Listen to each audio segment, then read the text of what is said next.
Hello and welcome back to the KCC channel. I'm Rob and I hope you are having a wonderful day today. Today we continue with the compilation videos which are aimed at people who are working or people who are driving or people who just have a heck of a lot of time and want something on in the background. Today we'll be jumping back into some stories about Kevin. Kevin, the Bangkok Adonis. The client I worked for has a small research and development center in Thailand. For this assignment, I tended to fly in every couple weeks and stay for a few days to help the staff out with specific problems they encountered while I was away, and helping them with regulatory requirements they need to implement.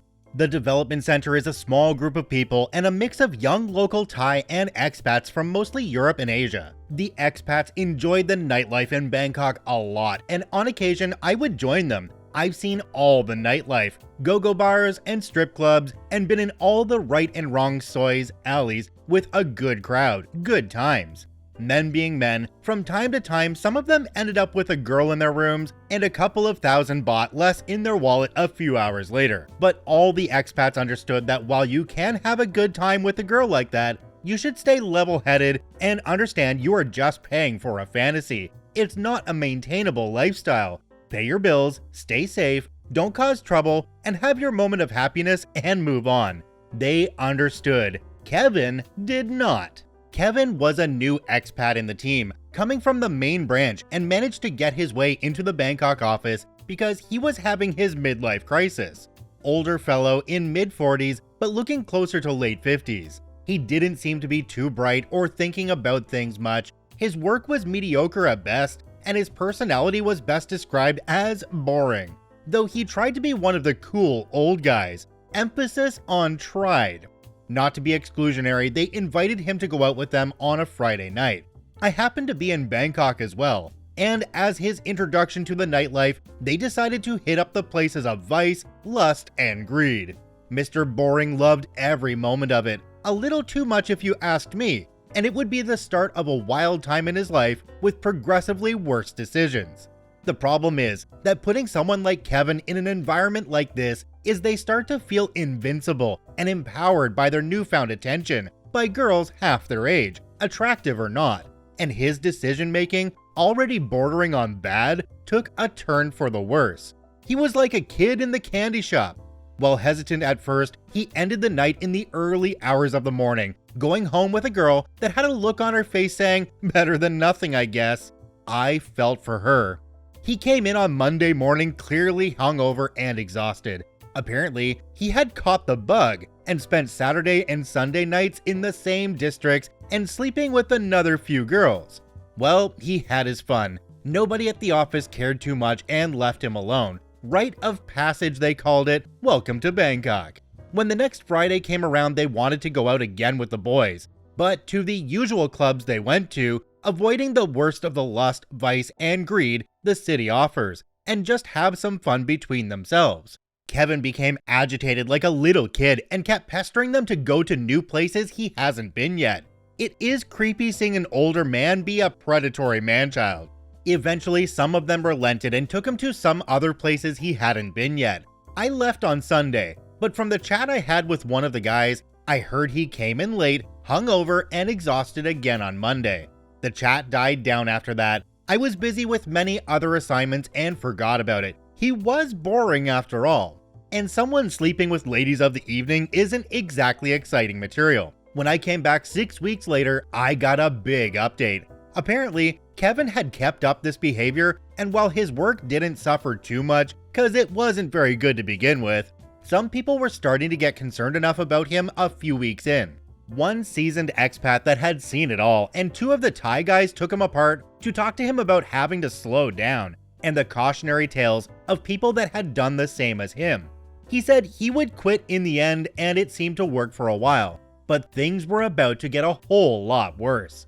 While he stopped going with them on Friday and Saturday nights, he seemed to go at it alone for most of the week. He knew where to go, and nobody tells him what to do. The girls loved him and understood him, even when they did not speak English besides the little fragments they picked up and quoting the price for drinks and fun. He decided to continue, and the guys decided they warned him enough and he was old enough to make his own decisions, no matter how poor they are. They would just listen to him complain and laugh it off between them, and wait until his year abroad was finished. By the time I got back a few weeks later, a lot had happened. One of the girls he met told him she wanted out of the business, and he ended up offering her a non-existent job as an office manager at the company. He has no rights to offer anybody anything, for a salary that was even more ridiculous. Surprisingly enough, she had showed up on Monday morning at the office to start her new job, confusing everybody there. Eventually, they got her to go home. At some point in the conversation, it became clear that Kevin was not using protection with his girls unless they were bothersome about it. He never had an STD test done, thought they were for gays only, and genuinely thought protection was for pregnancy only, and that the only STD that existed was HIV/AIDS. He got worried after he was told that's not how it is, and when he had the test done and found to have chlamydia, he made sure everyone at the office knew he had it. He was going to die and wish he knew about this earlier. Nobody wished to know he had chlamydia.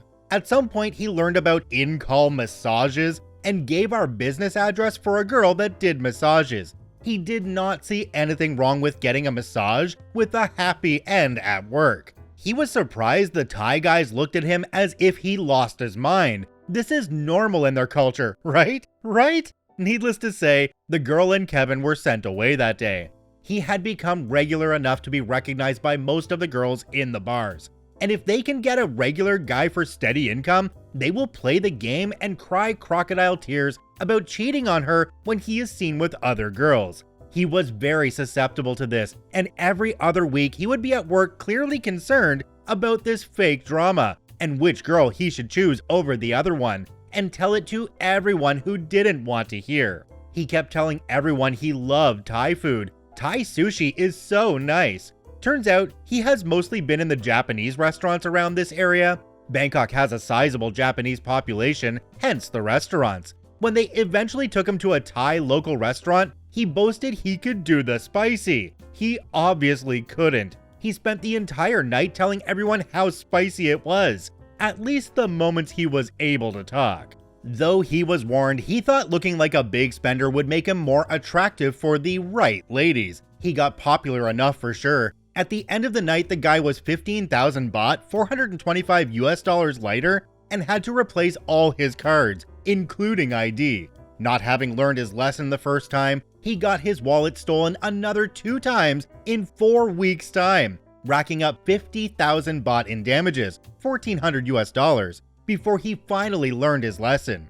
He was told he would need a re-entry stamp from immigration to keep his visa valid if he was going abroad, which he did on a weekend trip.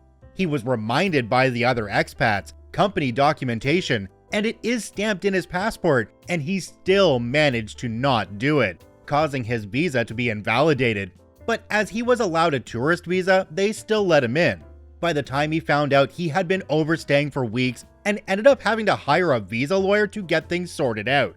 That's how he made a 900 baht, $25 stamp, and a couple hours of his time into tens of thousands of baht in fees and fines for immigration. You would think that by the time I came back to Bangkok, he would have got bored of it and straightened his life out, but not Kevin. Things only got worse for him. So by the time I came back, they told me the story. He had wandered into a ladyboy bar. Honest mistake. It's hard to see sometimes, some don't specify, some are mixed, and well, when you're drunk, it all blends in together anyway. The guys he was with didn't mind, and didn't tell him anything to mess with him. No, what they didn't know was that Kevin was a bit of a bigot about this. Eventually he found out when he was already down a sizable amount of money, and Mr. Boring became Mr. Angry, who refused to pay for his and the lady drinks.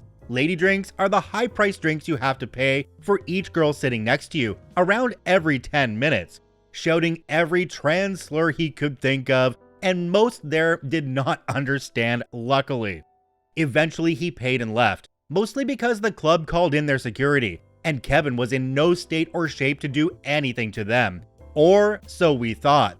Before he would leave, he reached out to hit the ladyboy he had trouble with, though it was more of a weak slap.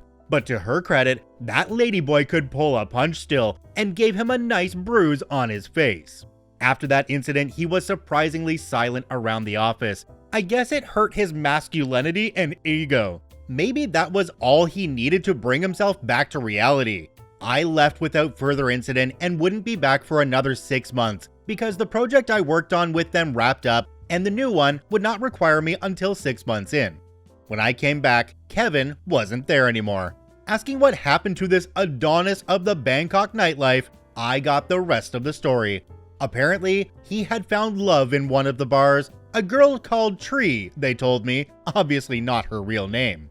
Quit his job in the days after, which invalidates his visa, and he definitely knew after last time, and eloped with the girl. Nobody had heard from him in months until he sent one of the expat guys a message on Instagram telling him Thailand was a terrible country. He had been fined and deported based on the fact that he had no valid visa and wished he never came to Thailand, that he never met all the women cause all they wanted was his money. Tree had left him as soon as the money had run out. Yeah, Kevin, they warned you. You know, I'm really surprised the company they worked for didn't have any kind of a policy around this. Like when Kevin brought the masseuse into the workplace, shouldn't Kevin have been fired for that? He knew exactly what he was doing. It also sounds like his coworkers had been through something like this before and had seen people like Kevin go through there before and run into the same problems that Kevin had. So I think there should have been something in place where maybe Kevin got sent back home when the higher-ups of the company realized that he was in over his head. I can already see the comments on this one saying it's not the company's responsibility, and I get that. I know some companies just don't care, but the really good ones, well, they really do care about their people and will do things like this to keep them employed and honestly keep them out of trouble while trying in earnest not to drag the name of the company through the mud in that country. On to our next story. My ex-work colleague was a Kevin. Let's jump right in. So for approximately 2 months, I worked with this guy, and at the time it was frustrating, but now all I can do is laugh and be amazed at how this person has gotten through life. Little background of my work, I work at a warehouse for cheese, not with the cheese. Involves a lot of heavy lifting, moving pallets around and finding products, and writing down numbers before sending them out upon request. So on to this Kevin. For over a month, he thought that the giant reels of plastic and rolls of labels were cheese. They literally have a cardboard tube in the middle of them and don't get refrigerated. In addition to that, he used to help me unwind some of them every day. He would pick up heavy products like over 15 kilograms and struggle to do a full 360-degree turn before putting it down in a new spot. When it was brought to his attention by health and safety, he didn't understand and would drop everything unless he did the 360 spin. They literally had to walk him around and start with the lightest products and build up to teach him how to lift things safely. In my job, we use pallet trucks to push pallets around. The pallets we use are not square, they are rectangle, and the way we lay out at our warehouse means that pallets need to be a certain way around to fit in the bays next to other pallets. If you try to push them in from the side, they are too wide to fit. After 6 weeks of explaining this every day to Kevin, it finally broke him. He had a full-scale anger rage at trying to get a pallet in a gap. He was shouting, pushing it, and getting super angry. I walked over and told him he needed to turn it around. He got super angry at me and told me it was the right way around and that I was trying to get him to do an impossible task. I got pissed off too, took over, turned it around, and got it in first try. He would break multiple pallets a day by incorrectly using the pallet truck. If you push the pallet truck fully into the side of the pallet and lift it, you will snap the pallet. When I confronted him about it, he would deny it was him. Apart from me, he was the only person working in that room, and they were not broken in the time I got them from the lorry and put them on the bay with the forklift. Another time he got angry trying to push a pallet through a doorway and accused me of not helping him when the pallet was super heavy. He was pushing it into the door frame. In my job, we use walkie-talkie style radios. Pretty simple, press the button, talk, release the button. After 6 weeks, Kevin still could not work out you need to hold the button to talk. So we often have some pre-picked items sat ready to go when needed. There was a time when someone requested a product and Kevin sent it out. Well, he sent the wrong product. He then proceeded to argue with the person that he sent the right product down because he had written so on the paperwork. I then sent more of the product because sometimes they need more and maybe everyone was just getting confused. That happens often too. I then walked to the pre-picked area and find the stack of products Kevin had sent. My boss then gets involved and told him that he needs to find out what product he had sent because it's important for legal reasons. So usually when this sort of accident happens, we can go and check the areas where the products are kept, and it's pretty easy to work it out because they are not using it. But Kevin decides the way he will figure it out is by reading over the list of products on the sheet for 10 plus minutes and then go and look at the unpicked stock in the storage room. Yeah, he never did work that out, and it was another time I went to the rescue. We have to often stack products onto trolleys with 4 rotating wheels and no handles, then wrap them up in cling film. It's not a difficult job, and even though I explained to him that you need to stack them 4x7, he didn't listen and stacked them 6x12, but not once. My boss found out, told him to redo it, and even showed him how to do it. Kevin then restacks all of the product onto another trolley, but stacks it completely the same 6x12. When I saw, unknowing that my boss had already told him, I came to him to explain to him he needed to restack it because it was dangerous and not what I asked.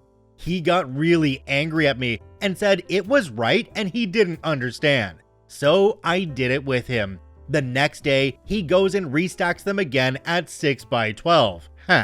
Like I said, we also have to cling wrap these trolleys, and as I said, they have rotating wheels. So normally when you wrap them, you have to use something to keep the wheels from moving so the trolley doesn't move. Kevin was trying to pallet wrap the trolley without blocking the wheels. I watched him walk in a circle with the trolley moving over 5 times without realizing it wasn't wrapping and getting annoyed. Honestly, the funniest thing I have ever seen in my life. He was on the road to being fired, but he ended up quitting. However, he was telling everyone he got fired. He should be fine. He is signed up with over 9 agencies who can't seem to give him jobs he can keep. Yikes. I do hope the best for him. He seemed like a nice guy. But honestly, I have never in my life met anyone like this person. OP added an update onto the story. It says, another thing I missed to include that came to my mind, we have these guides which explain which numbers need to be recorded. For example, lot number, batch codes. It is basically photos of old labels with circled information. I gave these to Kevin and explained to him they are guides. When an item was requested, he started copying the numbers straight from the guides instead of the numbers on the labels. When I tried to educate him about it, he did not understand what he was doing wrong and accused me of telling him to write numbers from the guide down. Even when I stood there and pointed at the example guide and the different number on the product labels, he did not understand. So I had to take the guides away and hide them. These guides are written simple enough for non-English people to understand them. Okay, I guess in this case Kevin wasn't a gamer because most gamers know about push-to-talk, and that's the exact same concept on a walkie-talkie. I truly feel like Kevin in this type of environment is a danger to everybody that works around him, because if he forgets something really important from a health and safety standard, somebody's absolutely going to get hurt, especially when you're moving around pallets with pallet jacks and stacking things and using a wrapper, etc, etc. Our next story today comes to us from Lawn Gnome Flamingo. Great name. A former coworker was special. Let's jump right in. My job is to make deliveries to hospitals. Our company provides vehicles to allow for these deliveries and provides gas cards. I work the graveyard shift and Kevina clocked in at 7:30 a.m. We often use the same company car. Our products need to be dropped in a secure and locked room for security reasons. To enable this, we use a combination of our IDs as authorized contractors, key cards, door codes, and keys, as well as the occasional security guard escort. Our deliveries are fairly predictable and consistent. In addition to our contractor ID, we have a fob to scan in the cars we drive, so our company can track certain safety and efficiency metrics. If we don't scan our fob, we have to make our deliveries with the GPS beeping the whole ride.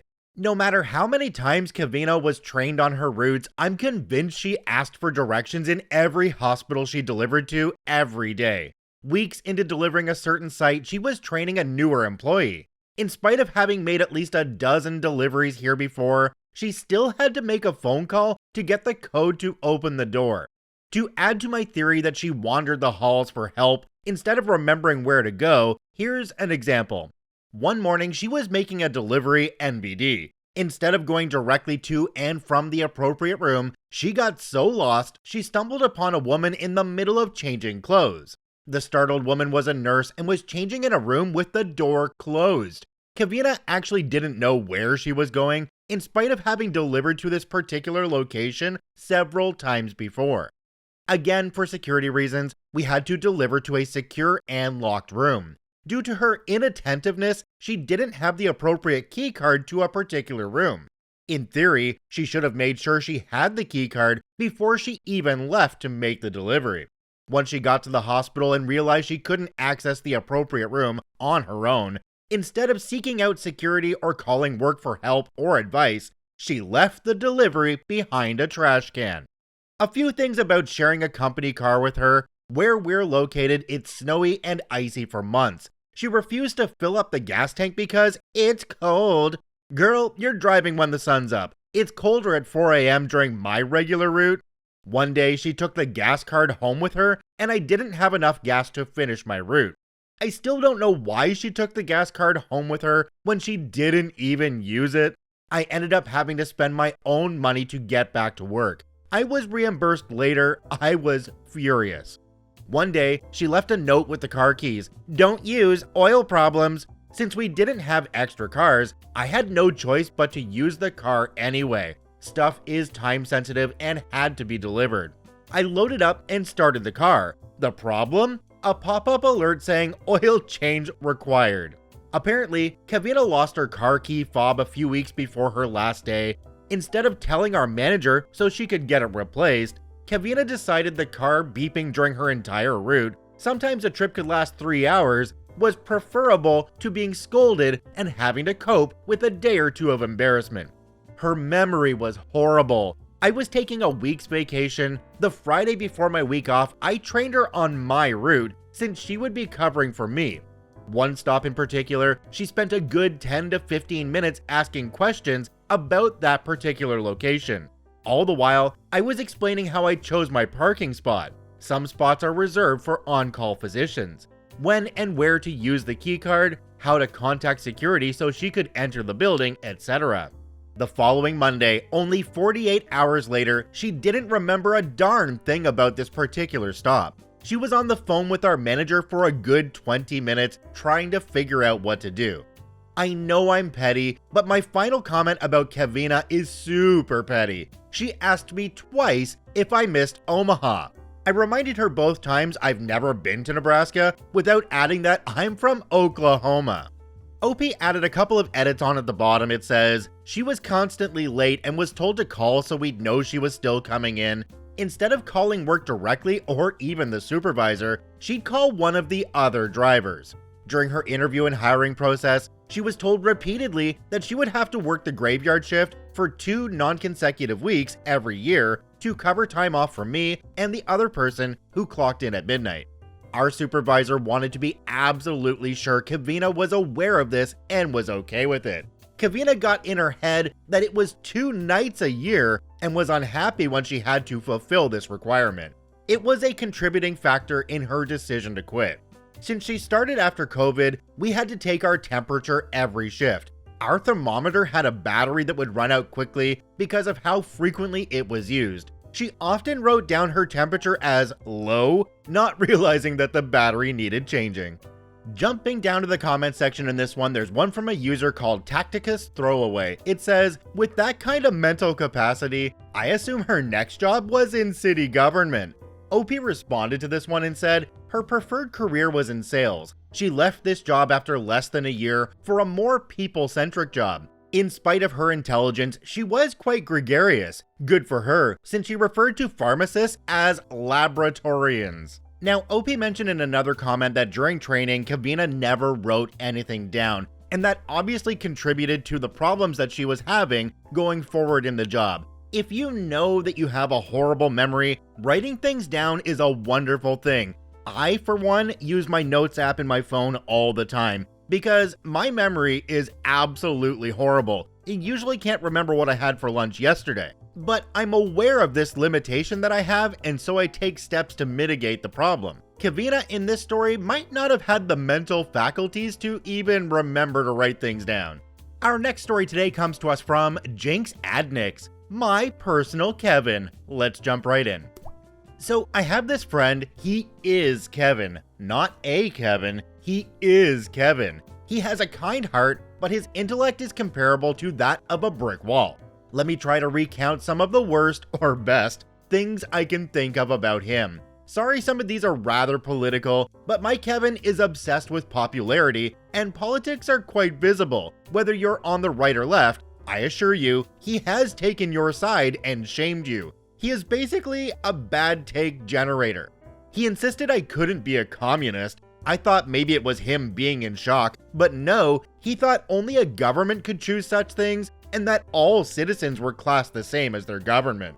After watching Critical Role, he drew up a character sheet for some OP god thing, setting them as level 20 and deciding they always rolled a natural 20 and could force other players and DMs to go along with anything they said, and then did nothing with it. Like something would happen. I don't know which is worse. He assumed I was an AI. I have no idea why. I only learned this about a month ago, that a grown man I have known for years who works as a programmer assumed I was an AI.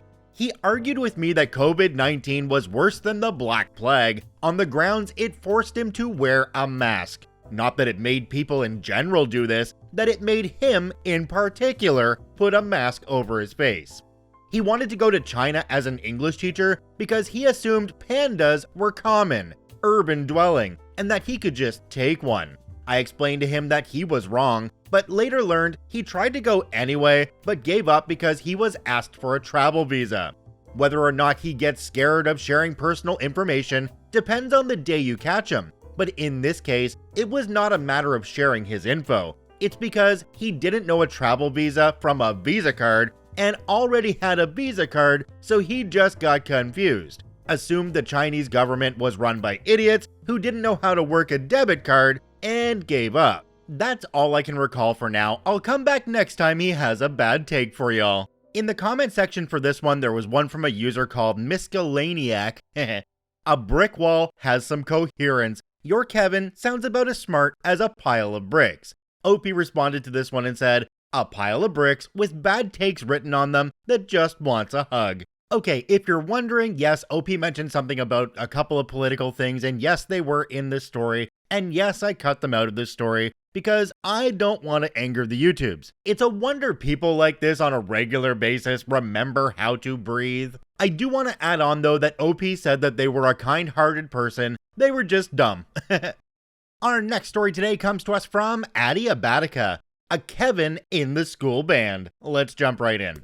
The following stories I'm about to tell all happened around a decade ago in a span of 2 years. As children in elementary or primary from where I lived school, we all had recounts of making mistakes that ended with a scolding from teachers. But there was one Kevin in particular who was something else. He must have been at least 10 years old during that time, considering I was only a grade above him.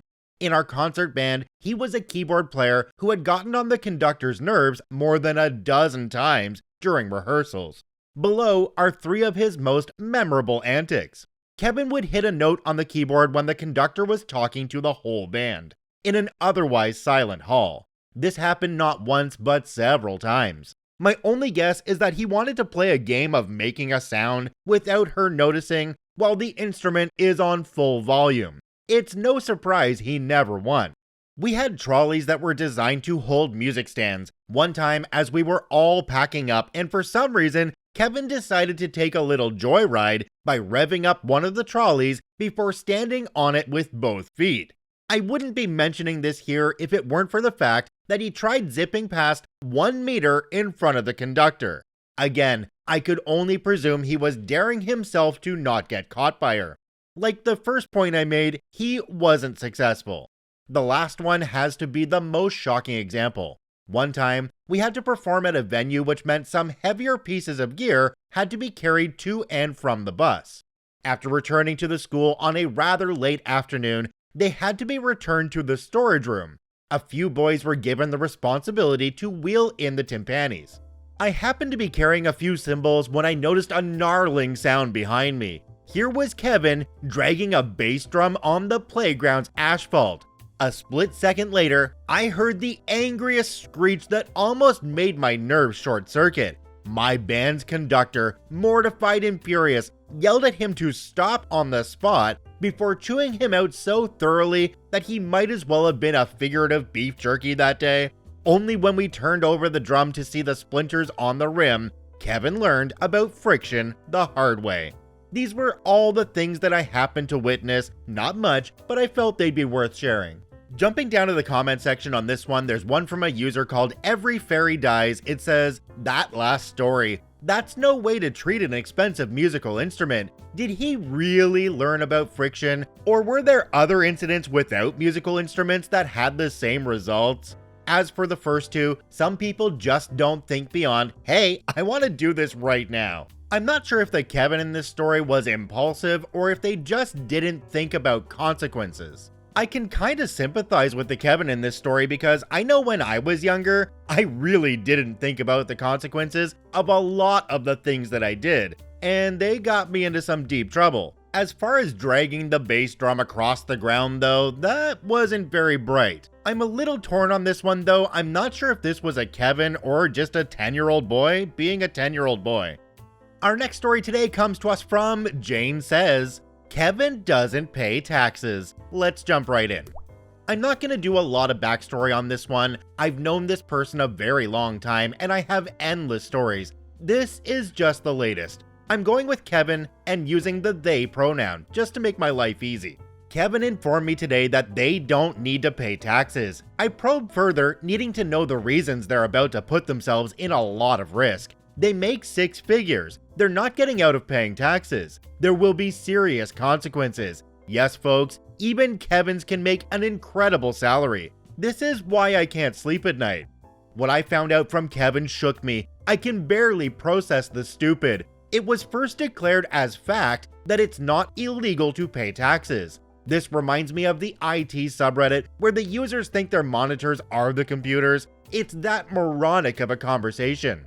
I now put forth the reasonings of a Kevin, one who is diving deeper and deeper into conspiracy theories to my horror. Here are Kevin's thoughts on taxes. Kevin informs me that there's a bunch of butthole solicitors sending me mail like every day, trying to get me to pay taxes and crap. They're mad I didn't pay taxes, I guess. They can get over it, to be honest. So I of course tell them they have to pay taxes. It's not optional in the US. Kevin wants to know why they should pay the government, and I explain. Kevin then tells me this whole thing sounds unconstitutional. Kevin thinks that if the IRS garnishes their wages, Kevin can sue them because that's illegal. After a long sigh and a few forehead smacks, I tell them to just hire someone to do it for them. They can afford it and it's one less thing to stress over. Plus, I have little faith Kevin can correctly do their taxes at all. Kevin explains further that you don't have to pay taxes, you just have to deal with them getting huffy and stealing your money. It sounds like if I hire anyone, it'll be to get them to cease and desist this crap. F Britain, the Queen is dead, tell her to stop stealing my crap. I kid you not. I don't know how the Queen got dragged into this, but I guess it's a trending topic anyway at the moment. When I tell Kevin there's no way around this, their genius solution is to quit their very well-paying job and be homeless. Very practical indeed. Kevin then explains they're worried that people mailing them are not the IRS. So I tell them what an IRS mailing looks like. After that, I get this gem. I don't think the IRS would mail anyone. They're bankrupt now. The what now? They're also still unconvinced that it is illegal to not pay your taxes. Kevin logic is magical. I try my best to pull data proving that taxes are mandatory, and being ignorant of this will not make it go away. Kevin is unmoved even after I explain that the IRS can and will get their money.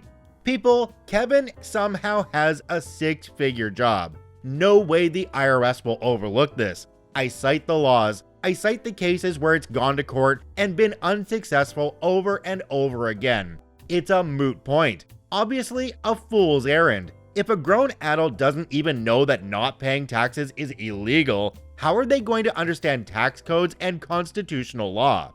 But you know Kevin knows the law and they're in the right. According to Kevin, there are no such laws, and anything that's been provided that says otherwise is a misinterpretation. I'd like to tell you, dear reader, that I got through to them, but we all know there is no getting through to a very determined Kevin. Kevin has decided to ask a lawyer to help, and if they have to pay, then I'm signing it VC. Kevin seems to think that this is somehow sticking it to the man. Even after pointing out all the penalties that they are receiving each month, they don't pay taxes. On top of lawyer fees if they go that route, this is only hurting them. That went over like a lead balloon. I have failed. Jumping down to the comment section in this one, there's one from a user called Length of a While. It says, as sad as it is, this isn't an unpopular conspiracy theory. They think that because taxes aren't in the original draft of the Constitution, you don't have to pay them. Like constitutional amendments aren't a thing. OP responded to this and said, yes, this is sad. Another user named Chojin commented as well and said, kind of funny, because everyone's favorite amendment wasn't in the original draft either. Somehow there's no issue with that one though. Okay, wait a second, Kevin has a job, Kevin's making 6 figures. Unless Kevin's working for himself, then there's taxes being taken out of his paychecks as it is. So Kevin actually is paying taxes, but he might not be getting his refunds because he hasn't been doing his taxes. I would assume that Kevin, being the dumb butt that he is, that this is actually the case, and there might actually be some money owed back to Kevin, and I'm sure if Kevin knew that, well, they'd be doing their taxes immediately. Our next story today comes to us from Edo Pizdets 1989. My coworker Kevin, drywall, defamation, and eggplant pics. Let's jump right in. Note, the Kevin in this story is actually named Kevin. Make of that what you will. I, 18 male, worked my summer job this year at a hardware store in the Midwest USA. It's a smaller franchised hardware store, not a giant one like Lowe's or Home Depot, so the owner has a bit more freedom to do what they want. In this case, Kevin is the owner's son, and the owner probably illegally hired Kevin for $18 an hour, significantly more than we make. And as I will show you below, he definitely didn't deserve such a wage. There were 3 main tasks that summer job teenagers like myself and Kevin had: cashier duty, sales, and stocking shelves. Kevin did okay, barring a few minor incidents with stocking shelves, but the other 2 were chaos every time he got near them. On my first day, I was working with Kevin and a friend of mine from school. We will call him Jake. Then there were 2 full-time employees staffing the store, an old guy, let's call him Walter, and an even older woman, the store manager, who will be named Edith. These are the best old people names I've got. Kevin had cashier duty, Jake had sales, I had shelf stocking, and Walter was the second cashier. A Kevin welcome. Me and Jake both got started on our respective tasks for our first day, and did everything pretty much by the book until around 11 a.m. We had been open for a couple hours when Kevin sauntered in, but nobody had really noticed him missing since Jake and I didn't know he existed yet, and Walter barely had anyone to serve as cashier anyway, so Kevin wasn't really needed. But soon, he strolled up to me and Jake while we were in an aisle and said, "So, we've got some fresh meat," in the most ridiculous movie bully voice ever. We laughed at him, and he walked off to his cashier station huffing and puffing. Then he turned around and yelled back, "Show me some respect, rookies." About 5 seconds later, Kevin walks into a shelf and shrieks in pain. He goes up to the cashier station, and about 10 minutes later, he gets a customer. Now, I didn't see the initial incident, but I sure heard it. Someone was buying some lawn decorations, one of which was a giant glass ball in the shape of a frog. I'm sure you see where this is going. Kevin dropped it and it smashed, then refused to refund the customer, a little old lady. By now, Walter had got on the intercom and called me up to the front to open the other lane while they cleaned up. I run up front and see the crap show unfolding. Rather than help Walter, who is on his hands and knees picking up tiny glass shards, he decides to argue with the 90-year-old, yelling at her for buying stupid frog art that looks like an adult toy. I tried to keep Walter's lane moving because 3 people were in line, but everyone was watching Kevin berate an old lady at the top of his high, squeaky voice. Walter finally managed to wrestle the cashier station keyboard from Kevin and refunds the old woman, and apologizes to her for Kevin's actions. About an hour later, I get the chance to ask Walter what the heck is wrong with Kevin. Oh, he's the owner's son. He's worked here for 3 days. It was at this moment I realized it would be a long summer. Mexico will pay for the drywall. Kevin was a conservative. He made sure everyone knew this, starting every second conversation with a political comment. So on my second day, I was cashiering, Kevin was in sales, and Jake was stocking shelves. Kevin started the day by walking in yelling at the top of his voice that taxes are too high, and nobody needs Social Security because society is already secure, we have cops. No idea why he thought to do this. Kevin decided it would be a good idea to ask a customer who was buying blue paint for their walls at home why they're putting Democrat colors in their house. The customer walked out. Edith witnessed this and reprimanded Kevin, but obviously nobody wants to say anything to the owner's son. Not 20 minutes have passed with Kevin unsupervised when I walk by to find him switching out every can of blue paint with a red one. At this point, my thought process is that I don't get paid enough to deal with this, and it's not my problem, so I keep walking. Well, Kevin felt slighted by me laughing at him the day before, so he quickly walks out of the aisle, gets on the intercom, and yells for Edith. Well, about 10 minutes later, Edith walks up to me and informs me that Kevin blamed the paint thing on me. Edith looked at the cameras and saw it was clearly Kevin, but she let me know to try to steer clear of Kevin because he liked to make other people feel bad. Hail damage? Hail Satan! A few days of blatant stupidity followed the incidents above, but nothing quite as crazy. Kevin put wasp spray in the paint section since he said it was used to paint walls. He also brought a tube of toothpaste from home and jammed it into the cash drawer during a shift change, leaving the drawer open and unattended for over an hour. But things really ramped up again after about a week. There was a forecast for severe storms later in the week, so an older couple, both wearing Metallica shirts, came in to buy some plastic sheeting and stakes to cover their garden. Kevin was doing sales that day. The crap hit the fan. The husband explained that he had tomatoes and wanted to keep them safe from the storm.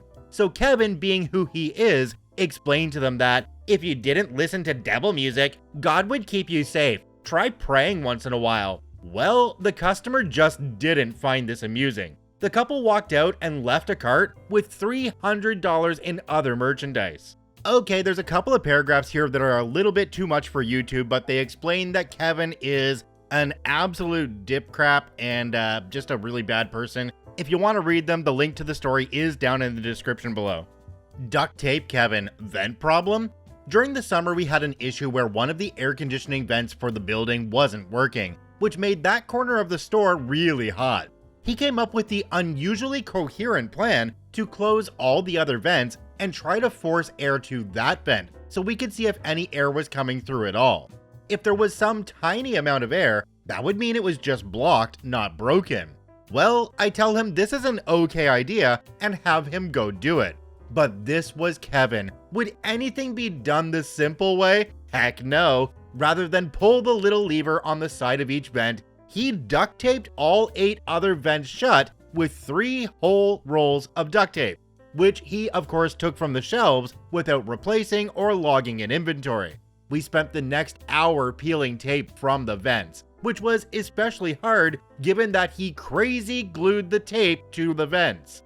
Still, the vent problem was still there. We didn't include Kevin in the next brainstorm, and Walter came up with a plan to just shove a garden stake from the outdoor department into the vent to try to dislodge whatever was up there manually. Whatever was up there turned out to be 3 soccer balls. We didn't have a camera in the vents since this is a hardware store, not Freddy Fazbear's. Nonetheless, I have a sneaking suspicion as to who put 3 soccer balls in the vent. And it ain't no Lionel Messi.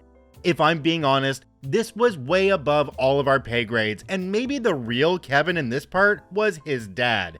None of us were HVAC specialists. Still, I'm sure he couldn't afford it considering all the free passes he kept giving his son. Karen versus Kevin. Kevin was bad enough with the normal customers that when we finally got our ultimate Karen, Walter and I just stood around watching the show. This woman walks in 5 minutes after the store opens and buys a gigantic bird bath. This thing is like 4 feet tall and 150 pounds. She needs help to lift it, but Kevin sneers at her and makes me help her even though he's on sales for the day. Well, she comes through my lane and I ring it up for $220, which is the right price as shown on the tag. Karen, though, insists that it's $30. I ask why, and she walks over with me and points to the shelf, where a $30 clearance tag is hanging for the bag of bird feeder seed above. I explain to her that it's not $30 for the bird bath, but she points to it and says, "But the tag is right there." I turn and whisper to Walter, and we decide to release the Kevin Kraken. I go back to the line, apologize to the other customers, and wave her to go see Kevin, who's standing at the customer service desk. About 15 minutes later, I notice the two are still arguing. At this point, the woman is screaming at him, and he's giving it back to her, except he's not talking about the product. He's trying to explain to her that birds don't need to bathe, they have a built-in shower, that's why they're always scratching themselves. Give 'em hell, Kevin. Karen decides to take her phone out and start recording. And when Kevin keeps telling her she is a stupid boomer for wanting to give birds what God already gave them, Karen demands to see the manager. Edith walks up and tells Karen to leave, and Karen then finishes the recording by saying that Kevin was defaming her by calling her a stupid boomer, and the store would soon be hearing from her lawyers. We actually did. The woman sent a legal threat in the mail. Jake got fired for not helping his coworkers to de-escalate the situation while he was on shelf stocking duty, even though nobody called him to the front.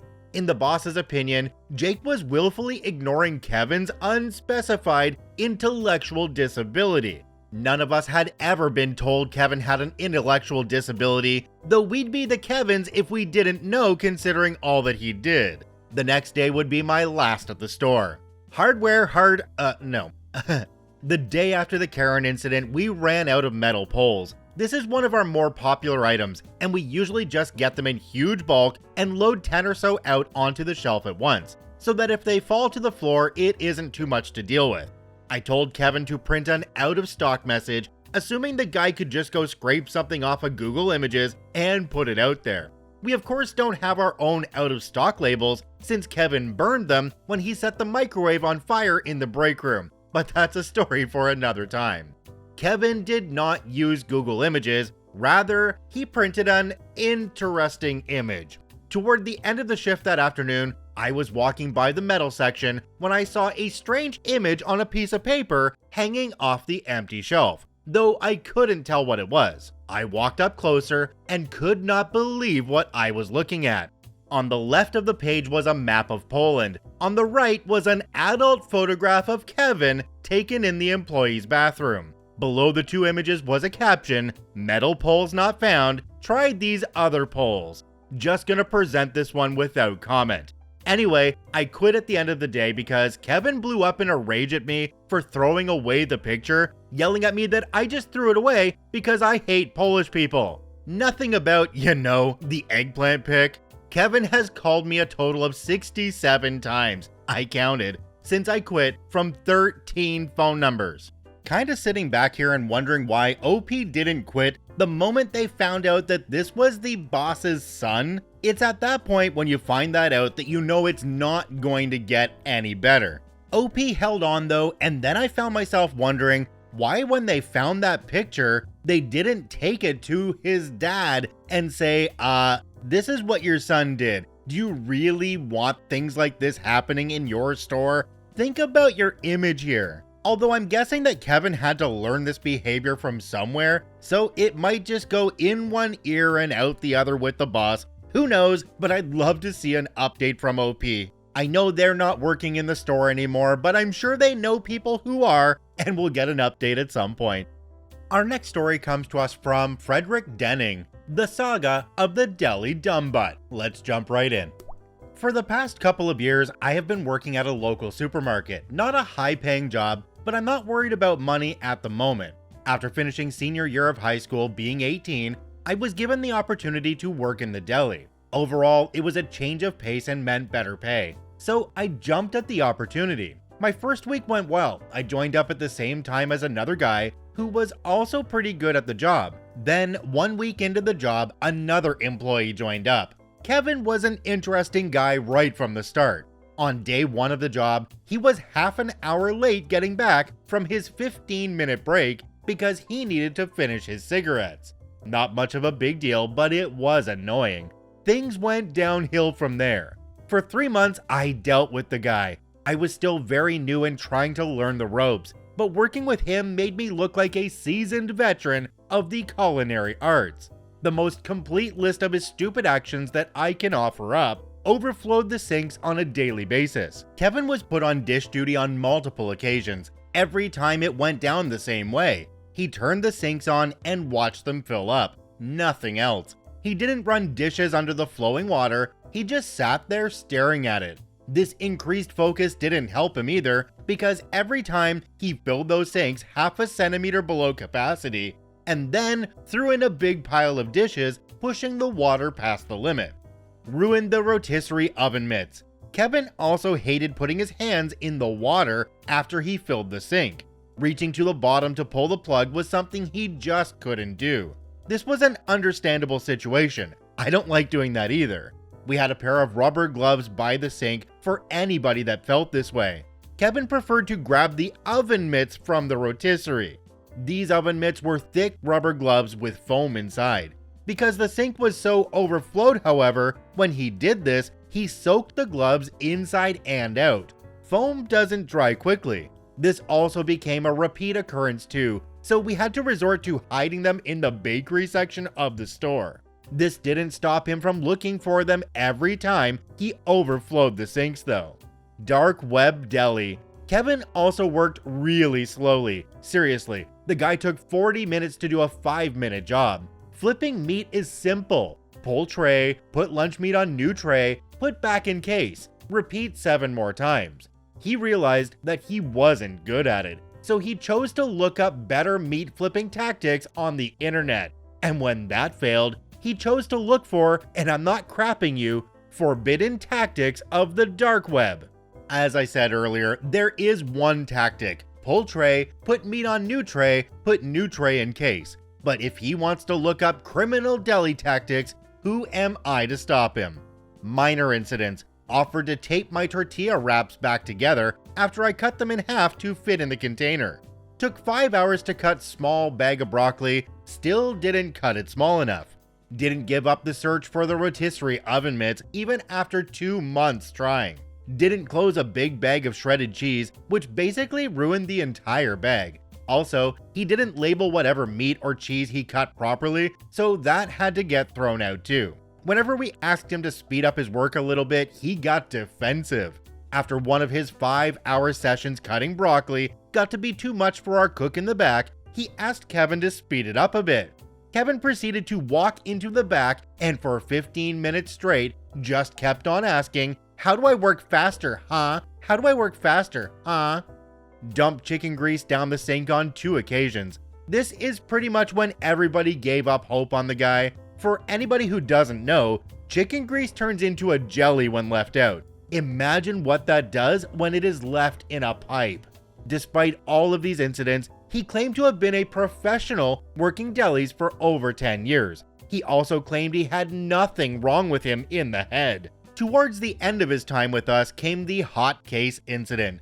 Kevin was dishing out food to some customers from the hot case, but rather than grab metal silverware from the drawer next to it, he grabbed a plastic spoon from the back that we would normally use in the cold case.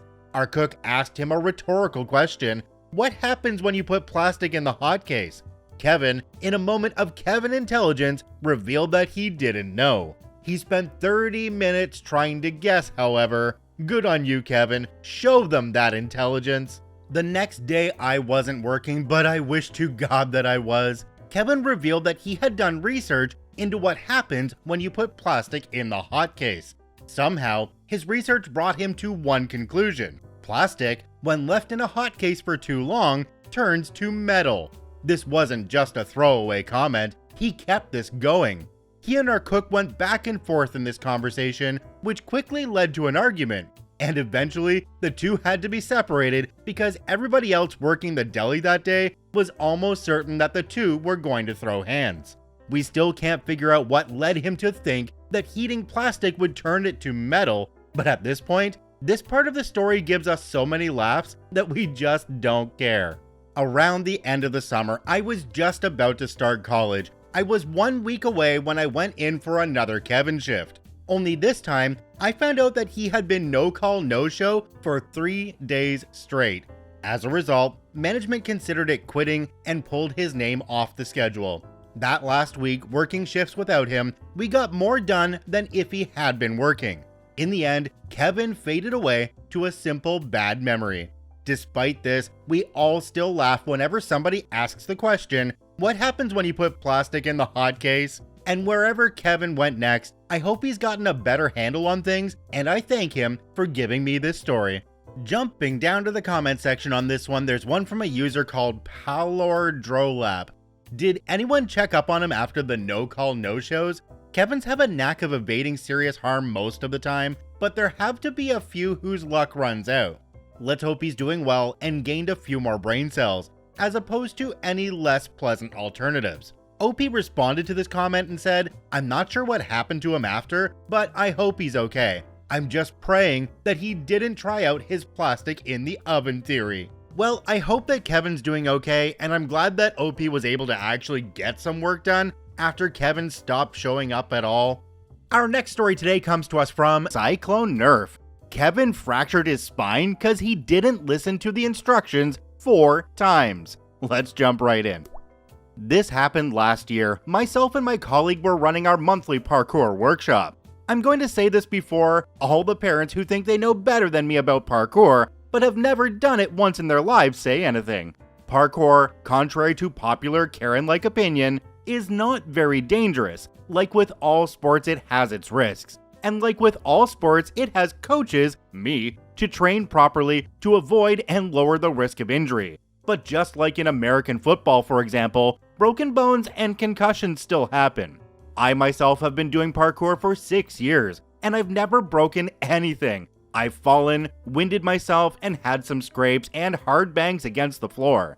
But I've also played rugby for 7 years and received way more injuries from that than I did parkour. But back to the story. During this workshop, parents were there watching, as this is only 1 hour long, so they stay to take their kids home afterwards. We had kids as young as 6, I think, that day, to as old as 13 or 14. Kevin was an older kid who was about 14. He didn't look like a Kevin, and had done most of what we showed him to do on either his first or second go so far. His mom was not a Karen. She, ironically, was a doctor. So we had just gone over our landings and shoulder rolls, and we're going to put them into practice. So what we did was gather them all together, and I told them the next steps. In parkour, we roll to disperse the impact so it doesn't hurt our joints. Now, this wasn't exactly a high jump, and I've had the little kids in previous workshops do it with no problem. The jump was about 170 centimeters high down onto grass. This is what's next, guys. You're going to start down on one end of this block, jump over to the other end, then jump down. Remember, landing feet first, bend your legs, hands out, and turn your head as you roll and push forward to roll out. Explained it once. I then climb up and show them while saying the steps as I do it. Explained it twice. We then split them up into groups. The other coach takes Kevin in his group and I have mine. But while I'm coaching, I can see the other coach quickly explain the instructions again on his block. And I see him demonstrate it again quickly, but just the end part, explained it 2 more times. Kevin had now heard the instructions 4 times. So far, everyone is landing it perfectly. They're all jumping down to their feet and landing it. Then it's Kevin's go. I didn't see him do it. I just turned around to see him halfway getting up and cough as the people in that group and some of the parents went, "Whoa!" I asked the other coach what happened. He said instead of jumping down to his feet, he decided to dive roll from the top to the ground. For context, someone like me could do that and be fine, might hurt somewhat, but I know how to take an impact like that. I just wouldn't do that because that's an unnecessary move to do off the end. and it's a lot of impact. So for a beginner like Kevin, something like this would hurt a lot. Also, a dive roll is where you dive like you would into a pool, but you change your end into a roll. Look up perfect dive roll on YouTube to understand better. But he got up and walked away from it and finished the workshop. His mother wasn't angry and saw he wasn't paying attention to the instructions, but she later told my boss, who told the other coach and I, that he has a small fracture in his spine. He went to bed with a sore back and woke up in a lot of pain. Sucks to be him, to be honest. I think the public's perception of parkour is tainted by all the YouTube videos out there of people doing it from rooftop to rooftop in very unsafe looking situations where one single misstep means you're falling to your death. Myself personally though, whenever I hear just the word parkour, the only thing I can think about is The Office and watching them jump over the desks and whatever else they could find, yelling parkour every single time. It's been tainted. Do me a quick favor and take a look down below the video. If that subscribe button's still red, it means you're actually not subscribed to the KCC channel. Please hit that subscribe button for more daily Reddit stories. This next story comes to us from Privateer Redbeard, Twin Kevins. Let's jump right in. I taught high school for 7 years. I only truly encountered Kevin twice, and they were a set of twins who insisted on taking every single class together. I taught foreign language to them, or rather, they sat in my class while I taught everyone else foreign language. The highlights: they would both routinely stare at the walls, not like wandering off or daydreaming as we all do, but hyperfixation on the cinder block walls. The first time I asked why, their reasoning was that they didn't think we had class that day. I guess me lecturing and putting notes on the board wasn't a clue. They were both convinced that they were extremely smart, but just didn't apply themselves, which honestly makes little sense to begin with. When I asked them if smart people would think it prudent to apply themselves enough to at least pass, they had no answer. Their combined grade in my class, and in most other classes they took, was not high enough to pass. They would routinely end quarters with 10% each. Very seldom did either of them ever turn in any work whatsoever. Homework, projects, even tests and quizzes. They'd just keep them completely blank and refuse to turn them in. Then, a few weeks later, they would try to just claim they were absent on the day of the test or quiz and ask to do it after school. We kept an electronic record of absences, so their success rate on that ploy was 0 for probably 30. Despite never doing a drop of work, they were both vehemently convinced that all their teachers were out to get them, and failing them on purpose because school is easy, it's impossible to fail. They routinely cheated on virtually every assignment they tried to do, but they cheated so poorly it was comical. I frequently caught them with poorly hidden cheat sheets for things like vocab quizzes where the words written were from the wrong chapter. Every now and then, one of their hands would go up in the middle of my lecture. Their question was always, "What are we doing?" They quite literally meant, "What event is currently taking place in this room?"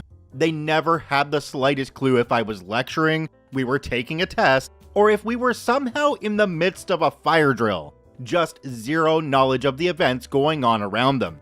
When they started driving, a terrifying thought, they would routinely leave school as they pleased. When questioned about it, their response was typically that they had just thought school ended early that day, despite no one else leaving the building. For a solid semester, they both became unnervingly obsessed with Reddit, to the point where after anything occurred, one or both of them would say r/insert noun, as though it was the funniest thing known to man. For example, if I said the word homework, one of them would chime in with r/homework, which absolutely no one found entertaining in the least. Their English class took them to see a stage play adaptation of The Birds, the Hitchcock horror movie. For probably 2 months after seeing that play, they would both constantly mutter, "The birds, the birds, the birds, the birds, the birds, the birds, the birds, the birds," under their breath for seemingly every minute of their waking existence. Then, one day, that, thankfully, just stopped. The most soul-rending interaction I had with them was at one of our frequent meetings between me, usually a few other teachers they had, the administration team for the school, principal and 2 VPs, and both their parents. They were seniors, were short on credits to graduate by an alarming amount, and had the intellectual capacity of young children. I asked the 2 Kevins point blank, what skill do you believe you have, or at least have the ability to attain, that someone in the future is going to pay you for? Absolutely blank stares from both of them. The silence dragged on. Minutes went by, while all 10 of us in the conference room just waited. Their parents just sort of looked dejected. Finally, maybe 3 or 4 agonizing minutes into the dead silence, one of them said, "Video games." Last I heard, their parents made a large donation to the school, private Catholic school. They took summer classes to make up their missing credits. Both graduated and both were accepted to a very highly ranked engineering college in a neighboring state. I do not know what has become of them since. They would be seniors in college right now. I was absolutely told that back when I was in high school, that I was smart but I didn't just apply myself. It wasn't something I was telling people, it's what I was being told about myself. To be honest, when I was in school, I had random bursts of motivation so I could do the work when I wanted to, but most of the time, I just didn't want to do it. Something that makes me wonder here though is the parents that made a major donation to the school just to get their kids to pass. I guess these parents don't realize that no amount of money they throw at schooling is gonna make these kids functional members of society. This next story comes to us from Crap Poster 9000, a town full of Kevins. Let's jump right in. I grew up in a crappy middle-of-nowhere town in the Midwest USA. I could write a small book on the stupid of the town, but here are some of the highlights. The local diner that all the locals thought was awesome was always serving meals with meat still frozen in the middle, and almost everything was freezer burnt. The entire place stank of rotting food and pig crap. Like, farmers would walk in with crap literally sloughing off their clothes, and that was normal. All bread products had that distinct aftertaste of mold. Thing is, a solid portion of the town's population truly believed that to be fine dining. The whole town hated outsiders, to the point of hurting their own businesses. What makes someone an outsider? Your family doesn't live within a few counties. If your grandparents weren't a 20-minute drive away, many would unironically think you are working to bring about the town's downfall or whatever dumb butt crap and will do petty garbage. Local realtors would try to sabotage outsiders if they think a local might want the house. When you eventually get sick of everyone's stupidity, those same realtors will try to force you to sell for insultingly low prices to one of their relatives.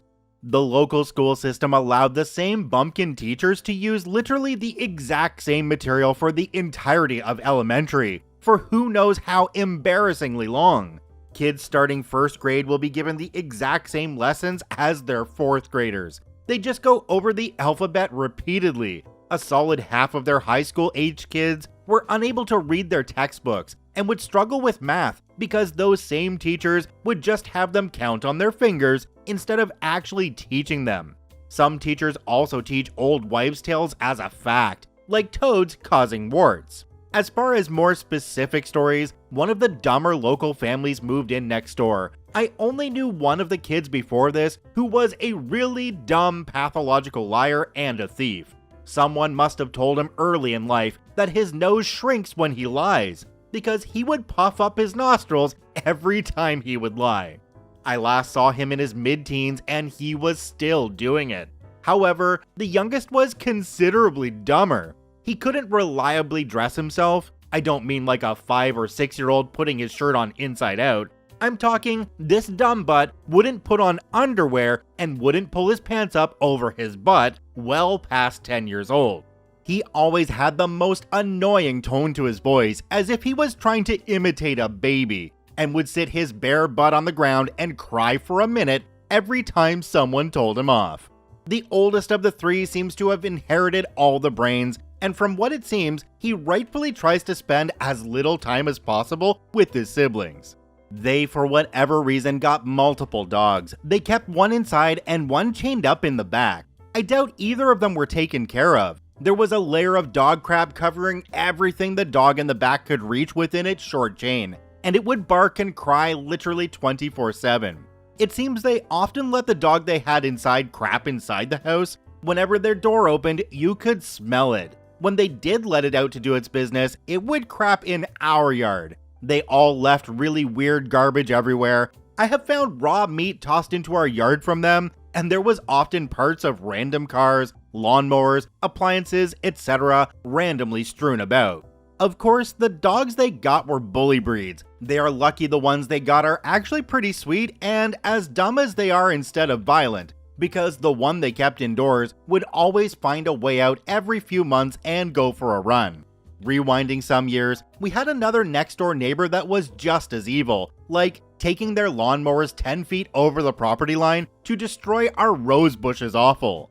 This bat crap crazy lady had like 20 cats, a dog, and a son who would shoot our dogs with BB pew-pews in the early morning. Their cats were completely feral, like hide under our cars to then attack us as we get in every morning. My folks had to start trapping and taking them to the county to take care of them because they were a hazard and a potential rabies risk. In the first few years of my brother and I being in daycare, one of the more well-off neighbors up the hill had a little psychopath kid that would wait for us to be let off the bus and then let out their violent dog. Honestly, it's lucky none of us got mauled to death by it. When they were eventually forced to put it down, that little bee kid of theirs would still wait for us, just sulking because she didn't have a beast to sick on us. At the daycare proper, there was a smaller kid who, looking back, probably had pica. The other kids would tell him that the mud on the property was chocolate, and sometimes the kid would fall for it multiple times a day. He seemed to grow out of it eventually. Towards the end of me having to be there, some of the younger kids would get into big brawls, like some of the younger kids always had black eyes because of it. Apparently, that was normal in the eyes of the daycare lady, but me supposedly calling one of them a bad name when I wasn't even there that week was an affront to God. The rumor mills of the town were firing on all cylinders, trying to find dirt on people they didn't like. Unfortunately, my mother, a teacher at the high school, became a target towards the end of her time as a teacher there. Some of the more unhinged maniacs from her class would stalk her around town and started knifing her tires. One of them would take their car and rev it real loud in front of our house at like 9:30 p.m. every night for a while. Some gossiping idiots got it in their head that my mother was either sleeping around or was divorced or whatever BS. It got to the point that one of the new younger cops pulled my mother over in our driveway to ask her about it and if she was available. That guy was married at the time. I know, because not long after, I ended up knocking on his house trying to sell him popcorn. OP, I don't know what little town you're from, but that diner you talked about, was one of their main ingredients paint chips? Do you by chance have an Uncle Daddy? Judging by the comments down below, this last one could actually be kinda true. OP said, it's kinda hard to sort through it all and what is truly relevant to the sub because the whole town is essentially a big example of what happens when you combine with fetal alcohol syndrome. Our next story today comes to us from Elim9917. It's called My Friend Kevin. Let's jump into part 1. I'm 35 years old and live in Canada. I've known my friend Kevin for about 25 years now. We went to the same schools, the same college. He's done a lot of stupid things, but he's a loyal friend, and the few times I suffered blowback from his Kevinisms, he paid me back. Kevin was pretty average in school, and at first glance, you wouldn't think anything was wrong with him, until he opened his mouth. On our maps of Canada, we labeled all our provinces and territories. Sorry, Nunavut, this was a bit before your time. Then, we were to label what the capital city of each was. Pretty standard stuff, right? Kevin decided to name the capital cities after capital cities from other parts of the world. London, Paris, Washington. Kevin had to do a book report. His book report choice was The Lion, Witch, and the Wardrobe. Only he had made it pretty clear he hadn't read the book at all. Pretty sure the youngest girl was named Lucy and not Dorothy. Kevin had to redo that assignment. When we were 13, Kevin got a skateboard for Christmas and his dad built him a ramp. Kevin decides to try it out and breaks his wrist. Then, after that healed, he broke his ankle. By the third time, his dad decided to turn the skateboard ramp into firewood. Grade 10 comes and we had a winter dance coming up. I wasn't gonna go, but Kevin insisted because all of our other friends were going. I asked him who I should ask to the dance, and he suggests a girl named Chloe. I figured that wasn't the worst suggestion because we knew each other fairly well. I walk over to her and ask her out, and Kevin looks at me funny. Why are you asking if she's going to the dance? Do you like her? Chloe and myself both stare at Kevin with a no Sherlock look. Chloe says she'll go with me and tells Kevin she'll find him someone. Oh, she found someone. Kevin found his Kavina. I don't know if Chloe underestimated what would happen when a Kevin and his Kavina meet, or maybe she underestimated them both. The night of the dance, Kevin manages to knock himself out running into the door, while Kavina decides she's going to sneak booze into the dance because she thought that's what you did. Only Kavina told everyone what was in it and had it promptly taken away. Our senior year, Chloe and I were pretty serious but had decided to take a break because we wanted to go to different universities. Yes, Chloe and I do end up getting married if you're wondering, but not until 2010. As for Kevin and Kavina, they broke up, but it was more because Kevin told Kavina he didn't want to be tied down with his whole life ahead of him.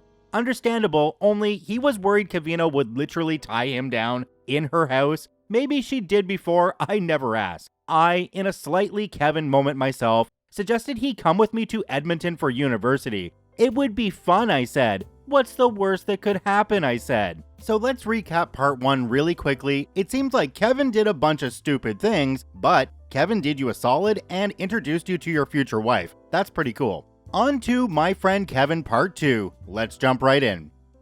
So this will mostly focus on mine and Kevin's college years, along with a guy who ended up becoming my best friend, my college roommate. It was a simpler time in 2005. I had settled on an engineering degree on advice from my dad and packed my stuff up. Not absolutely everything, but enough to fill a duffel bag and a backpack since I'd be taking the Greyhound bus to Edmonton. About a 13-hour drive. It would have been shorter by car, but I hadn't wanted to make that trip by myself for the first time. Kevin was being brought by his parents, and at first, I had suggested he come with me on the Greyhound until I realized he was bringing everything he owned. Everything. I wouldn't have been surprised to find his prized pieces of lint in a jar. I had bought a cell phone before I left, and after arriving in Edmonton and getting my bags, I was driven to my apartment that was a few blocks from the campus. I met my roommate and we made small talk while we unpacked. Kevin arrived the next morning and met his own roommate. He lived in the building across the street and pointed out if we ever had to, we could signal one another with flashlights. I pointed out my suite didn't face the street and neither did his. What does that have to do with anything? I sighed and my roommate just sighed, thinking Kevin wasn't being serious. I warned my roommate about Kevin. I told him previous incidents and my roommate figured that was high school. College changes people. That might be true if you're not a Kevin. So my roommate decided for the next month he'd manage Kevin. Poor guy didn't last a week. 8 times Kevin locked himself out of his apartment when his roomie wasn't home. And 4 of those times, my roommate climbed up to his porch to get in and unlock the door. It was probably about 15 feet up. The ground floor balcony is literally on the ground. The other 4 times, Kevin locked his keys in our apartment, claimed a cat stole it. No, it was in our apartment again. Locked them in his car and lost them in the snow. I attached his key to a chain which was attached to his belt. Kevin somehow managed to find all his classes, but frequently brought the wrong books, so he'd have to go back and get the right book anyway. My roommate was gonna go get gas for the car, and Kevin asked him if he wanted help siphoning out gas from the cars in the parking lot. My roommate just stared at me, and I shrugged. The straw that broke the camel's back was when Kevin insisted Final Fantasy XII was going to be an MMORPG also. God, I feel old. His reasoning being that 11 was an MMORPG and that was the future. Kevin insisted the game magazines were wrong or misinformed when we showed him articles. My roommate just sighed and said to me, "I'm done, man. Being around Kevin 24/7 is too much." I pointed out not even I'm around him 24/7. Halloween comes and Kevin buys a bunch of Halloween candy, then sits outside the university handing it out. Missed all his classes that day, but everyone got a piece of candy. He took his job seriously too. I jokingly asked him for a second piece, and he looked at me like I was a hardened criminal. Kevin wanted to learn how to cook meth. not because he wanted to try it, but because he wanted to be able to detect it so he could call the authorities if he smelled meth. I pointed out to Kevin this was a dumb idea and he'd end up getting shot. Shot with what? I didn't bother giving him an answer, and he told me he hated when I didn't finish my sentences. Kevin and I went to a party just before Christmas holidays. Kevin got really drunk and climbed onto the balcony of the house on the outskirts of the city and jumped off, face planting and belly flopping into the snow.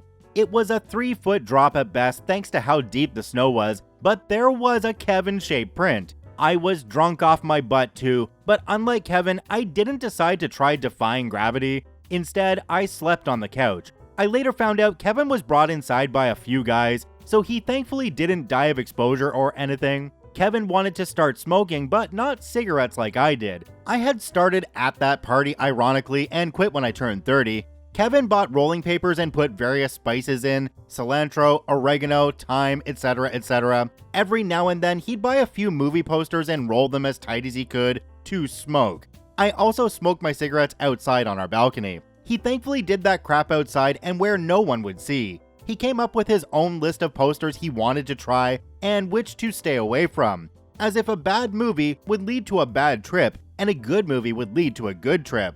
Our second year of college, Kevin floods his sink, kitchen counter, and the drawers because he forgot he was filling the sink to do dishes. Then he does it again a month later because he forgets about the first time he did it. Kevin also shaves his head to save money on having to get a haircut, and his reasoning was it would also be easier to fit a hairnet on his head since by this time he was working as a waiter.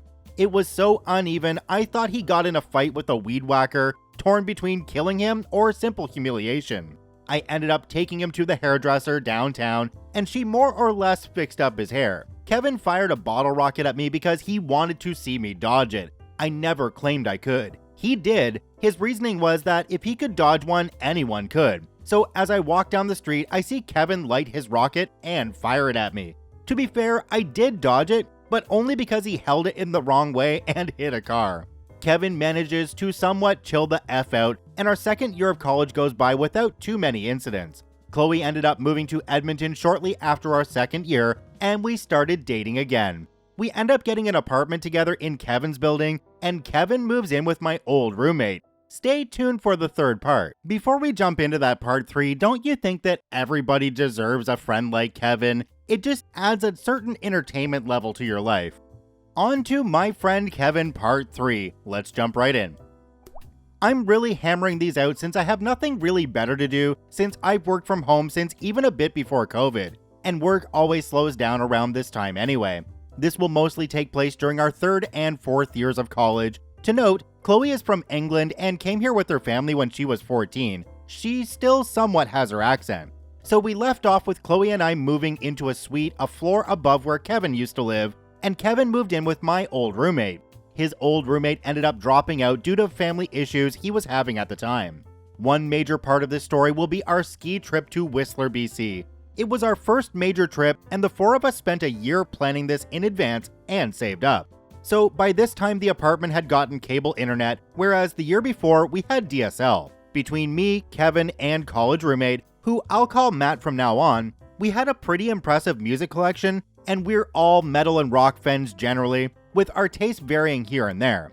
Kevin bought an old stereo set, multi-disc changer and all, from a flea market, and he ended up Frankensteining this stereo to his computer somehow because he had a sound card, but his speakers for his PC sucked. I still don't know how the heck he did it, but it was impressive. It only ever worked for him though. Kevin did give up on skateboarding but decided he wanted to build a go-kart instead. The apartment building had somewhat of a policy against doing full-on auto work in the parking lot for one reason or another. You could change your oil and change your winter tires, which I got very good at and did it as a job for 2 years, but anything else was a no. Kevin also had a car, an old Ford Tempo, I forget the year, and he asked me to change his tires over, but only to do the back ones. I told him no, he couldn't try drag racing in his car, and I could change all 4 or none of them. Kevin's stupid go-kart consisted of parts from a lawnmower, a computer, a bike, and a few other things. It technically ran, but it mostly just poured out thick black smoke and a lot of heat. Kevin also wanted to get the lawnmower blade working, and Matt and I told him no. He wasn't going to make Twisted Metal a thing. It wouldn't be a thing, and we weren't going to help him try to make it a thing. Kevin began dating a girl named Jessica, and she was smart, but she was also a total B. While yes, I and many others vetoed a lot of Kevin's crazy ideas, we didn't exactly force him to stop unless it was clearly a threat to ours or his safety. The latter was more common, to be honest. Jessica crapped all over his ideas, and while it didn't seem to faze Kevin when she called him stupid, I wasn't about to let her treat him like that. Chloe says I was his keeper, and while that isn't so true anymore, it very much was. Kevin paid me back in beer and lots of laughs. Plus, he's built like a hockey player, so when we had to move a few times, he was a guy you wanted helping. I walked into his apartment when Matt was at work and found Jessica screaming at him because I guess Kevin put her phone in the dishwasher. I told her to back the F off, and she started talking crap to me. So I picked her up and carried her down the stairs and dumped her outside the apartment building and told her to get lost. Kevin was depressed for a bit. About 2 hours before, he'd forgotten all about her. In all seriousness, it was probably longer, but none of us brought her up again.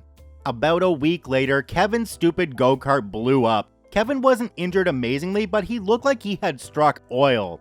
Thanksgiving came. Yes, here in Canada, our Thanksgiving is in October. We decided to do our own Thanksgiving in mine and Chloe's apartment that year because the Thanksgiving the university had was honestly pretty slim pickings, since most people weren't interested in putting money in and no one wanted to cook a turkey, if they even knew how to. Kevin chopped vegetables for Chloe while Matt handled the mashed potatoes. So darn good. I drank beer and got the pies ready.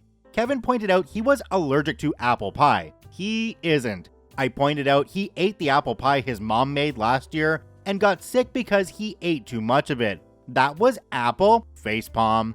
Kevin really wanted to make a poster run and asked us if we wanted anything. Matt asked him to pick up beer and was prepared to give him money. I'm only going for posters, but I'll get your beer when I get back if you want. I don't even know with this one. Halloween came again, and Kevin bought a few boxes of candy. Instead of handing pieces out, he decided to share it all with the apartment buildings by throwing a piece of candy at each door. He did this about 5 times before all of it was gone. Matt was used to Kevin's quirks by then, even tolerated them, and had an idea of Kevin's logic. Matt had a rule though: never go grocery shopping with Kevin more than once. Once, because then you learn why it's a bad idea. Kevin will throw random crap into the cart, and if you ever ask him how much it is, he'll give you a completely random number. Garbage bags? Oh, $20. He also grabbed stuff we all knew we or he didn't need. Cat litter? None of us owned a cat. The ski trip. As stated earlier in my post, this trip to Whistler was planned and saved up for a year. 2 hotel rooms, and we'd stay there for a 4-day weekend. Whatever money we had left over, we'd divide up. We left the morning our holidays started with me doing most of the driving, since I had bought a truck by this time.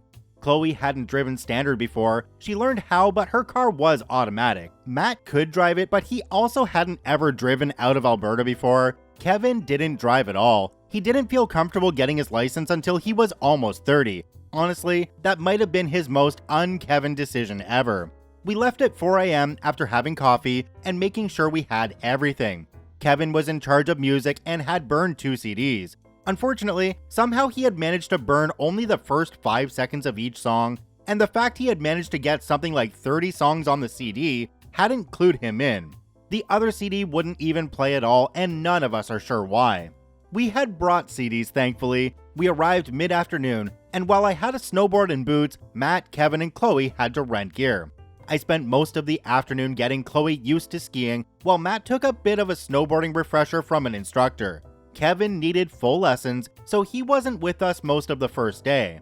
We went down some easy trails that afternoon, and I hit a few jumps, pulled some 180s, and a couple other tricks I wouldn't dare trying to do now. Kevin joined us by lunch the next day and was feeling pretty good about himself, so we hit the easy trails again.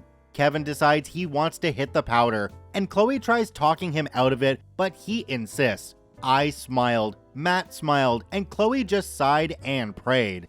I did not take him down the double black diamond trails. That would be cruel, but I knew a run that was all powder with a very nice, almost reverse half-pipe type formation of snow in the middle. I'd hit some jumps, Kevin might eat powder but suffer no major injuries, and fun would be had. It almost went that way. I did hit a lot of jumps, and Kevin managed to stay in control until he decided he would also hit a jump. He hit that jump fast and went all the way to the top 10 feet up and made a very good impression of a snow angel as he landed on his back.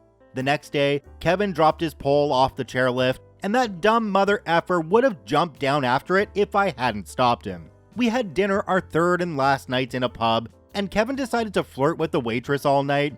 She actually did like him, I think, but then Kevin remembered we were leaving Monday. Kevin actually got her number and racked up a $200 cell phone bill a week later because he called her long distance. We returned home Monday, had Christmas, and Chloe and I started making plans for our futures. We knew we wanted to stay together, but had no idea where we wanted to live after university. Stay tuned for part 4. Does anybody else feel weirdly invested into this Kevin's life now? I really wish I had somebody that interesting in my life just to spice things up every once in a while. Our next story today comes to us from Snicket File. She's a nightmare. Let's jump right in. My coworker is a female Kevin, and I am baffled daily with the way she is. There has yet to be a day where she didn't say something or do something that made me glance around to see if I was being filmed, and this was all some elaborate joke. I met her about 3 months ago. I work at a newly opened hotel, so the first month was a lot of work, but day 1 was just the standard getting to know one another and going over the expectations of management. Right away, I pegged her as someone I wouldn't ever really be fond of. She felt the need to put in her 2 cents wherever she could interject. She was a suck-up and attention-seeking, and just overall not the person I'm drawn to. She's like a parrot, repeating your own words back to you as a question, or like it's just a response to what you said. While annoying, the problems didn't start popping up until a weekend when we were actually able to start setting up the property. Immediately, she began to dictate, even though most of her instructions were not what was supposed to be done. The first red flag was when I found another coworker who seemed to be going at my same pace and flow, Jenna. Jenna and I were working well together and had a good system going. That's when our Kevin stepped in and offered to help. Apparently, she'd finished her side of the hall. Sure, no big deal, right? She can put a coffee pot in each room. Everything was going great until we noticed she would wander into the room with the coffee maker and leave with said coffee maker in her arms. But she would take the time to mark it off the checklist we were using to keep track of what still needed to be put into the rooms. The next day, Jenna and I decided we would break off on our own and just make sure one floor was completely done as much as possible. We were still waiting on shipments of things to arrive. We went back over the rooms and started noticing almost nothing was in the rooms, but there were things marked off. We caught our Kevin walking around with a clipboard and pen, and when asked what she was doing, she said she was the one that was going to check the rest of the rooms, because F the checklist, she was going into the room and writing everything that was in the room down. That's what she was doing. Oh well, not our problem. After a lunch break, another shipment came in, the last one we needed to complete the rooms. We noticed she left all of her things, including her clipboard, in the middle of the hallway and was nowhere to be found. Oh well, again, not our problem. We fixed the entirety of the floor, having to go back over what she had done herself yesterday and what she had supposedly went back over that day. We found her hours later. Mind you, this was a week before opening and we had already lost a lot of prep time. We were cutting it close. When the manager called everyone up so we could do training to make the bed the correct way, so the entire staff who had just finished loading boxes onto the floors, then distributing the stuff inside to rooms, got off the elevator to find a floor that was supposed to be at least somewhat completed, a complete wreck. There were trash cans everywhere and everything was piled out in the hallway in front of the room doors. She peeked her head out of a room to giggle about the mistake she made, the massive mistake, the one that was going to set us behind an entire day. This floor was supposed to be completed, beds and all. Now that was going to be impossible, all because of her. Of course, nobody thought it was as cute and quirky as she did, so she ran down to cry to the manager. But persevere we did. Me and Jenna made it our mission to fix all that Kevin did, and there were many mistakes. Things that she'd checked off and things that she'd put into rooms on days when that was her only job. So knowing everyone was mad at her, she called out the next few days. getting out of doing any of the hard labor that was left to be done. A few days later, we opened and the new problems began. She had a habit of telling people they can do things they aren't supposed to, then saying, "Just tell them Kevin said it's fine." This happened when she invited a bunch of people into the hotel to have breakfast, without asking for permission from anyone. And these people were not the most classy people, and instead of leaving when asked, they argued with the owner because Kevin said we could. Then I walked in on her one night telling a guest of the hotel that he could park in the businesses across the street's parking lot, that it was okay, Kevin said it was okay, as if that business cared who she was and wouldn't just have his car towed. She forgot to charge someone. She just didn't get a card, didn't make him pay. That's her one job. She overcharged a woman $1,500. No one can figure out just how she did it. On the computer was a day-glow green post-it with "Do not rent $235" on it, clear as day. When I came in, she was in the process of checking that person in. I didn't realize because I was literally walking through the door. But then I got the backlash from it because she was gone before they realized the room was still very dirty and came back down. Then, upon further investigation, I saw that she had changed the room number specifically to 235. We had a whole empty property and she chose the one room she wasn't supposed to rent out. Not only that, the person was already pre-assigned to a different room, so it shouldn't have been changed, and it wasn't a mistake. You have to click through a lot of "Are you sure" type screens to change that. And outside of work, she might be worse. She told me a story about how she was sitting out in the porch and she heard screams for help coming from the woods, and she was going to investigate until her husband stopped her. And she didn't find it suspicious at all that the person calling for help was having a full-blown conversation with them, not just screaming or trying to come out of the woods. Could you imagine her at the front desk there looking at that note and going, "F you note, you're not the boss of me." Either that or it was just an honest mistake somehow because that number was in her head from seeing it on the post-it note. I don't know. I'm hoping that all the issues were reported though, and it really makes me wonder how this person is still there. Our next story today comes to us from Gert Bengert. Kevin, the self-appointed protector of inventory items. A hero I didn't know that I needed. Let's jump right in. Background: I work on aircraft, therefore I deal with some really expensive stuff.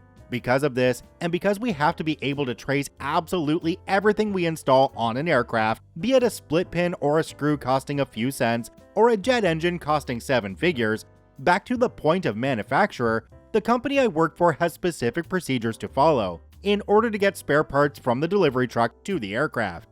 One of my colleagues is the antagonist of this story. Kevin has been working on aircraft for decades and has worked for our employer for about 4 years now. Kevin is somewhat difficult to deal with, and he has a reputation for making strange decisions. Anywho, one morning a couple of months back, I was tasked with installing a part on an aircraft. Not expensive by aviation standards, but still worth a few kilo monies. I could see in the system that the part had been requisitioned and issued out of the stores to the aircraft. So I went to the parts awaiting fitment storage shelves to get it. It wasn't there. I asked the stores guys what had happened. One of them said, "Oh, I had it sitting on the bench, a shelf just in front of a window that we slide open when we want to talk to the stores guys, ready to put on the parts awaiting fitment shelves, and someone grabbed it while I was finishing booking it out to the aircraft in the system." So it never actually made it onto the parts awaiting fitment shelves. Cue me running around for half an hour, fruitlessly looking for the darn part. Then I had a hunch and approached Kevin. "Hey Kevin, do you know where the part for aircraft registration is? I have it, it's on my toolbox." We all have big toolboxes on wheels, fitted with wooden tops that can be used as workbenches. Why? I've just wasted half an hour looking for it. Why do you have it? I saw it on the bench at the front of the store yesterday afternoon. Well, I was at the store and I thought, that shouldn't be there, it's not safe, somebody could take it, so I took it. Why? It's got nothing to do with you. I took it for safekeeping. So you saw a part sitting in the front of the store's window, you thought, that isn't safe, someone might take that, so you took it? Yes. In the end, I couldn't get Kevin to see that he'd done something wrong, and he actually got upset that I was pissed off with him. Other colleagues I talked to about the episode just chalked it up to Kevin being Kevin. But OP, Kevin proved that he was right. He said somebody could take it, and they did. The interesting thing to think about here though is that the chain of custody for that part would now be broken, and so it would really have an unknown history and not be allowed to be installed on any plane anymore. Our next story today comes to us from Locker Room Kevin. Kevin, the weightlifting spotter, and other crap shows. Let's jump right in. I'm a 17-year-old high school junior who is currently taking a PE class that I had to make up from last year because I couldn't do it during COVID. And this year, they started opening the class up to freshmen. One such freshman is today's protagonist, Kevin. Kevin, 14 male, is one of those guys so stupid it's draining to interact with. He's constantly joking, serious Kevin doesn't exist, and screwing around. He's always saying horribly inappropriate things and effing around in dangerous ways. He is the ultimate Kevin. It was the first week of school last month and Kevin introduces himself by screaming constantly and bragging about how he can lift 53 pounds. Kevin looks a bit like Drew Carey pre-weight loss at 14. And keep in mind, I ain't exactly light as a feather, so you know I meant it when I say he is not ready to lift 53 pounds. Kevin started showing up in an anime shirt on the daily, puzzled as to why we didn't think it was cool. He has latched onto me since I'm the only older guy in the class, and the teacher has basically designated me Kevin duty. That is, I am tasked with making sure he doesn't kill anyone. So fast forward a few weeks and we are bench pressing dumbbells. I know I'm weak and so I only try lifting 15 pounds each arm, whereas Kevin gets overconfident and insists he can bench 40 in each arm, swinging the dumbbells around like a madman. We are assigned to work in partners and I'm Kevin's caretaker for the day. Kevin tries for about 30 seconds and our job is to stand behind and spot each other to make sure nobody drops a dumbbell. I tell Kevin as I'm getting onto the bench to spot me, and I begin. I close my eyes for 10 seconds to push through the bench press. Wrong effing choice. I open my eyes to see Kevin grinning like a mother effing troll face. I launch up faster than Usain Bolt on an ICBM to when I see him gazing into my eyes, holding a pair of 30-pounders about a foot above my boys, and he's barely able to hold on. I launch backwards and Kevin drops the dumbbells onto the ground. Kevin also thinks it's hilarious to tell "the vegans are coming, run!" and other such inappropriate things. He even yelled into the girls' locker room and ran away and left me there to catch the blame. Kevin could not figure out a simple combination lock. No, not how to get the numbers right. I'm not good at that either. I mean, he literally did not understand that it was a dial to turn. Kevin claimed he would eat anyone who broke into his locker, even though he doesn't lock it. Kevin pounded the locker in anger, trying to force it shut, even though it was already shut. Apparently, he thought that if you kick the locker enough, it will lock. Kevin managed to get away with lying down on a bench for an entire class, where we were supposed to walk a mile on the track, with the teacher only discovering after class. He tried walking the first quarter mile, but gave up when the whole class passed a full lap in front of him. Kevin screamed like a banshee when I had the intestinal fortitude to commit the heinous crime of opening a soda that spilled some foam onto his empty, unused lunch tray. To Kevin, this is the end of the world. Yeah. Oh yeah, and he runs around yelling, "I have the power of anime," and repeatedly joking about how he should identify as a girl to get into their locker room. Haha, so funny, Kevin, I forgot to laugh. Oh, teenage hormones making us very weird people that do really weird things. I honestly don't see anything out of the ordinary on this post, just crazy teenagers becoming people.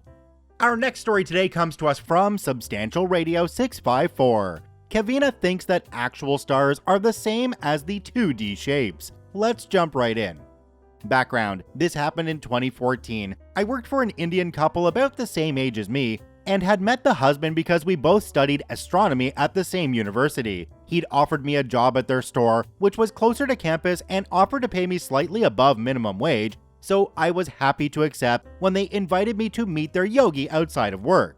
They followed some small yoga cult that I won't even try to explain because it involves magic diaries and a guy who psychically monitors your mental health. I ride with them to a large city 2 hours away, and am surprised to find that this religious leader I was meeting was an extremely pregnant 22-year-old white suburban mom who hosted private meditation sessions in her living room while entertaining her toddler son. This is our Kevina. Fun side note, her husband wound up being a storyboard artist for a particularly amazing animated show that had just become massively popular at the time. And he showed me the adult material comic that had allegedly earned him the job, so that was neat.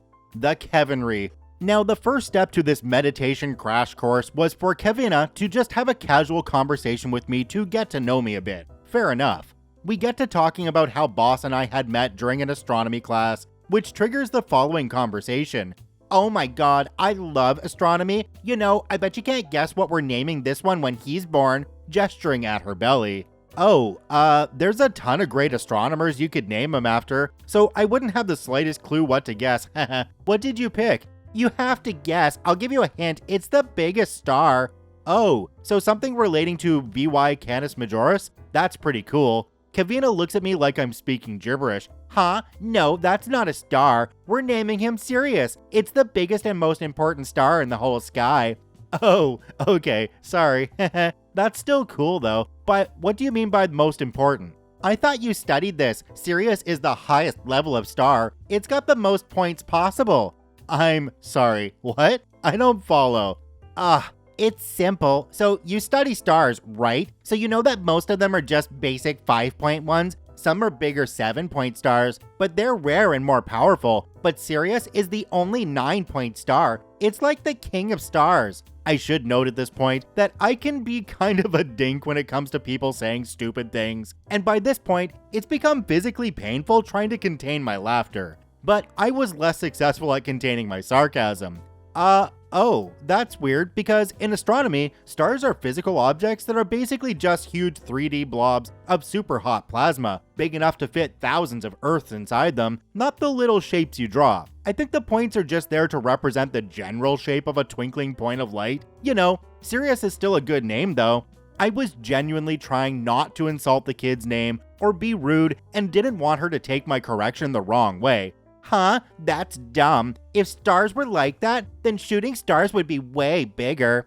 Looks at Boss with an "is she serious" expression on my face. Boss looks at me with a look of embarrassment. Shooting stars aren't actually stars, they're meteorites, little chunks of rock and dust burning up as they pass through Earth's atmosphere, and only occasionally leaving behind big enough chunks to find on the ground. We get a really big one every several 100 million years or so that's a few kilometers wide and causes a lot of damage, like the one that killed the dinosaurs, but mostly they're tiny. That's the stupidest thing I've ever heard. You should get your money back from that school. At this point, seemingly mistaking my incredulity for embarrassment, Kevina gets back to the whole meditation thing and the rest of the visit goes on in an awkward, meditative silence. Boss never invited me to a second meditation, and I don't know if he was more embarrassed about her beliefs or my willingness to argue with her over them. I'm still flabbergasted by the fact that this woman is apparently seen as a perfectly reasonable religious leader by a guy who literally majored in astronomy and physics. Now, to wrap this one up, normally I give some of my own comments at the end, but OP did a much better job than I would ever be able to do with this comment down below. It says,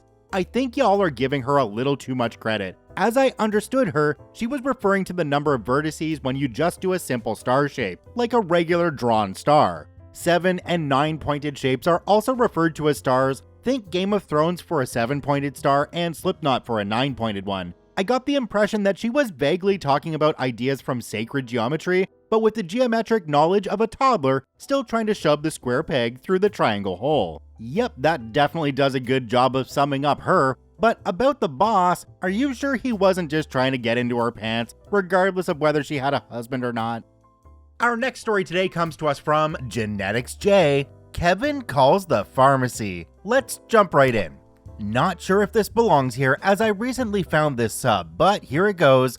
I work in a pharmacy chain. If you ever want to know why your meds took so long to fill, it's because I just spent 20 minutes talking to Kevin. On my third day on the job, I get a call from Kevin.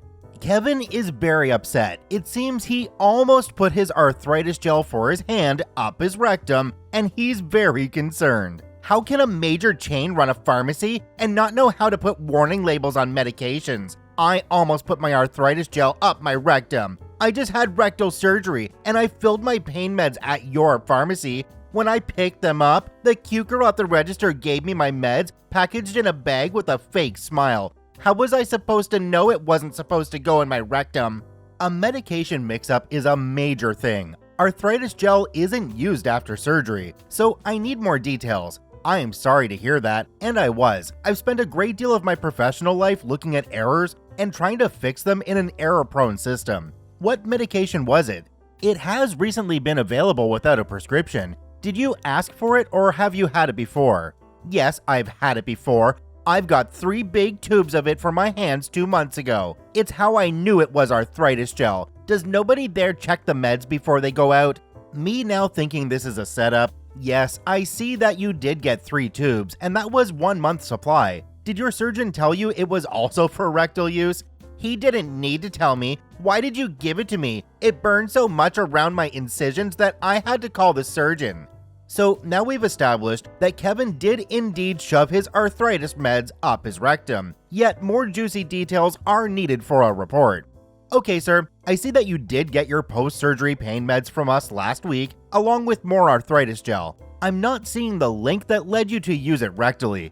By now, I was enjoying the conversation and using the term rectally loudly. Kevin was on the phone, so there was no concern about violating his privacy or embarrassing him. I was getting my pain meds for my surgery. You should have told me they're not for rectal use. I'm looking at the label that was attached to each box and tube of the arthritis gel. The directions are quite clear, stating apply to hands up to 4 times a day. At this point, Kevin was getting annoyed I wasn't understanding things. Well, I didn't see it. When someone gets surgery meds, they aren't expecting arthritis meds. Fair enough, I think. But we fill prescriptions for people for multiple maladies very frequently. Okay, Kevin, now how are you taking your pain pills for your rectum? I swallow them. Do you think I'm some kind of moron? Kevin has laid down the gauntlet. Well, Kevin, tablets and capsules can be taken by any orifice. It says on the bottle to take tablet by mouth every 6 hours for pain. Jesus, you must be dense. Is there a manager I can speak with? Oh, now he's gone Karen on me. I am in charge of the pharmacy today. Now, let me get this straight so I know I have all the details. You put your arthritis gel up your rectum. This is a gel you've previously gotten before, and your pain medication you took by mouth, and you've never had this before. You read the directions for the pills, but not the gel. Yes, that's exactly the problem. You should have told me not to shove it in my rectum. I can understand your dilemma. However, you receive Medicaid. Federal law dictates that we must counsel you on each and every fill. I can see your signature from where you signed, stating you received counseling, both times in fact, from getting your arthritis meds. I'm not seeing the issue here. They were clearly labeled. You've had the medication before, and you indicated you haven't read it. What do you want me to do? At this point, Kevin seemed resigned that he was not getting through to me. I'm gonna call the surgeon and talk to him. We'll see about getting a lawyer. You've been negligent. With that, Kevin slams the phone down. Who still has a landline anyway? Well, I better document this. I send patient care notes to his surgeon and arthritis doc, stating the problem, putting a hand gel up his rectum, and not following directions or common sense. In case he does more Kevin things with the doctors, best to have a continuity of care and understanding his Kevin antics. After closing, I see a tired lady in scrubs looking at an end cap filled with junk. I ask if I can help. She's also in healthcare and just looks drained from dealing with the burden of humanity. Turns out she's a nurse with the surgeon, and she had received my care note but wanted to find out more. She also informs me the rectal surgery was to fix damage from objects Kevin had inserted to relieve constipation. Well, Kevin never got through to me that it was my fault that he put his arthritis meds up his butt. I suppose that makes it a Kevin story. This was a 20-minute conversation, by the way, so the next time you're wondering why your prescription takes so long to fill, it's because we spent 20 minutes telling someone not to put something up their butt. Was anybody else here reminded of a quote from the TV show Scrubs? No sir, they're analgesics, not analgesics. The pills go in your mouth. Yep, that's about all I have to say about that story. On to the next one. Do me a quick favor, have a look down below the video. If that subscribe button's still red, it means you're not actually subscribed to the KCC channel. Please hit that subscribe button for more daily Reddit stories. Our second story today comes to us from Kazbob48. Kevin doesn't understand accountability. Let's jump right in. I posted in a separate thread that I used to work as a merchandiser for a national soda brand. Basically, my job was to make sure your store shelves are always stocked. Anywho, there are some interesting folks you meet in that community, including this Kevin, who worked for a competing company. Kevin was always drunk, high, or both. Normally, Kevin rode passenger with a normal merchandiser. My hunch is Kevin was not allowed to drive from a previous incident. I'm in college and it's summer. Lots of labor in the summer disappears as students leave the area. In other words, it's a good time to make money as there is a labor shortage. I'm working 55+ hour weeks. I walk into the back room of a large market and it is absolutely 100% a mess. There is cat litter, dog food, laundry detergent, etc. scattered on the floor. Kevin is in the forklift trying to get this pallet off the top rack, but has the forks tilted in the opposite direction of what he should be doing. It is going to pull the whole rack down. I scream at him and he ignores me. I pull him out of the driver's seat and he crumbles like a sack of potatoes on the concrete floor. Kevin seems to resume some sort of ability to think rationally. I tell Kevin he could have killed himself or somebody else and to go sleep off whatever he has. Kevin complies.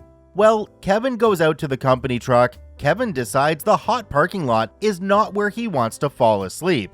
Kevin decides to drive drunk. He wants to park under a big tree on the highway. Kevin runs into said tree and totals the company rig. I walk out of the store to see the mess. I see Kevin 3 months later. They are so short on labor that they have kept Kevin, but he thinks the entire episode is my fault. Apparently, I should have allowed Kevin to continue wrecking the back room and putting his life along with everyone else's in danger. This Kevin is going to cost this company a lot of money, like a lot more than it would cost to get a new employee in place. If you think about the fact that he was driving likely without a license and wrecked the truck, just the increased insurance premiums for that company would be worth terminating him over. Our third story today also comes to us from Kazbob48. Kevin doesn't understand storage space, and physics. Let's jump right in. So I used to work for a major soda company as a merchandiser. Basically, my job was to stop by stores several times per day and refill the shelves. Twice a week, though, was load day. On that day, a truck would drop off pallets meant to supply the store until the next delivery. Those days were pains. The problem is that everyone else is also dropping off stuff, and soon enough, everyone's pallets are in everyone else's way. You are trying to move your stuff to your area in the back room, work new product into the store, change store displays, etc. Needless to say, when done incorrectly, you are quickly at the receiving end of other grumpy merchandisers and the backroom manager. So my supervisor is Kevin. Kevin is a big believer in always over-ordering. There was this tiny convenience store in Hickville that maybe had a population of 500 people. Their back room is tiny. We have enough room for 2 pallets. We stacked those pallets too high for a total of 4 pallets. But that's it. This store has a sale. My boss orders 10 pallets of stuff. When I arrive to work through the delivery, the manager is bent out of shape because there are pallets outside the store that anyone with sticky fingers can take. I call my boss and explain the situation. He explains to me that I need to somehow make room in the store for the extra units. So I'm doing my best to do so by putting product where it is not supposed to go, and now the manager is even more mad. So I call my boss again. Now he's mad at me that I somehow can't find room for 4 times more product than should have been ordered. He dispatches a truck to come buy back some of the product. It's the same driver who dropped it off. He said he thought that delivery was going to be a bad idea when he dropped it off. One more story. The 4th of July is the busiest day of the year. Every store has sales and people buy more soda than they ever plan on drinking. Every year, 4th of July has problems as stores start to run out of stock before more trucks arrive to restock. Every single vendor tries to solve this problem by over-ordering, which means the back room is completely 100% full the night before. But the store that I am working has this old Soviet Union relic of a forklift. The vertical forks are hydraulic, but the machine doesn't do the actual pushing forward. In order to move this type of lift, you have to physically push it forward and backward. Obviously, this takes some muscle and is a huge pain in the rear when maneuvering 200 12-packs per pallet.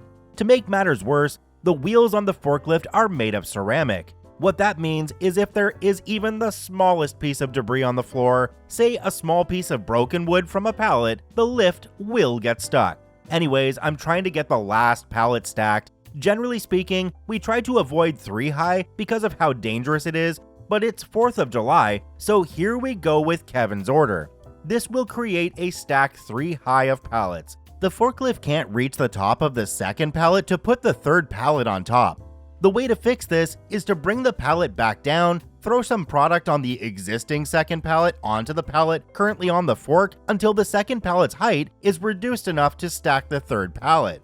My boss stops by and is aggravated I haven't finished stacking product. I tell him the problem. To his credit, he helps me throw some product. He decides he is going to use the lift. He has never used it before. He hits a piece of debris on the floor with the pallet raised as high as it goes. Instead of lowering the pallet, my boss decides to literally get a running start and attempt to push the lift over whatever is stopping the ceramic wheel. It looked like it worked at first. He definitely got the wheel over the debris, but now the entire forklift starts to tilt. It is on a collision course with the other soda company's stacked products. It hits and causes a domino effect with all the other stacked pallets. It is a glorious old faithful of sodas as pallets hit the floor and explode. It literally sounds like a war zone. I got paid overtime that night to stay hours cleaning up the mess while my boss got to go home. The backroom manager was lava hot mad the entire time. No matter how many times they cleaned that floor, it was sticky to the day I quit. I can definitely relate to this story from when we owned the convenience store many years ago now. We'd have a lot of product come in and basically nowhere to put it. And also with the sticky floors, oh my gosh, if you ever dropped the tray for the froster machine, oh, it was a nightmare. Our last story today comes to us from Bernd Schmidt, Kevin, his fart collection, and other anecdotes. Let's jump right in. I met Kevin working in Kittyland at my local amusement park when I was 18. Somehow we became friends, but I can't remember why. The first time he invited me to his house, Kevin and his twin brother Kevin, both named after their dad, both appearing indistinguishable from one another, my friend, who we'll call Kevin number 1, was in the midst of a violent brawl with Kevin number 2. For some reason, number 2 was totally naked, chasing number 1 around the house screaming, "I'm gonna make you eat my butthole." It was profoundly disturbing. Their dad broke up the fight, yelling out very vividly, "If the two of you don't stop, then you're gonna have to eat my butthole." Their mother, who was the most normal human being I ever met, was in tears, desperately reminding them they had company, me. She looked emaciated. God only knows the horror she's laid her eyes on in that house. Kevin number 2 locked himself in his room, and the crashing of lamps and whatever else has the ability to shatter rang out for the better part of an hour. Kevin number 1 apologized and we hung out in his room. Everything was copacetic until he said, "Wait till you see this." He opened his closet and a pile of seemingly empty Maxwell House containers tumbled to the floor. His room looked like 20 sticks of dynamite had went off, but miraculously hadn't broke a single thing. "Check out these beauties," he said, with an excitable disposition. Each can was labeled in black marker with the integers of different years, 98, 99, 00, etc. I asked what they were. He said, "The real present is inside." Suddenly, I felt ill. He didn't even have to say it, and I prayed he wouldn't have the impulse to open one of them. It was his fart collection. 99 was a doozy. Shall we? No, Kevin, please don't. Okay, but you don't know what you're missing. We played Madden and I left, particularly traumatized. The second time I went over, Kevin number 2 was inebriated. He was an absolute prick. A few years later, he moved to Vegas to be an accountant and become a degenerate gambler, cokehead, and alcoholic. He also did amateur fetish adult material where he played a submissive gimp who liked getting ball busted. I won't explain that any further. Except he wasn't in it for the money, he genuinely enjoyed getting kicked in the balls. At one point, our friend Brooks found some of his videos. I clearly remember a dominatrix busting his balls and asking, "Do you like that, B?" To where he replied with, "Kick me until I'm infertile." We must have rewound that part 1,000 times. Kevin number 1 didn't like it when we'd watch it. Brooks used to ask, "Why? You both have identical DNA." As far as that first year working with Kevin, I can recall a slew of bizarre things he did. He repeatedly put kids into ride seats backwards. That's what got him fired. He was already on thin ice after telling a 4-year-old to "keep that effing thing in your mouth," referring to a pacifier, or "I'll shove it down your throat." He told a couple that their rambunctious child probably has a mental disorder. He once buckled in a group of kids in a ride, turned it on, and then walked off to a concession stand. Luckily, I or the parents didn't rat him out, since I stepped in during my break. He was also a pig when it came to eating. He picked up a half-eaten corn dog off of a bench and ate it. His excuse was, "I saw the guy eating it, and he looked pretty clean." He would trip over his own feet often, but would never put his arms out to brace himself for the fall. He'd just smash his face in. When I explained what "brace yourself" means, he said, "I don't wear braces." One day, he showed up to work covered in dirt, cinders, and blood. His eye was swollen shut. When we worriedly asked him what happened, his response was very simply, "F humanity." A girl working at a game nearby said he just fell, got up, and angrily asked, "Who put that stick on the ground?" There was no stick. He tripped over his own feet. As far as him tripping over his own feet, it was immediately apparent that the reason was because his shoes were about 4 sizes too big for his feet. He looked like a clown walking around.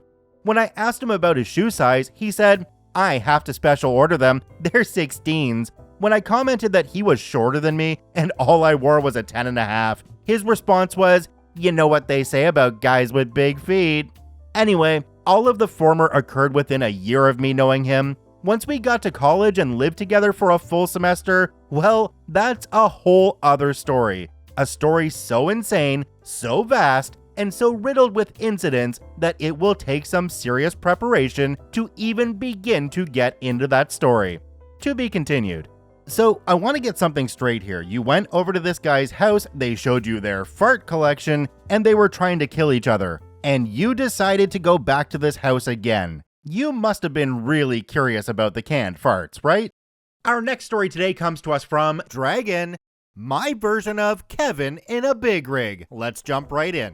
First off, a little backstory. I'm from a family with a lot of involvement in trucking. A few of us ended up as drivers, married drivers, dispatch drivers, or loaded trucks for a living.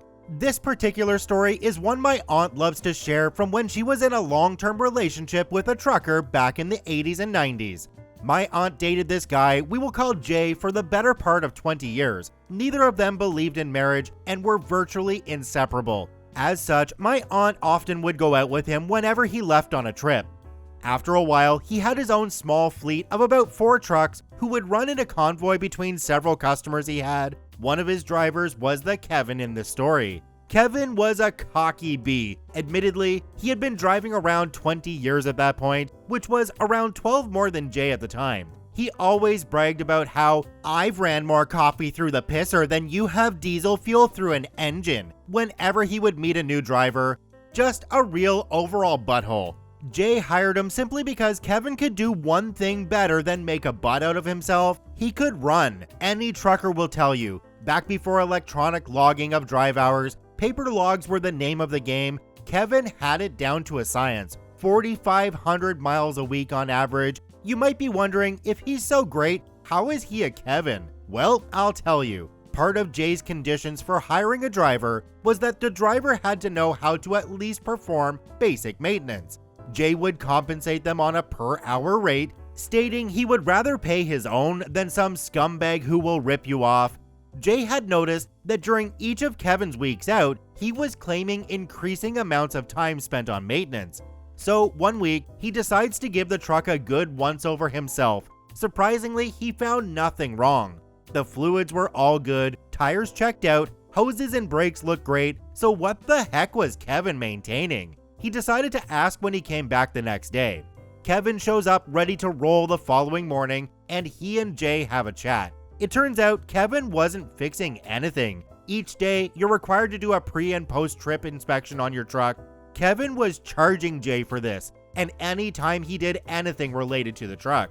Needless to say, Jay was pissed. A cursing match ensued, followed by Kevin going home unemployed. A couple of days pass, and my aunt gets a call from Kevin's wife begging for a second chance for her husband. My aunt speaks to Jay about it, who decides he will discuss it with Kevin. A few beers, a handshake, and a hug with apologies, and all is well. Jay then tells Kevin he needs him for a trip to Maine. We all lived in Kentucky, hauling 2 loads of manure up in an end dump trailer, then picking up 2 van trailers hauling paper back.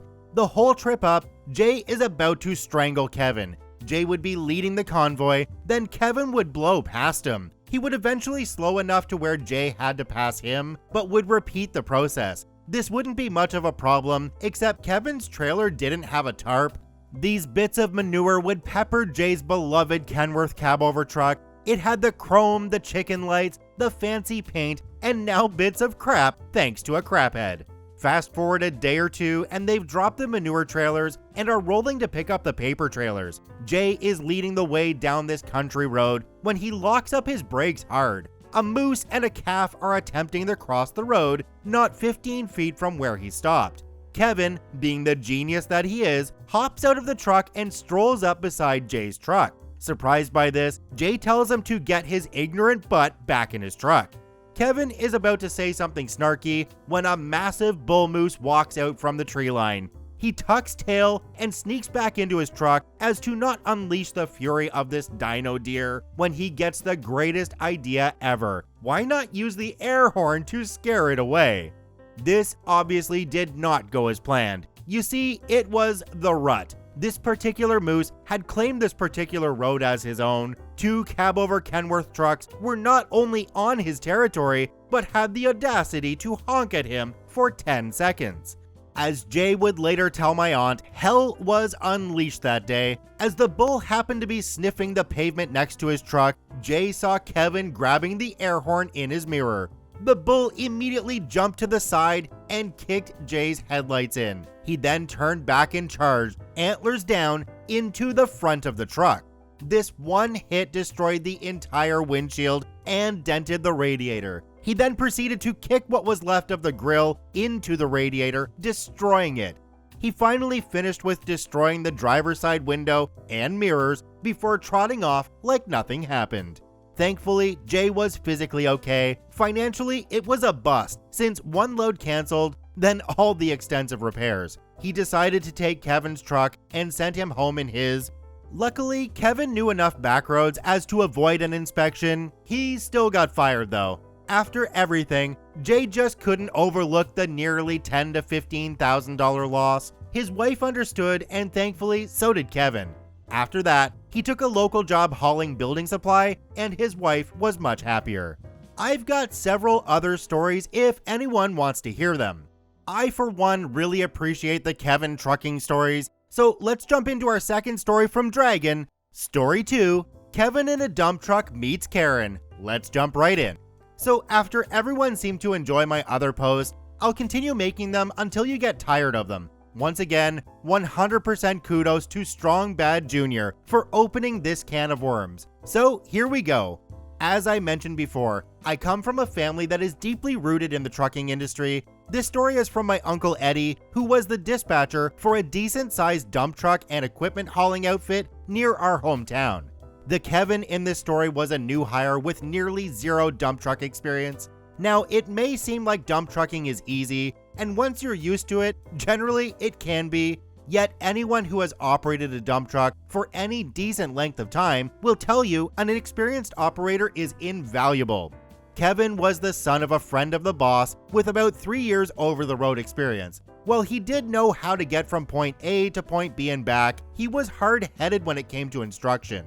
On his first day, Uncle Eddie had assigned Kevin ride with Joey, who was a 5-year veteran with the company. By lunchtime, Joey was back at the yard asking that Kevin get off his truck. Uncle Eddie walked out to where Joey stood with 2 other men and asked what the issue was. Evidently, Kevin saw fit to fart in the truck every time it would hit a bump, then proceed to laugh hysterically. Uncle Eddie just let out a snort, as did the other men. Joey didn't find this funny at all and threatened to call the main boss. Kevin was removed from the truck and put under the patient wing of an older gentleman named Frank, who thankfully lost his sense of smell in Vietnam. Flash forward a year, and Kevin is still attempting dump trucking. When at all possible, Eddie puts Kevin on the extremely simple tasks. Needs 8 loads of dirt dumped in this large field? Done. Need gravel dumped in one big pile? Done. Anything else? Kevin complained. On one job, Eddie had him follow Frank down with a load of sand to spread across a spot on the ground for a pool. The entire time, Kevin was on the phone with Eddie, groaning about everything. Keep in mind, this was a 30-year-old man. Ed, Frank's driving too fast. Okay, Kevin. Ed, why can't I just dump dirt? We need you on this job, Kevin. Yeah, but I don't want to have to. Hate it for you, Kevin. I'll call the boss and he will yell at you. Wouldn't be the first time, won't be the last. The next day, Kevin goes straight to the boss's office. He comes out with him in tow and approaches the window where Eddie puts his dispatch orders. Ed, Kevin tells me you were mocking him and have previously made fun of him with others. Is this true? Uncle Eddie towards Kevin. First off, how is me needing you on a job mocking you? And second, when exactly did I make fun of you? When you put me on a job that's clearly below me, then saying I hate it for you when I simply voiced my concerns. Uncle Eddie cut him off. You do realize this past year, I've had to go out of my way to ensure you had the simplest of jobs, right? No, you didn't, but whatever. You still made fun of me with Joey when my tummy hurt. Both the bossman and Eddie looked at each other and back at Kevin. Tummy? Really? I've heard enough. Just let me know if we have any further issues.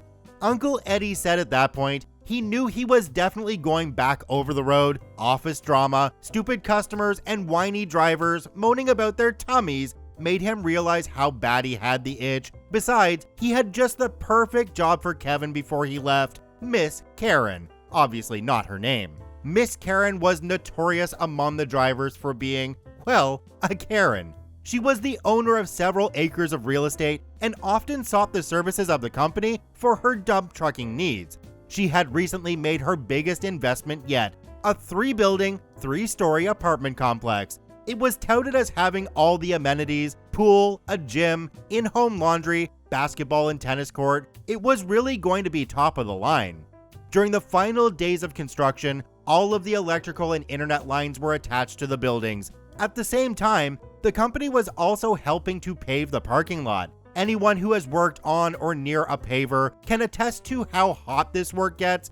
Kevin was placed on the final crew to finish the last end of the parking lot. Karen, ever the watchful, came out to see the finalized product and to inspect anything she might not like. Immediately, she noticed Kevin munching away at a Slim Jim in his truck with music blasting. She proceeds to call Eddie at the dispatch office to complain. ABC Dump Trucking, can I help? Your driver looks like an idiot. Excuse me? What? This stupid driver you have in the blue dump truck looks like an idiot. I'm sorry, who is this? Miss Karen from XYZ Realtors, the one who's paying for component drivers, not mouth-breathing idiots. The phone then goes quiet. Oh no, no, stop him, no! Random men screaming in the background, loud buzzing noises commenced, following by a thunderous crash. Karen began panting. Karen began seething. Karen began screaming. Yet above all that, what did Uncle Eddie hear? Kevin in the background declaring, "Don't get mad at me. It ain't my fault the bed of the truck didn't go down when I drove off." Karen began yelling what could only be compared to, and I quote Uncle Eddie on this, an effing Balrog mating call toward Kevin. Uncle Eddie grabbed the bossman, hopped in the company truck, and hauled as much butt towards the job site. When they arrived, everything was in shambles. Kevin had pulled down every single power and internet line for the complex. He also tore down the upper half of the utility pole, which was attached to the main line. Upon seeing the boss, Kevin ran to him immediately, like a kid who knew he'd done goofed. Thankfully, the bossman wasn't having any of it and fired him on the spot. One would think that upon encountering this state of affairs, you just grab your things and leave, right? Nope, not Kevin. He demands to be rehired on the spot and was told to pound sand. Karen was heard yelling at everyone she could, so the bossman and Eddie walked towards her direction. Kevin, still not taking the hint, followed closely behind.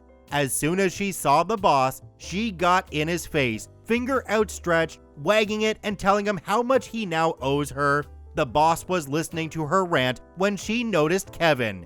Do you realize how much money this cost me? Time, effort? From where I was in the truck, all I could see was your hand on your hip and your finger wagging at anyone who would listen. Don't seem like that requires much effort, I'm just saying. The boss and Uncle Eddie wanted so bad to laugh. The boss later admitted that was the only time he half considered giving Kevin his job back. Kevin just did what a lot of us would do at that point. They gave them a piece of their mind when they knew it wouldn't affect their job. The job was already gone, what did he care? On to our third story, written by Dragon again. This one is Kevin in a big truck meets Mr. Koo. Let's jump right in. I'm grateful for all the kind words about my other two stories, my dudes. As promised, here is story number 3. Also, once again, 100% kudos to Strong Bad Jr. for opening this can of worms. Now, I know you're all wondering who on earth is Mr. Koo. You see, once upon a time, circa before I was but a twinkle in Mama Dragon's eye, my uncles raised chickens. Chicken fighting was a big social thing where we are from, but my family didn't agree with it. Socially, they would discuss marches and act interested, only to go behind the patrons' backs and buy up as many of the chickens as possible under the guise of taking them upstate to fight. In reality, they took them to my grandparents' small farm where they could lay eggs, free roam, and peck around as they saw fit. One of the biggest birds they had was the star of our story, a black and white asil chicken named Mr. Koo. He had apparently been the chicken champion before my Uncle Charlie won him in a poker match. On the ride home, Charlie didn't know how this super aggressive chicken would react in the cab of his pickup. Sure enough, he gets in, plops his butt down, and all he heard was a cooing sound all the way home. Evidently, even champions enjoy the concept bye-bye. When they got home, Charlie took Mr. Koo inside the house to get him cleaned up. Evidently, Mr. Koo decided at that point he wasn't leaving.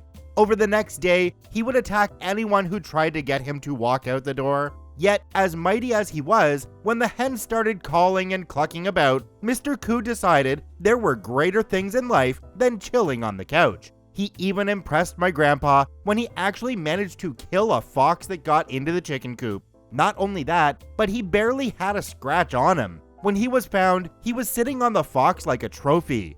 When you think about it, technically, we had a pet attack chicken. Now that we've caught that up, let's learn about the Kevin in our story. In Uncle Eddie's words, Kevin was an idiot. They had worked together at a local trucking company. They mainly ran auto parts to Laredo, Texas, and back to several locations across the Midwest. Similar to the Kevin in the first story, this Kevin was cocky. Yes, he could run. Yes, he knew well how to operate a truck. Unfortunately, he didn't know how to keep from running his mouth on people. Every time Eddie stopped with him at a diner or some small mom and pop to get fuel, he complained. Got coffee? Pfft, it's too weak. Food? I wouldn't let my dog eat that, but I guess I'll have to suffer. Shower? Water was too cold and there were spots everywhere. Flash forward to the week of the incident we are all here for. Uncle Eddie and Kevin happened to be near the farm and decided to take a week off for a clean bed, home-cooked meals, and some fishing. As they roll up in the trucks on Sunday, my mama happened to be there. She was barely 18 at the time, and Eddie and Kevin were in their late 20s. Kevin took this as a perfect time to flirt. Eddie, already sick of his BS from the road, slammed him upside the truck. Now son, I've seen you whine and cry for months now. I've put up with it. But you get within an inch of her, and those chickens will eat good for a while. Okay, sheesh. Kevin brushes himself off after Eddie lets him go. You have my word. They shook on it and proceeded inside. Kevin, of course, had a retort. Besides, chickens don't even eat meat. Eddie pointed towards Mr. Koo, who happened to be glaring a hole in Kevin. Tell that to him. Pfft, just throw a fox in there with him and you'll see who's the meat eater. Mama had walked up and given Uncle Eddie a hug at this point and heard what Kevin had said and laughed. Well, considering he killed the last one, I think they're all afraid to come around anymore. Kevin's eyes got big as Mr. Koo still glared at him from the yard. Dinner that evening was a great time. According to Uncle Eddie and Mama, my grandma went all out with all the fixins, as we call it. Having had 4 kids, she still cooked for an army, so there was plenty to go around. As for Kevin's complaints, Grandma shot him down. As soon as they sat down, she led the table in a simple prayer, which included the line, "And we are going to remain grateful for the food we have received," while giving him a quick glare. Monday morning comes and goes with everyone sleeping in, except Grandma, of course. She's up with the chickens, tossing seed and other small bits from dinner the night before. Eddie wakes up and strolls over to the bathroom to handle his morning business. Upon returning to his room, he notices his drawer where his wallet was kept had been left ajar. Strange, he thought, but Grandma appeared behind him. "Now, I done went through your wallet and didn't see no money. You got a savings account?" "Yes, Ma." Granny glared at him with that look she has had for years. Think of that meme of Fry from Futurama, only an older Southern belle with the sass of Sophia off of the Golden Girls. "You said I didn't have any money in there, though? I could have sworn I had at least $40.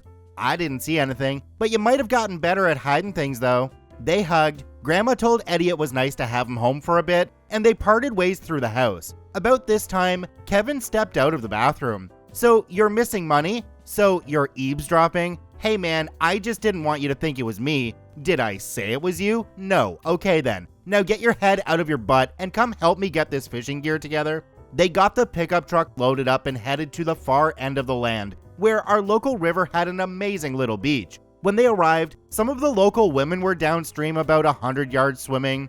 Kevin took this as his perfect time to make a move, despite Eddie telling him not to. "I got this," he says. Yeah, he got over there. One of the girl's boyfriends happened to be a guy Eddie knew, had previous boxing training. So what does Kevin do? He runs his mouth. Eddie tells it like this. He glanced over at Kevin while tying his hook to his line. He hears Kevin say, "So, what are you gonna do about it, punk?" He hears a loud thwack, and Kevin on his back in the sand.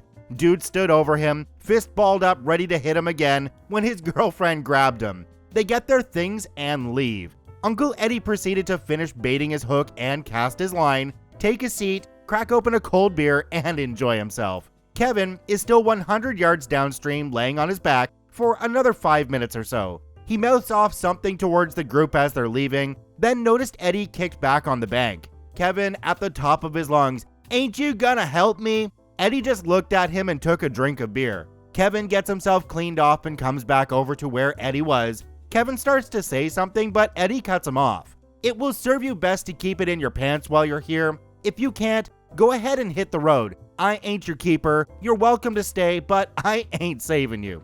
Kevin didn't say another word about it. By the next morning, they rolled in with a whole mess of catfish for dinner. My grandma had breakfast ready for them. They washed up, ate breakfast, and decided to take a couple-hour nap. After everyone got up, they went out on the porch before dinner was ready. Mr. Koo was pecking around the base of the steps when Kevin kicked a small stone from the porch at him. Mr. Koo glared at him. "You do that again, and he's going to attack you. Yeah, whatever, it's just a stupid hen," and proceeds to do it again.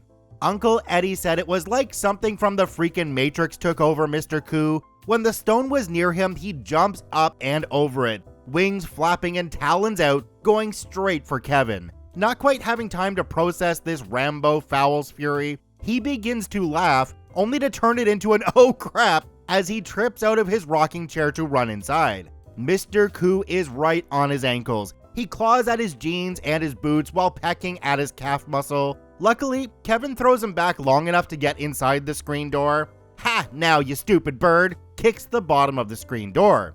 Grandma with carving knife in hand, "You kick my damn door like that again and I'll show you a stupid bird." Uncle Eddie had picked up Mr. Koo and took him to the other side of the house and came in the side door. "Eddie, honey, your friend here is about to get it if he kicks my door again. I ain't saying it again. Now y'all come in here and get some of this fish." Kevin just looked around with a scowl. Not much was said over dinner, but Kevin finished early and excused himself to bed. Very early that next morning, everyone is woken up by a thunderous crash inside the hallway. Thinking Grandma had fell, Eddie ran outside to find Grandma standing over top of Kevin with a frying pan. "Mama, what happened? What's going on?" "I caught this one here was rummaging through my chest of drawers I keep in the hall closet. That's where I always keep my jewelry and some emergency money."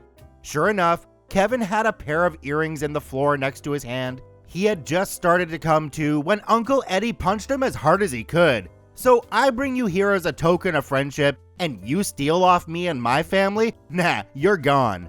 Eddie went into the room Kevin was staying at and went through his bag. Inside, he found the $40 he was missing. He found a disposable camera, 2 other pairs of earrings, and a small gold chain necklace my great-grandfather had given to my grandma. All in all, it might have been worth a couple hundred at best, but it was the principle behind it. My grandma just collected her belongings, put everything back as it was, and placed Kevin's bags outside. Uncle Eddie drug him outside until he woke up. He immediately tried to swing on Eddie, but ended up tripping himself.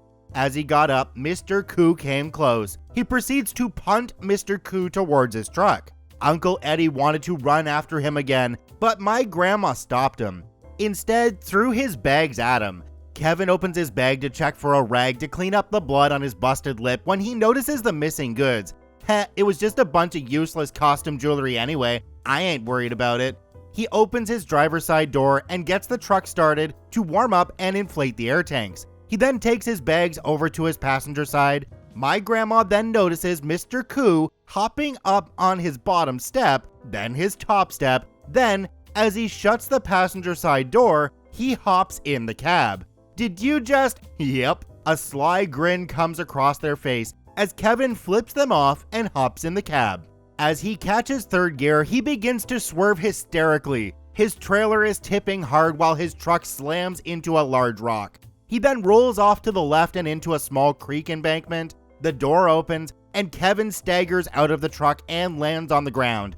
A few moments later, Mr. Koo casually struts out of the cab, onto the step, flogs at Kevin one last time before doing that characteristic peck walk chickens do, back towards the house. They ended up calling 911 because they figured between a frying pan, a hard right hook, a severe chicken flogging, and a truck wreck, he may need medical care. When the police showed up, he demanded Mr. Koo be put down. The cops laughed at him, especially once they heard our side of the story. According to Uncle Eddie, the company they ran for let him go due to the accident. He also ended up with over 50 stitches from the cuts and pecks he got.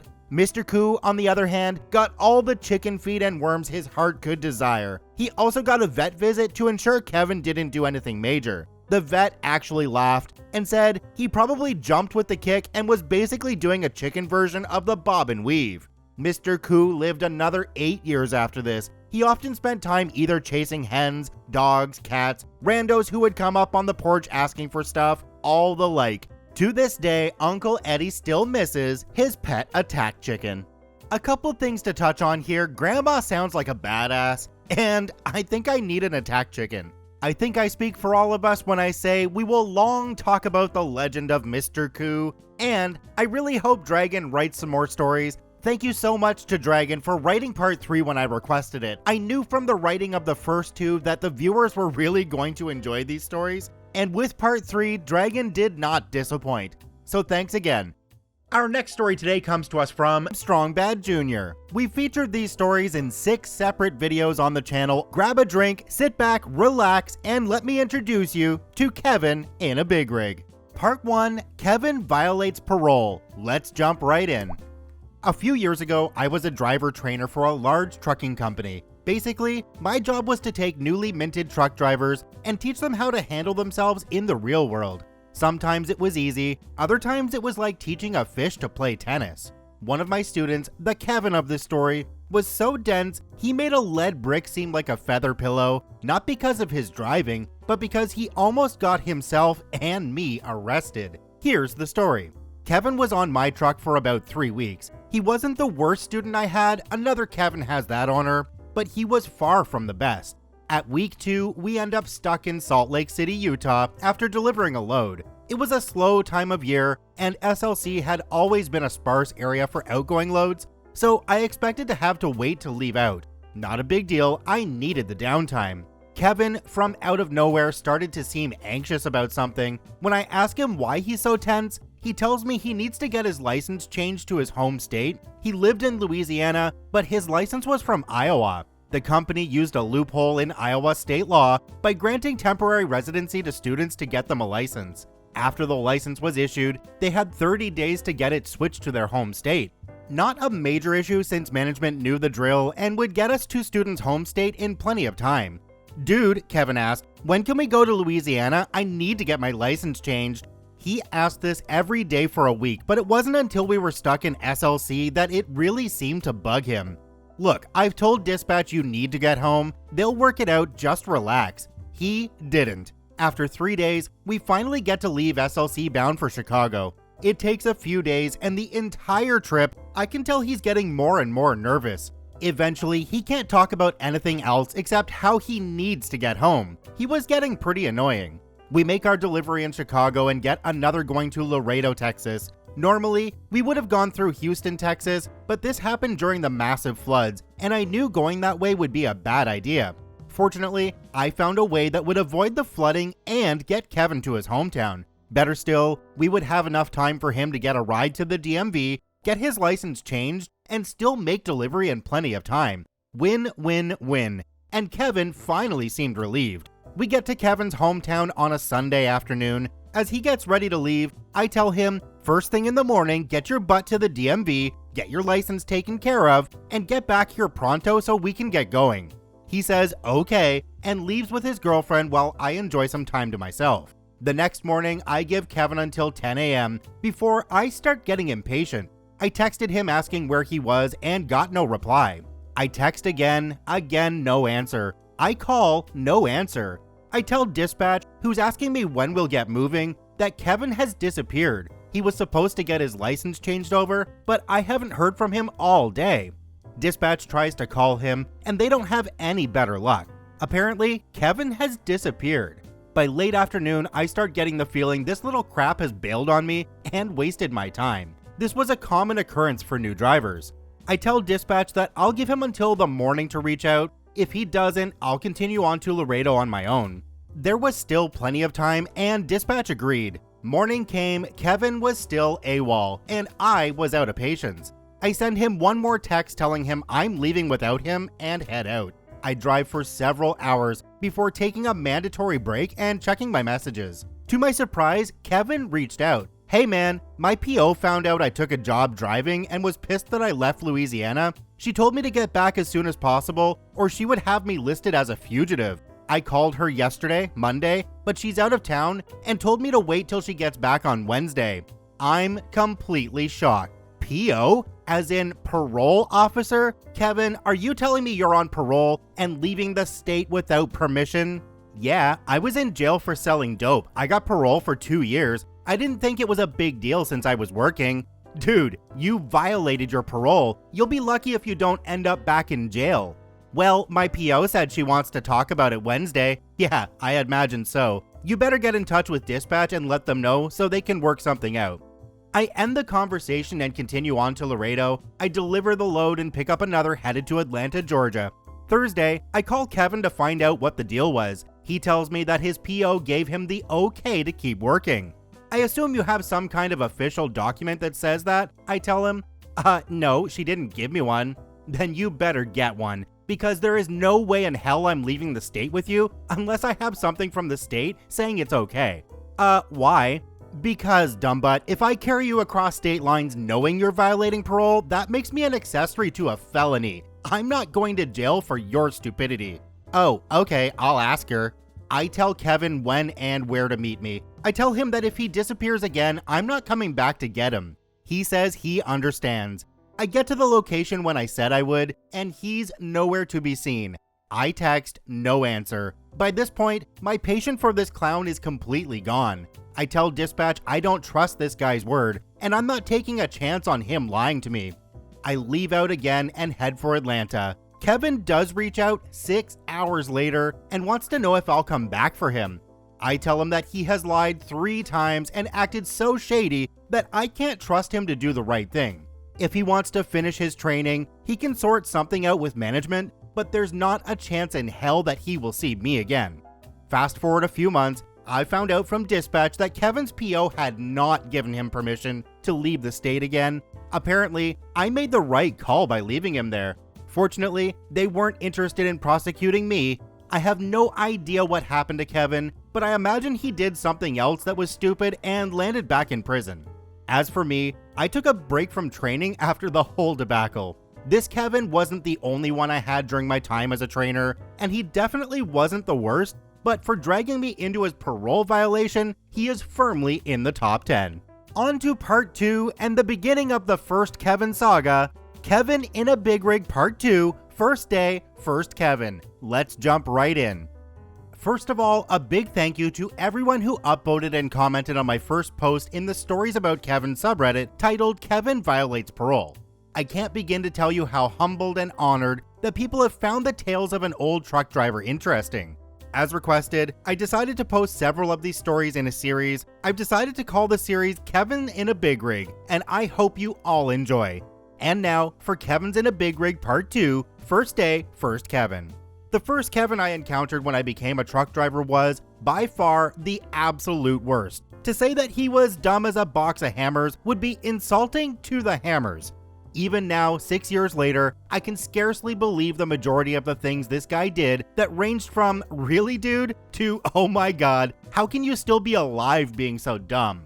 The worst part is that I had to share my truck with this guy for 3 months, including trying to sleep with him driving an 80,000-pound vehicle without adult supervision. Please keep that in mind as the story progresses. When I met this Kevin, I'll refer to him as FK for First Kevin. I had completed my 6-week training period with my driver trainer after I received my CDL. The standard policy of the company was to pair 2 drivers who lived relatively close to one another so that both drivers could take home time at the same time. We typically stayed out on the road for weeks, sometimes months at a time, working constantly. Unfortunately for me, First Kevin was the driver that lived closest to me at the time who had no co-driver at the time. So I get paired with First Kevin, and the first day, I could feel the stupid vibes pouring off of him. I was born and raised in the southeastern US, and even to me, calling this guy white trash would be an understatement, but being a new hire and bottom rung of the ladder, I shrugged it off. The first day, First Kevin and I are paired up. We pick up a load going to the LA area. First Kevin, thinking that because he has a whopping 2 weeks more driving experience than I do, that he should be the one to take the first shift because I don't trust you yet. I should explain, this was not his personal truck, it was owned by the company, and he was not a supervisor of any kind. I didn't care, so I rode shotgun for a bit. As soon as First Kevin starts driving, I'm immediately grateful for the driver trainer I had. First Kevin reminds me of my time at CDL school, when I would be in a truck with 4 other students and an instructor. Student truck drivers are notorious for being clumsy behind the wheel, but they tend to find their groove while out with a trainer. First Kevin, on the other hand, thought the bouncing gear changes, excessive revving, and braking so hard that a simple 4-way stop feels like landing on an aircraft carrier. I wasn't experienced, so I thought nothing about it for long. We get fuel at a nearby truck stop and head west. Once we're on the interstate, I noticed First Kevin keeps picking up a spiral-bound notebook, looking at something, then putting it down. He does this every few minutes for about an hour before I ask what he's looking at. First Kevin gets a crap-eating grin on his face and hands it to me. It's the route the company sent us. You know, since we're company drivers, we have to follow the company route. Okay, so why do you keep looking at it? The next turnoff is at least 200 miles away. Yeah, but I keep forgetting. Note that First Kevin had a perfectly good truck-specific GPS in the truck and the route was programmed in. You programmed the GPS, right? I ask. Just follow that. It's telling you the same thing as your notes. He mumbles something about how it's so important that we follow the company route, or we'd get written up and he was going to do everything right and blah blah blah. I just let it go. So we're still going down the interstate, First Kevin driving and religiously checking his precious notebook every 5 minutes.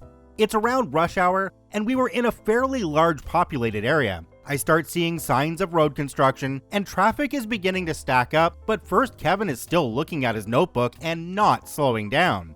Traffic is quickly becoming bumper to bumper, and First Kevin still hasn't seemed to notice. It's then that I see the issue. The two left lanes are closed due to construction.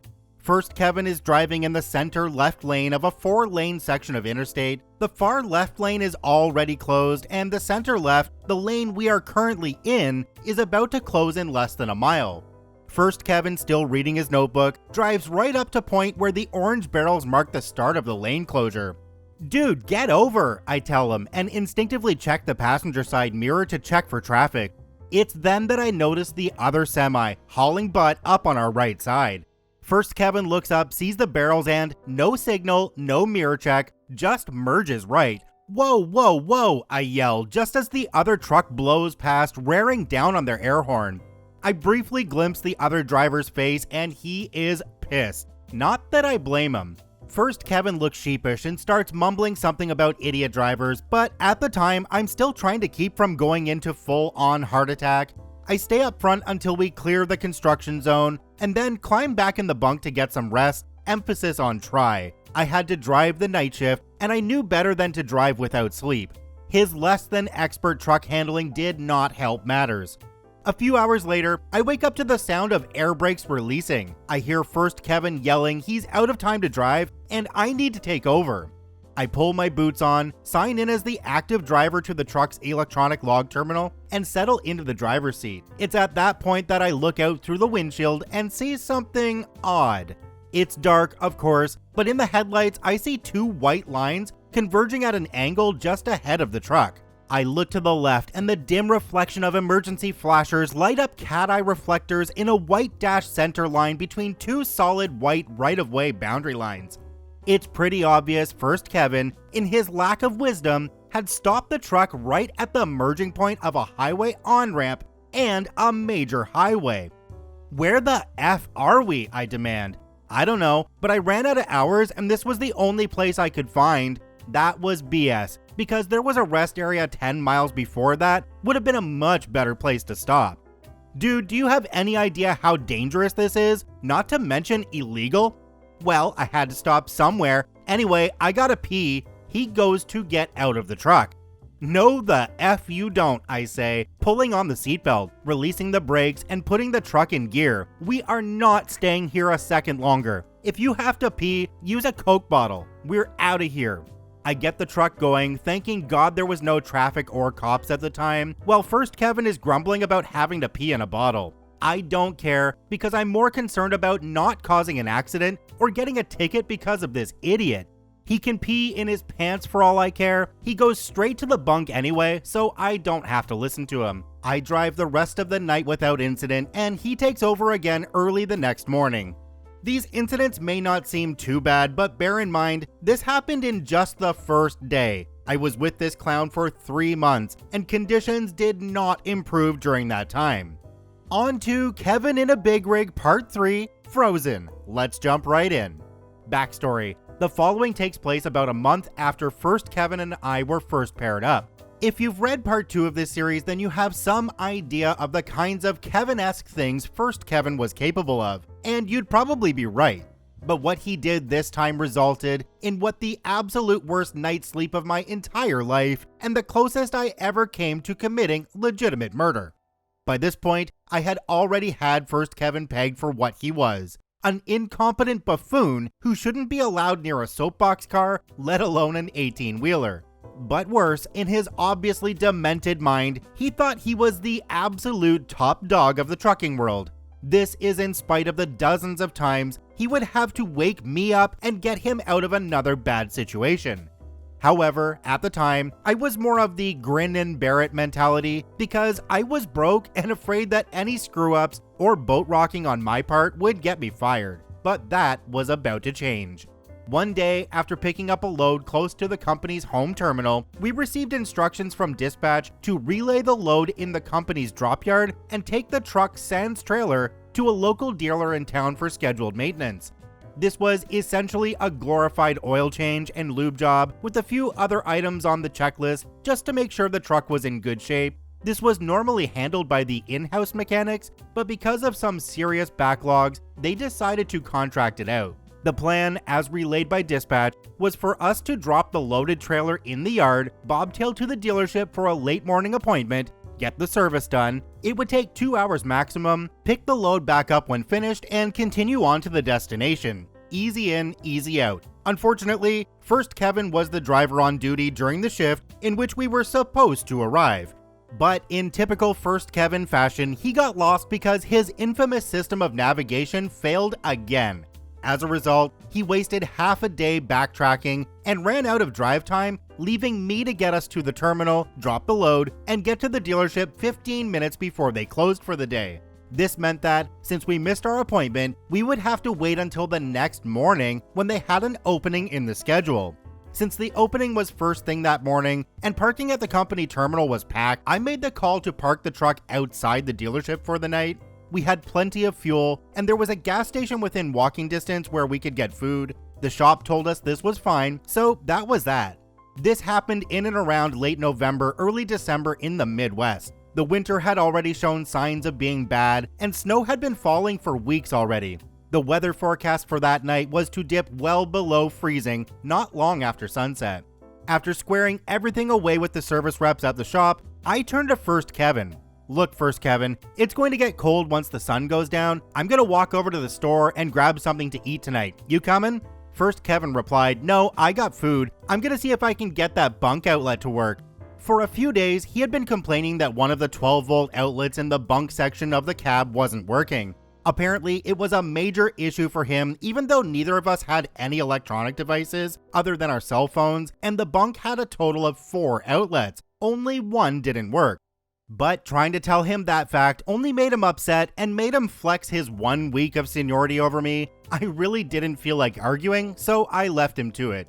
I go and buy food for dinner, some snacks to have in reserve, beverages to hold me over for the night, and 2 packs of cigarettes because smoking was the only thing that could calm my nerves enough to not strangle First Kevin each time he had to wake me up to help him navigate. As I'm heading back, the sun goes down and I can see a nearby pond start to freeze. I quicken my pace so I can get back to the warm cab. As I get to the truck, I see First Kevin in the passenger seat hunched over something. I go around to the driver's door and jump in. For those who don't know, trucks meant for long-haul operations have very thick insulation to hold in heat for a very long time. This came in handy since that truck had an idle limiting system that wouldn't allow the engine to run for long periods of time sitting at idle. If the engine was needed to maintain heating or air conditioning while parked, the driver could set a device much like a digital thermostat. You set the control for the temperature you want the cab to be, select it to either heat or cool, and the engine will start and stop to maintain the temperature, much like the central unit of a house. Since the cab was well insulated, the cab of the truck could stay warm for hours. Before I left the truck to go to the store, I made sure to set the idle control system to maintain a comfortable temperature. When I got back, however, I couldn't help but notice it was colder than when I had left it, much colder. What was strange about that was that the engine was running fine. Naturally, I checked the temperature controls on the dash. They were set to full heat and full fan. And that's when it hit me. There was nothing coming from the dash vents. The blower fans were dead quiet.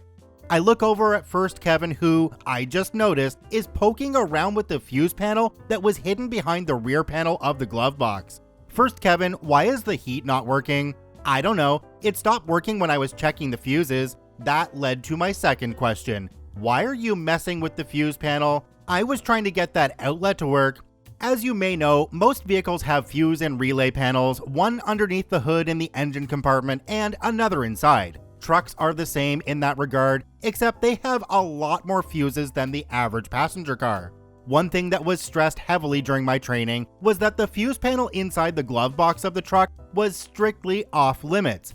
This is because if someone goes about carelessly pulling fuses looking for a bad one without first disconnecting the power, it could cause a surge through the panel and short out other circuits. Since the fuses in the glove box controlled vital circuits such as external lights, dashboard instruments, and engine controls, messing around with them could lead to major issues. Also, the dash blower motor circuit was also fused in that same panel, and First Kevin had been messing with it. It's hard to remember what I was feeling at the time: anger, hate, panic, homicidal rage, all of the above, "Oh, F," I exclaimed as I jumped into the bunk area. I checked the thermostat, it's showing 58 degrees Fahrenheit, 14.4 Celsius, when it was set to 73 Fahrenheit, 22 Celsius. I checked the vents in the bunk heat controls and turned them full heat and full fan, but sadly, nothing. We were in a truck with no heat and near freezing conditions. To make matters worse, the shop at which we were parked was already closed. We were in trouble. I grabbed the truck's computer and sent an urgent message to dispatch, telling them that our heater isn't working and the temperature outside is dropping fast.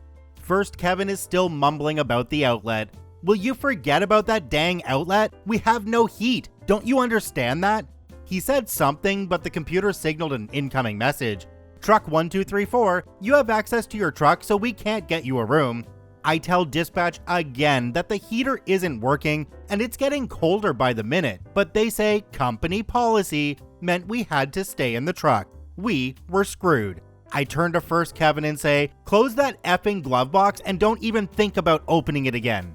At this point, even he realized he screwed up royally. We were stuck in a cold truck for the night. Neither of us has enough money to afford a hotel room, and short of starting a bonfire inside the truck, we were in for a cold, cold night. I quickly eat my dinner and stow my food away. I then dig through all the clothes I had with me, looking for every stitch of warm clothing I had and layered up as best I could. I ended up wearing 2 long-sleeve shirts, a pullover hoodie, and a Carhartt jacket with 2 pairs of jeans, 2 pairs of socks, heavy-duty work boots, and 2 pairs of jersey work gloves with a fleece blanket for cover.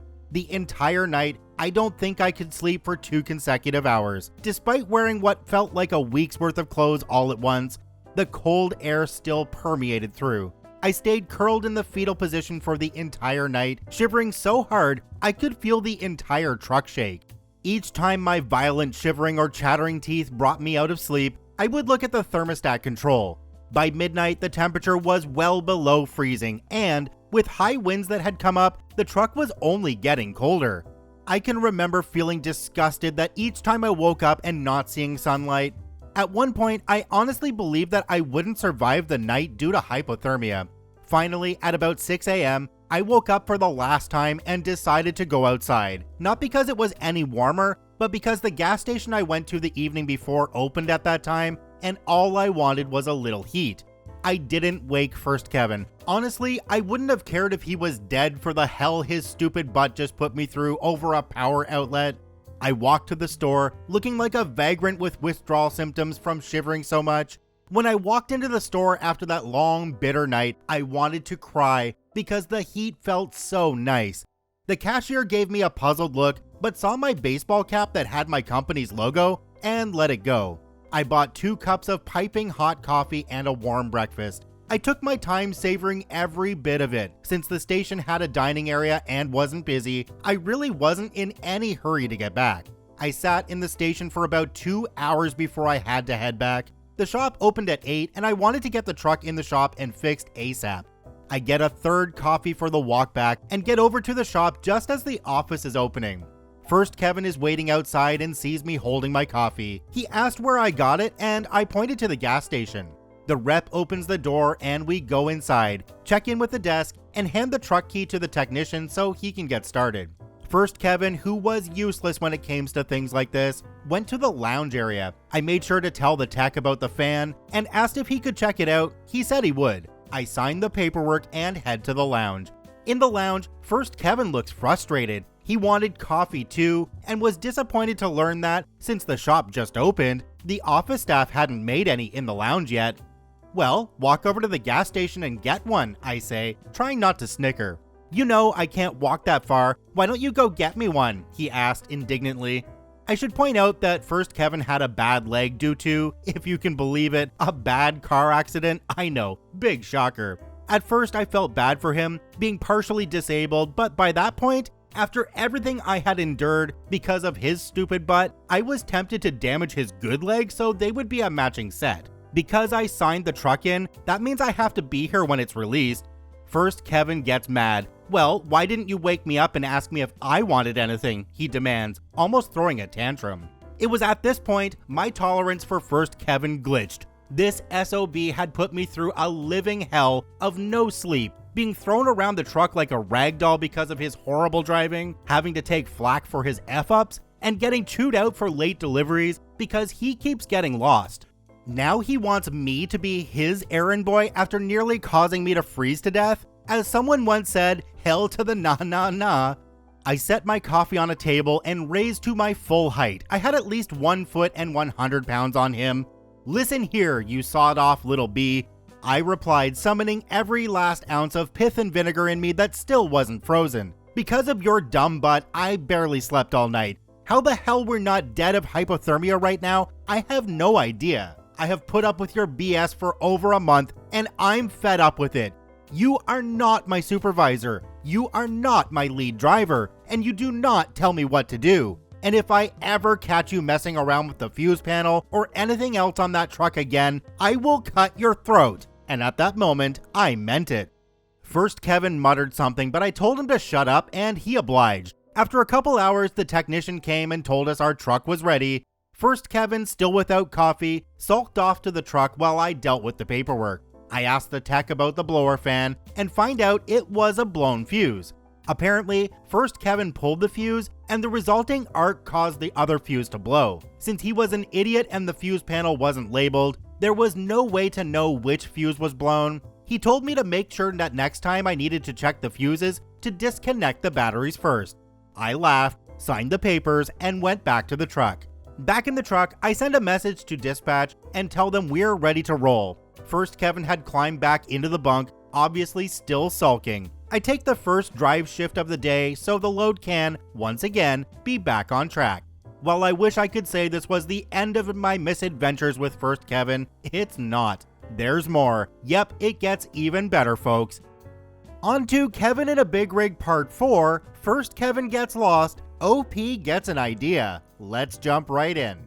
Backstory. This story takes place a few weeks after the truck heater snafu. While I would like to say that First Kevin learned from his mistakes and tried to do better, it would be more accurate to say that he merely doubled down on his brain-dead antics. In the interim, his driving skills plateaued at noob level, his navigation ability was at potato, and his superiority complex had gone from annoying to insufferable. Despite everything, I was still very much a rookie driver, a peon in a very big company, and, most importantly, more broke than MC Hammer. I was afraid that doing anything to rock the boat with management would lead to me being fired, in future debt, and my truck driving career at an end.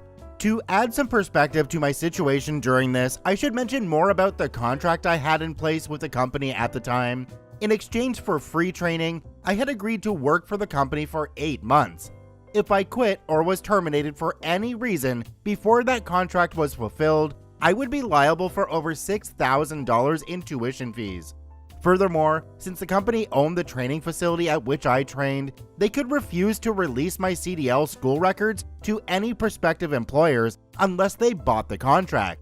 Since most reputable employers required proof of completion of a CDL school and were unwilling to make such an investment in a relatively inexperienced driver, I was stuck and pretty much at their mercy. This is the dark truth that many supercarriers such as Swift, Werner, and CRST will not tell you when they promise you a rewarding career and free training. In short, I was pretty much powerless, but that was about to change, and in some strange way, I have First Kevin to thank for that. The morning on which this story takes place started out like pretty much every other day for the past 2 months. First Kevin finished his shift, and me waking up to see what kind of fresh hell of a mess I had to sort out. The day before, we had picked up a load in Pennsylvania, with me doing the initial pickup. I had gotten us just across the state line into Ohio before going off duty. Just before picking up said load, I had filled the fuel tanks completely and burned maybe a quarter of a tank before going off duty. The next fuel stop was in less than 400 miles. We had more than enough fuel to get there. Again, First Kevin had ended his shift with no clue where we were. No surprise there. A quick look out of the window. Oh, we're on the shoulder of a highway? What a completely unexpected and unprecedented development. Yawn. Fine, let's get this over with. By this point, I had already purchased my own truck-enabled GPS. First Kevin, apparently upset that I didn't recognize his obviously superior ability, had thrown a tantrum and demanded I no longer use his GPS because he would work out the route. Yeah, right. He gets out of the driver's seat and, like the petulant man-child he was, he took his GPS from the mount. A trick I learned from my trainer was, when using a GPS, was to enter the departure and destination, and then add each assigned fuel stop in order as waypoints in the route.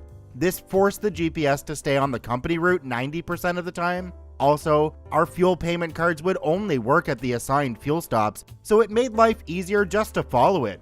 Having to get fuel elsewhere needed a valid reason, assistance from dispatch, and often carried a lecture about the importance of the company-assigned route. I had tried to teach this trick to First Kevin, but because he had so much more experience than I did, a full month, he felt he didn't need to listen to me. This, of course, was routine, as First Kevin never had any clue where we were. I had already familiarized myself with the route and knew which highways, towns, and cities I could use to help get my bearings. This time, however, I was completely stumped. I had expected that First Kevin would have gotten at least halfway into Illinois, but the GPS had us in some small town in Indiana. Also, it wasn't a town I had seen on either the GPS route or the paper map I routinely used to verify the GPS. Okay, that was odd. I look again at the GPS for a highway number or street name. Again, nothing it showed me made any sense. I go back to the navigation page where it showed the distance to the next checkpoint, which would have been our next fuel stop. It didn't make sense either, as it was showing close to 500 miles to go to the first fuel stop, not the second. It had to be a mistake, I think, since there was no way to be further from the fuel stop than when I went off duty. Was there? I sit in the driver's seat for about 5 minutes, trying to make sense of what the GPS is telling me. I had almost convinced myself that the GPS didn't log us reaching the fuel stop and was trying to backtrack. I was about to force it to reroute to the second fuel stop when I, by chance, happened to check the fuel gauge and my bottom jaw hit the floorboard. Where once the needle had been just above the 3/4 line, it was now showing less than quarter of a tank. By my estimates, that was good for about 100 miles safely. Something was very, very wrong. First Kevin, where the hell are we? I asked, knowing it was in vain. I don't know, he replied testily. He had been growing more indignant ever since the heater fiasco. Did you get to the first fuel stop? No. Did you get lost again? He didn't respond right away. I was following the company route, he finally replied proudly. Bullcrap, because we are very low on fuel and further away from the fuel stop than when you started. He looked stunned. Apparently, he hadn't realized that fact. I turned back to my GPS and take a look at the map, and everything became clear. We were way off course, about 300 miles from the interstate we were supposed to be on.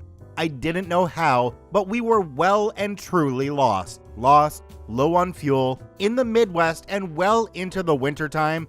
F my life. I decided to abandon getting back on the assigned route. First Kevin had wasted his entire shift with his unplanned detour, and I didn't want to make the situation even worse. I tell the GPS to search for nearby truck stops. It takes a few moments, but the patron saint of truckers had not abandoned me. There was a Flying J truck stop less than 20 miles away.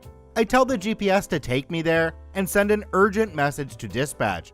I tell them we need our fuel card unlocked for that location, and we are dangerously low on fuel. To my surprise, First Kevin did not like this idea. We have to stick to the company route. If we run out of fuel, it's the company's fault. Company route? I scoff. You got us lost again. You have no idea where we are again. I have to spend half my day correcting your F-ups again. Right now, the company route doesn't mean a damn thing because I have no clue where we are. What I do know is we need fuel and now. First Kevin starts sulking. Well, if we get in trouble, it's on you. Fine by me, I reply, and get us going. My reasoning is that if I run out of fuel at the truck stop after requesting the fuel cards open, dispatch would have to explain why they didn't allow it. Running a semi out of fuel requires some very expensive emergency road service. However, if I run out of fuel while going down the highway, I'll have to explain to dispatch, the safety department, and the highway patrol as to why I couldn't read a fuel gauge. I decided to minimize my responsibility and at least get somewhere where fuel was available. The last thing I wanted to do was repeat what happened in that dealership parking lot.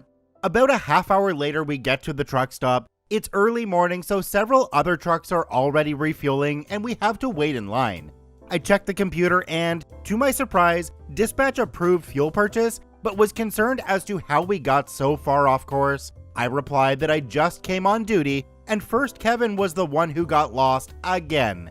I didn't expect anything of this since the night shift dispatchers didn't handle things like employee discipline or service records. When the time comes, I top off the tanks, almost 150 gallons of diesel, and try to figure out what I can do to get us back on track. After driving about 5 hours, I finally get us back on course and decide to take my legally required break. As I go to put myself off duty, I notice an important message has come from dispatch. It's from my fleet manager, roughly equivalent to a supervisor. "Call me ASAP" was all it said. Oh great, I say. I take my phone, step out of the truck, and make the call. "What are you two doing? How did you end up so far off your route? Did you follow the route we gave you?" "What do you mean, fleet manager?" "Well, first Kevin says you've been ignoring the company routes. That's why you've been getting lost." That explains it. First Kevin, the little weasel, sent her a text message with some made-up story. My blood started to boil.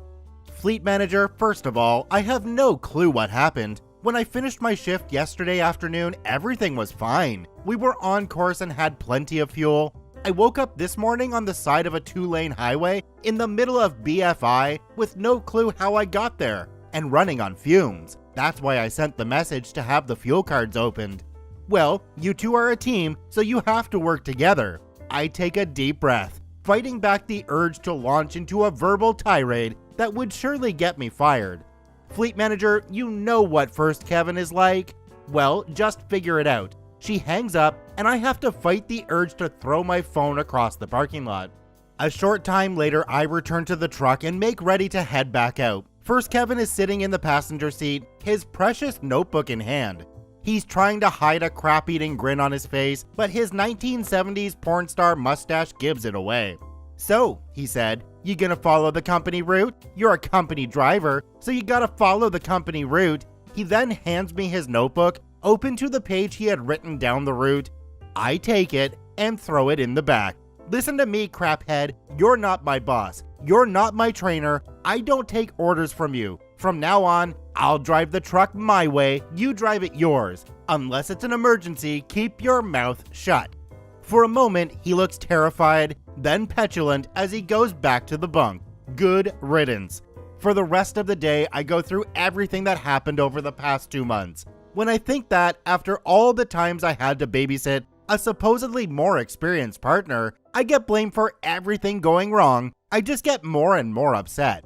But since I'm a broke newbie driver under a hobbling contract and no support from anyone, what can I do? I need to get away from this clown. But how? If only there was some way I can prove he's effing up. I'm just a truck driver. And that's when it hit me. I wasn't always a truck driver. Before I started driving, I was a manager at a steel mill.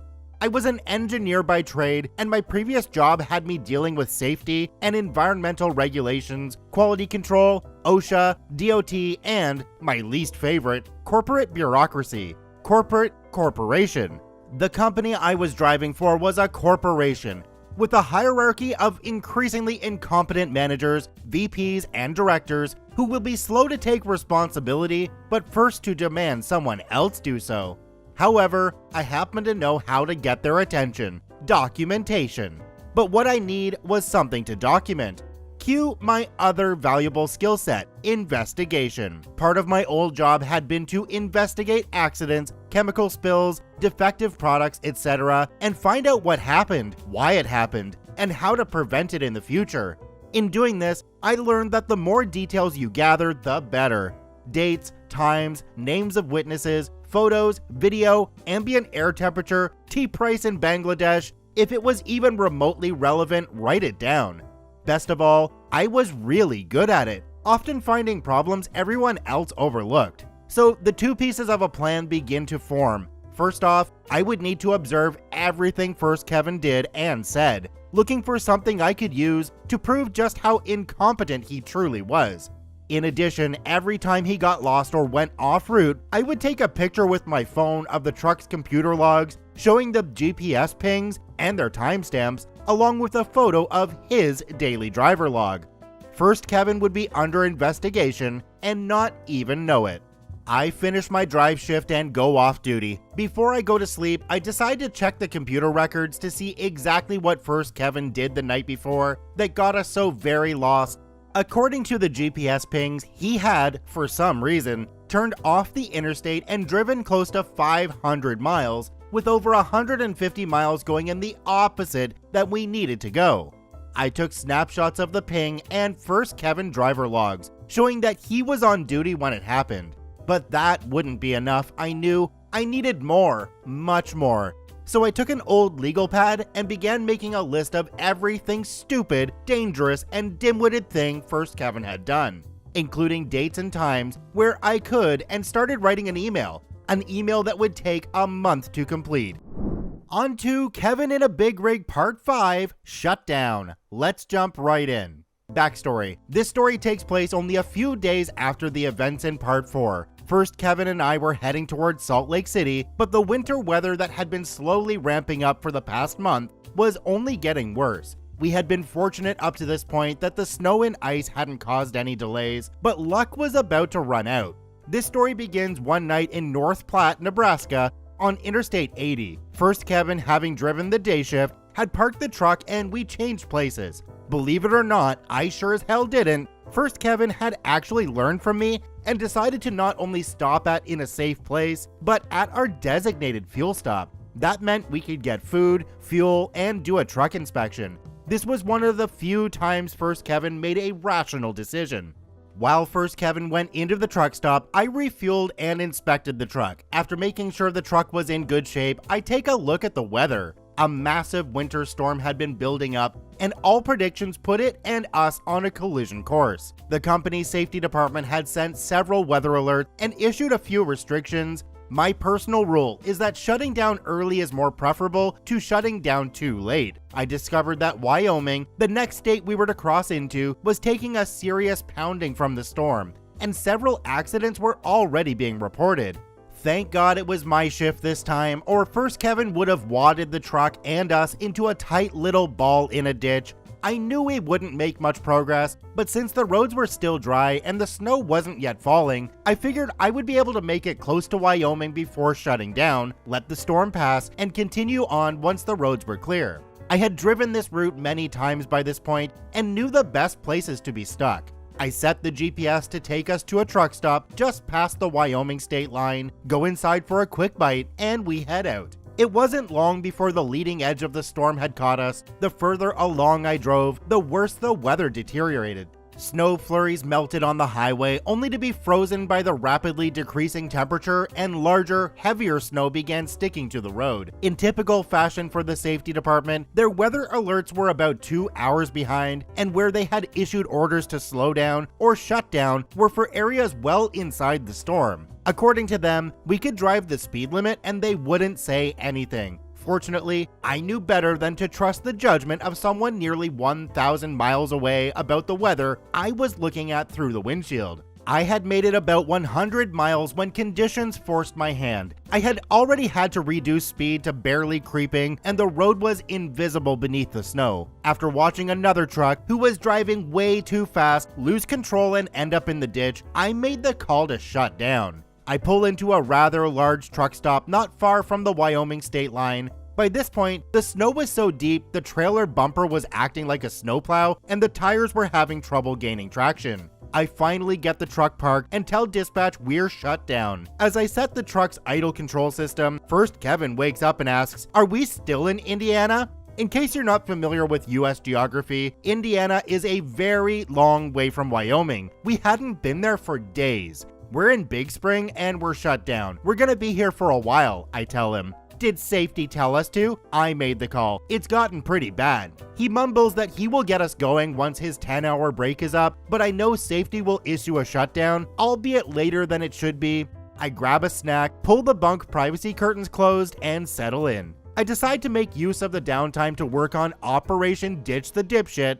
For the past couple of days, I had been writing down everything I could remember since day one with First Kevin. I jot down everything, major and minor, along with dates, times, and locations. Every missed turn, unnecessary detour, and violation First Kevin had made goes on the list. My plan was to copy it all to email, but I wanted to make sure nothing was left out. While First Kevin was asleep, I decided to go through the truck's computer records. I start by going through First Kevin's hours of service log. This is a legally required record that shows what a driver does every single day. Since drivers can only drive a set number of hours per day, any violation would show on the log. Best of all, these computer logs couldn't be tampered with. Every time he drove longer than he should have, I made a note. The computer also keeps a record of abnormal truck activities. One of these is called hard braking event. A hard braking event is, as the name suggests, an instance where the truck experiences excessive braking. Remember how I said First Kevin was heavy on the brakes? Well, the computer agreed. There were dozens, if not hundreds of these records filed during his drive shifts. To be clear, it takes a very hard brake check to trip one of these events. I use my phone to snap a quick photo of the computer screen. I make my notes and climb back into my bunk for the rest of the night. The next morning, I wake up and go to the front of the cab and check the computer for messages. As I predicted, safety had issued a mandatory shutdown for all trucks in our area. Just as well, otherwise I'd have to duct tape First Kevin to his bunk to keep him from trying to leave. The storm was still dumping snow, and the paved parking lot of the truck stop is packed full of trucks, and the interstate visible from our parking spot is dead quiet. No one was going anywhere. Despite this, I breathe a sigh of relief. First Kevin might be stupid, but his sycophant attitude meant he wouldn't dare defy the company. We were safe for the time being. First Kevin wakes up a little while later. "Are we still in Illinois?" he asks. "No," I reply cautiously. "We're in Nebraska, close to Wyoming. Safety has us shut down." "Oh," he replies and goes back to the bunk. It was then that I knew something about First Kevin was off, more so than I thought. Twice in less than 12 hours, he has forgotten where we are. Indiana and Illinois are behind us by a few days at this point. There's no way he could be that confused. I try to put it out of my mind for the time being and decide to brave the weather in the interest of breakfast. I grab some food and coffee and check the weather conditions to the west. Wyoming DOT had shut down the entire interstate, and over 200 accidents had been reported in the past 24 hours. I talked to a few drivers who had come in from the west, and their accounts match the reports. It's pretty clear that we're not going anywhere soon. After about an hour, I head back out to the truck and decide to catch up on some sleep. First Kevin is fully awake at this point, messing around with the computer. As I climb inside, he asks, "Are we still in Illinois?" What? He still doesn't know where we are? "No," I explain, "we're in Nebraska. We got here last night and haven't been in Illinois for 3 days. You don't remember?" This was the question that answered far more than I thought. First Kevin explained to me that about a year before, he had been involved in a serious car accident, one of many. According to him, he ran off the road at high speed. He was hospitalized with a shattered leg, his bad leg now, and was in a coma for 21 days. His doctor told him that being in a coma that long would likely cause some brain damage, and it had. He had difficulty with his short-term memory and would literally forget something he did 5 minutes before. This wasn't entirely news to me, as he had told this story before. In fact, he had told me countless times over the past 2 months, and it was always the same: bad car accident, 21-day coma, and busted leg. "Right," I replied. "Well, the weather is pretty bad, so get comfortable. We're gonna be here for a while." I then climb back into my bunk. First Kevin, citing his bad leg, wants to try and find a parking spot closer to the store, but I tell him the lot is completely full, and if he moves the truck, we could lose this spot. Reluctantly, he decides to stay put. In my bunk, I go over First Kevin's story. 21-day coma, short-term memory loss, numerous car accidents. If I was asked to pick a person to deny a CDL, it would be First Kevin, and not because of the hell I had already been through because of him. Driving a truck is dangerous at the best of times. Add a brain-damaged driver, and the risk increases exponentially. I knew that this company literally hired anyone who gave them a phone call, but what doctor in his right mind would grant someone with brain damage a DOT medical card? I pull out my notes and jot down First Kevin's story as he told it. Later that day, First Kevin wakes up from a nap. I'm in my bunk and he asks again, "Are we in Illinois?" I sigh, defeated. "No, First Kevin, we're in Nebraska. You've asked that 3 times already." "Oh, well, I have bad short-term memory. See, I was in a car wreck," and he repeats the same story again, practically word for word. "Did safety shut us down?" he asked. "Yes, so did Wyoming DOT, I explain." "Oh, okay." He goes quiet again. We end up stuck for 2 full days waiting for the road conditions to clear. By late morning on the 3rd day, we received word that the road conditions have improved to the point where we can proceed. By that point, First Kevin had repeated his story another 3 times. Each time, he was completely unaware he had told it earlier. By this point, I've decided there is something seriously wrong with this guy, and he is a danger to himself and anyone sharing a highway with him. I didn't know if I can get him off the road at that point, but I knew I could get reassigned. Our unexpected downtime had given me time to work out my exit strategy. I volunteered to take the first shift. I figure if the roads are iffy, I have the better chance of getting through it safely.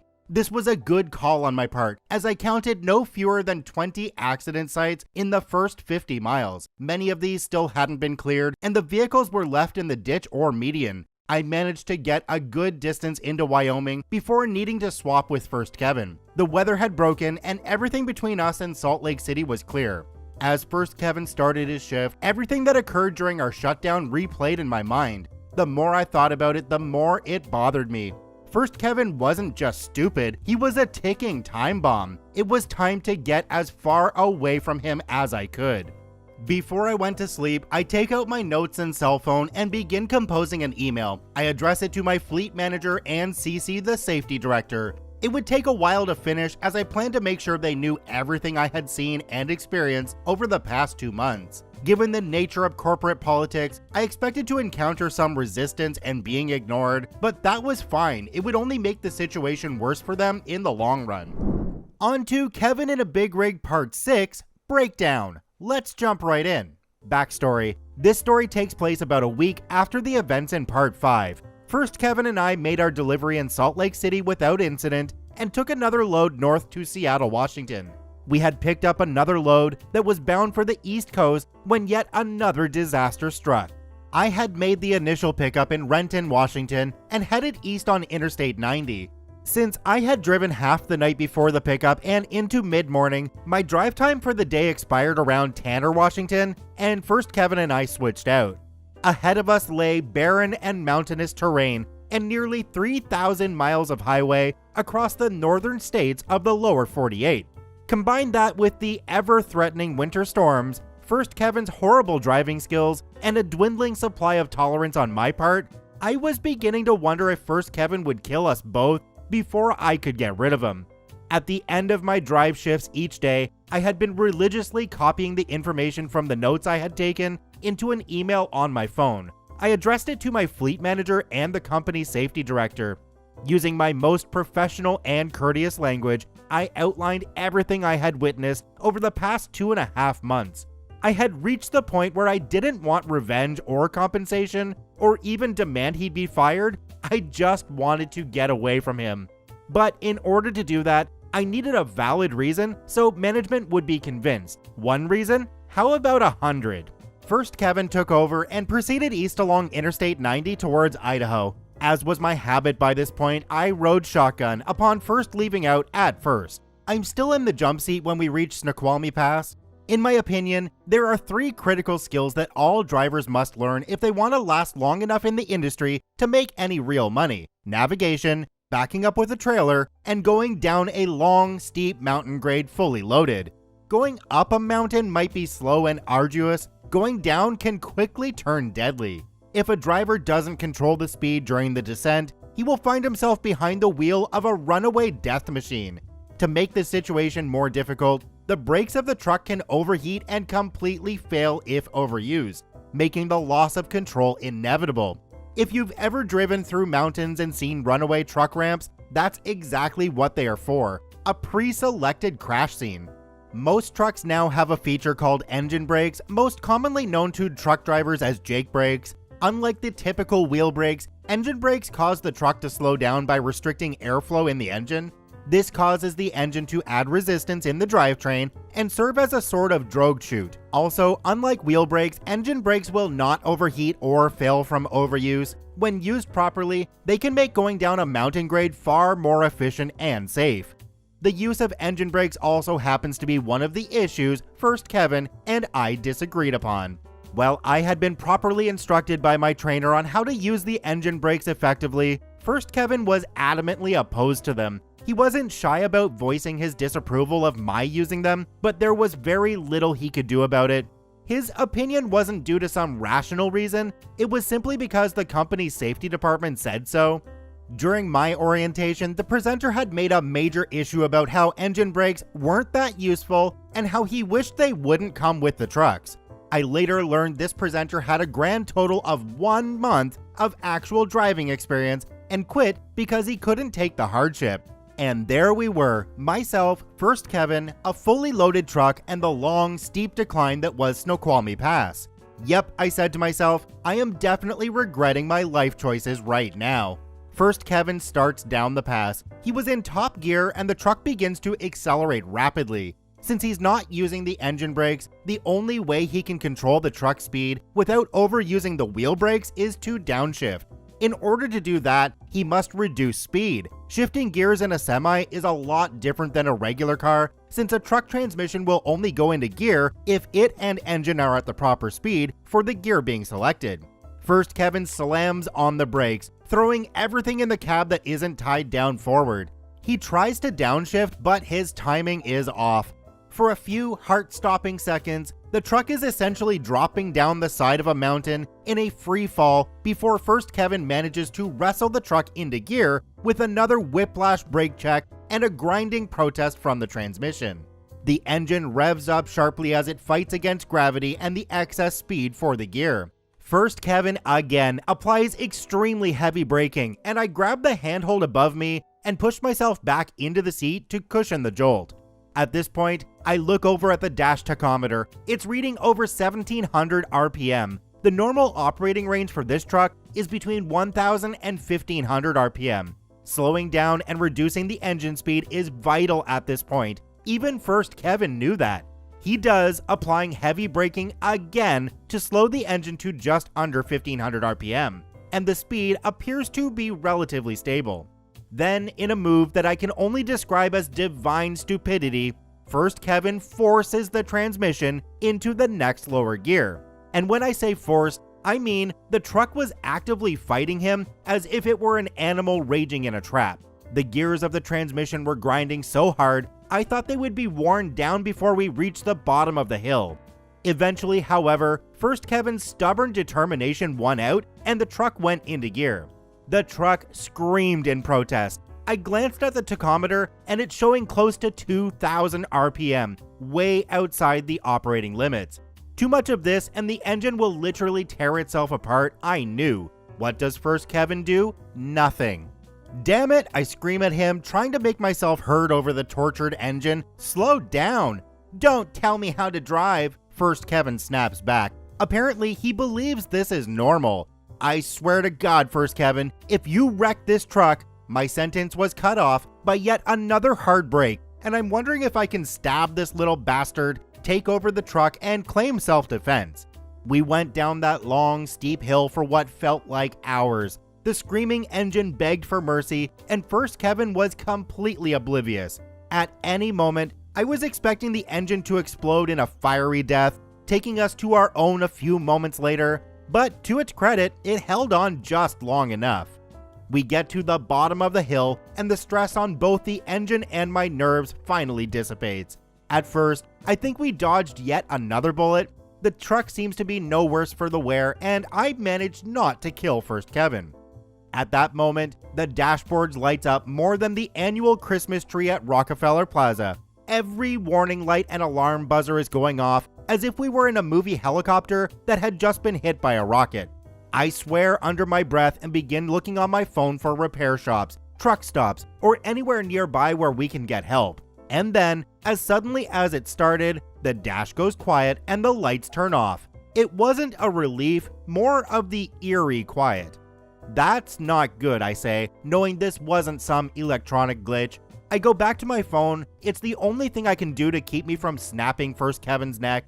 By some obscene stroke of luck, there's a dealership service shop at the next exit. It was just then that the dashboard lights and alarms make an encore appearance. I think something's wrong with the truck, First Kevin said, as if I hadn't already worked out that much for myself. I give First Kevin my hardest glare. No crap, Sherlock, I reply. You just fell off an effing mountain and blew the engine up. What do we do? He asked like a lost little boy. I take this moment to highlight his stupidity. I don't know, Super Trucker. You're the one who knows everything. Why don't you tell me? To say my nerves were frayed at this point would be a gross understatement. First Kevin keeps looking between the road and the dash. I can tell he's lost, confused, and clueless. Just then, the engine derates, essentially limiting its speed and horsepower in order to prevent further damage. Something is seriously wrong, and First Kevin is completely useless. Next exit, I say, there's a dealership shop. First Kevin nods nervously. He rounds a bend and the exit comes in sight. Despite the truck's reduced speed, First Kevin is about to blow right past, something he can't very well afford to do. First Kevin, exit now, I say. Here? He asks, unsure. Now, I scream, not even trying to be civil. First Kevin takes the exit, braking extremely hard again to get slow enough so as to not overturn the truck. I can see the sign for the dealership and guide First Kevin to it. We pull into the parking lot just moments before the truck dies. Charmed life, I think. I turn to First Kevin and say, you, send dispatch a message, tell them where we are and that we're checking into the shop. I'll go talk to the shop. He doesn't get a chance to protest as I jump out and head inside. The techs run a diagnostic and find a long list of fault codes. I have to coordinate between dispatch and the shop because the company maintenance overseer knew nothing about trucks and First Kevin was completely useless, and find out that the truck will need to be in the shop overnight. They reluctantly agree to spring for a hotel room within walking distance and we go check in. First Kevin and I spent about 3 days in that hotel while the truck was being repaired. First Kevin, by virtue of his short-term memory problems, had completely forgotten about how it was all his doing. He gave some speech about how dangerous engine brakes were, but I reminded him that he was the one who was driving when the truck broke down. He tried to pass the blame, but it didn't matter. I had a more important task to focus on. If you ever needed or wanted to know how to make a rigid corporate structure to act in your favor, you might want to take notes. I had been gathering evidence against First Kevin for about 2 weeks before we broke down. In those 2 weeks, I had been able to gather enough problems against him that would make a district attorney green with envy. I divided my time between copying my notes to email and jotting down new items as they cropped up. It was tedious as the list never seemed to go down, but eventually, the email was ready. The only question that remained was who exactly would get the email. Normally, I would simply email my fleet manager like one would a supervisor. The problem was such major issue would need nearly every department in the loop. The only problem was the company was strictly compartmentalized and often territorial. It wasn't uncommon to get messages from 3 or 4 department heads for one minor infraction. For example, when I had to request fuel in Indiana, I had to explain why to the route planning manager, fleet fuel controller, and the planning department in addition to my supervisory fleet manager. Not only was this incredibly ineffective and ineffective, it did provide insight into how the system could be manipulated. For all its segmented nature, there was one department that had full authority over any other. That was the safety department. Since every trucking company must take safety seriously, the safety managers are taken very seriously. More often than not, a safety manager held more power than the CEO and was the one department who could rally the others to a cause. My plan was to send emails to the heads of every department that had jurisdiction over any of First Kevin's violations. Hours of service, planning, human resources, driver training, each department head would get the email. In addition, my fleet manager and the safety manager would get the exact same email. With any luck, one of the emails would trigger an investigation, the findings of which would start a chain reaction. At best, the safety manager would order every department to look into the matter. What I was careful not to do was to come off as accusatory or demanding. My philosophy has been to assume ignorance before malevolence, that is, assume that company simply wasn't aware of what was going on, and if I demanded that First Kevin was fired, I would risk coming across as bitter and spiteful, which would accomplish nothing.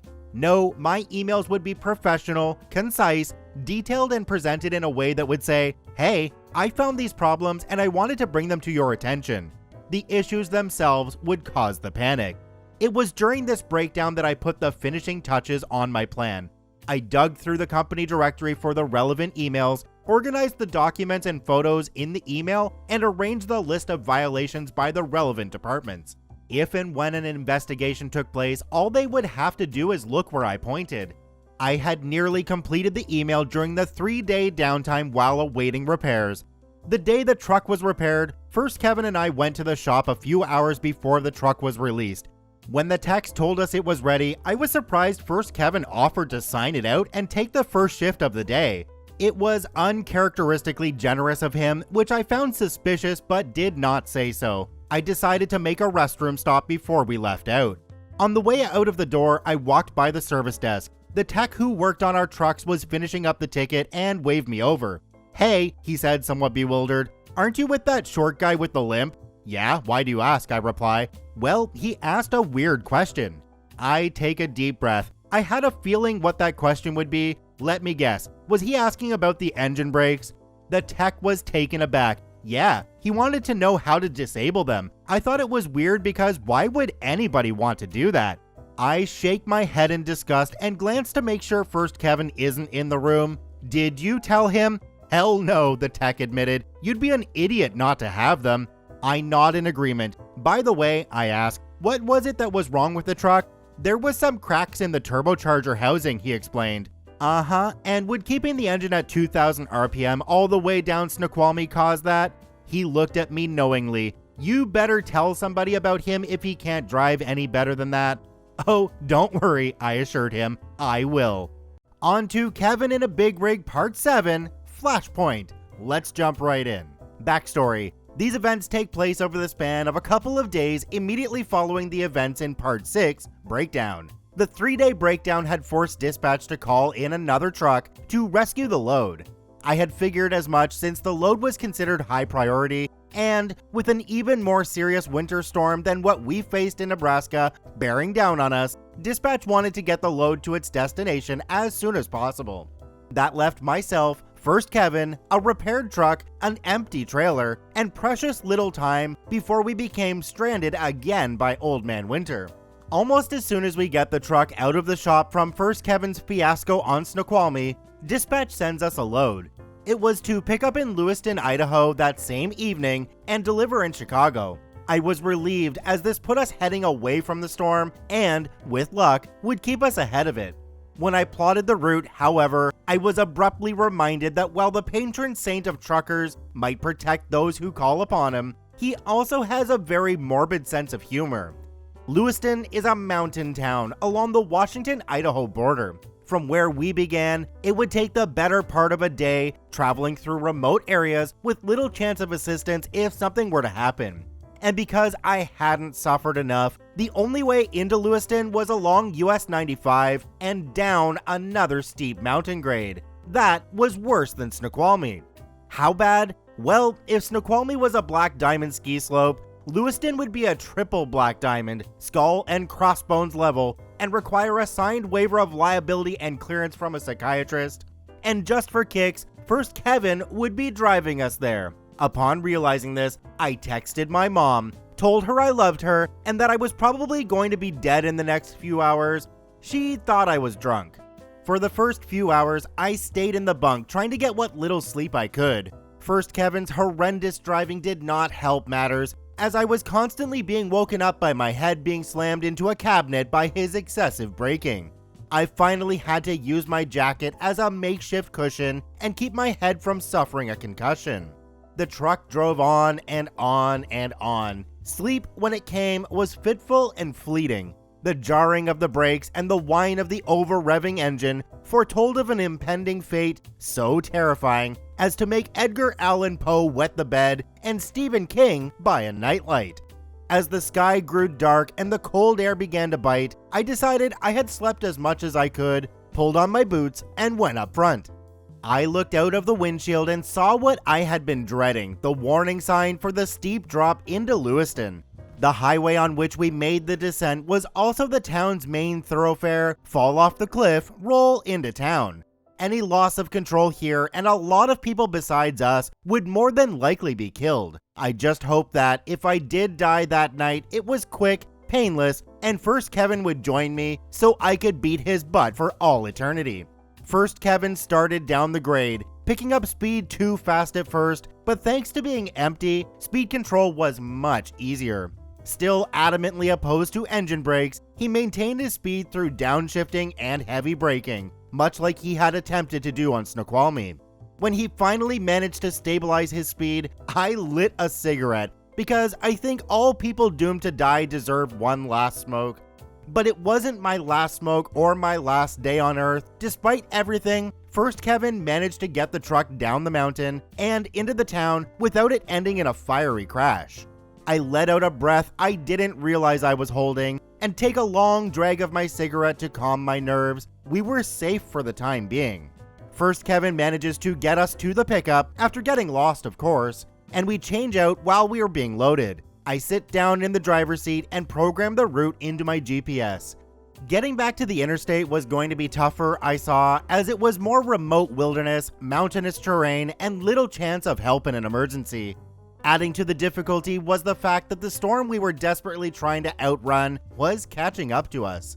Fortunately, it wasn't long before we get fully loaded and head to a local truck stop to top off the tanks, since it was nearly 150 miles to the nearest truck stop. I refuel the truck while First Kevin goes inside the store.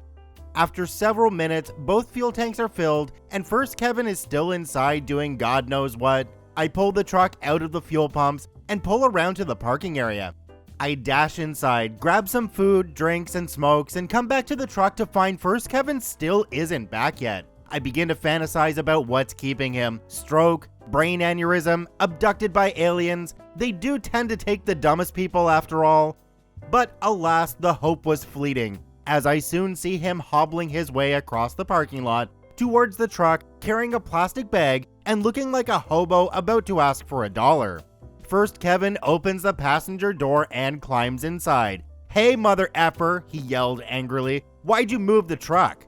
I point at the "all trucks proceed to parking when fueling complete" signs hanging near the diesel pumps. "Because I can read, peckerhead," I reply.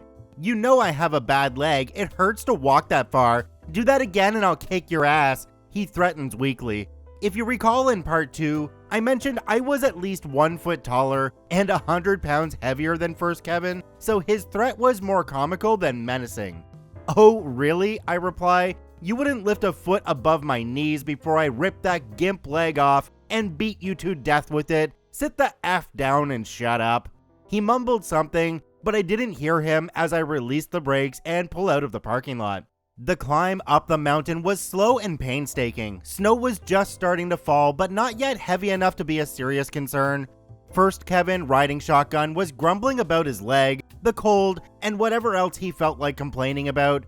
I get to the top of the hill and press on, trying like hell to stay in front of the storm. First Kevin remained up front, though he had moved past griping and onto bragging about his future plans. Apparently, he had high aspirations for his trucking career. In a few months, he was going to become a lead driver, the title the company gave to driver trainers, and work his students like a racial slur. His words, not mine.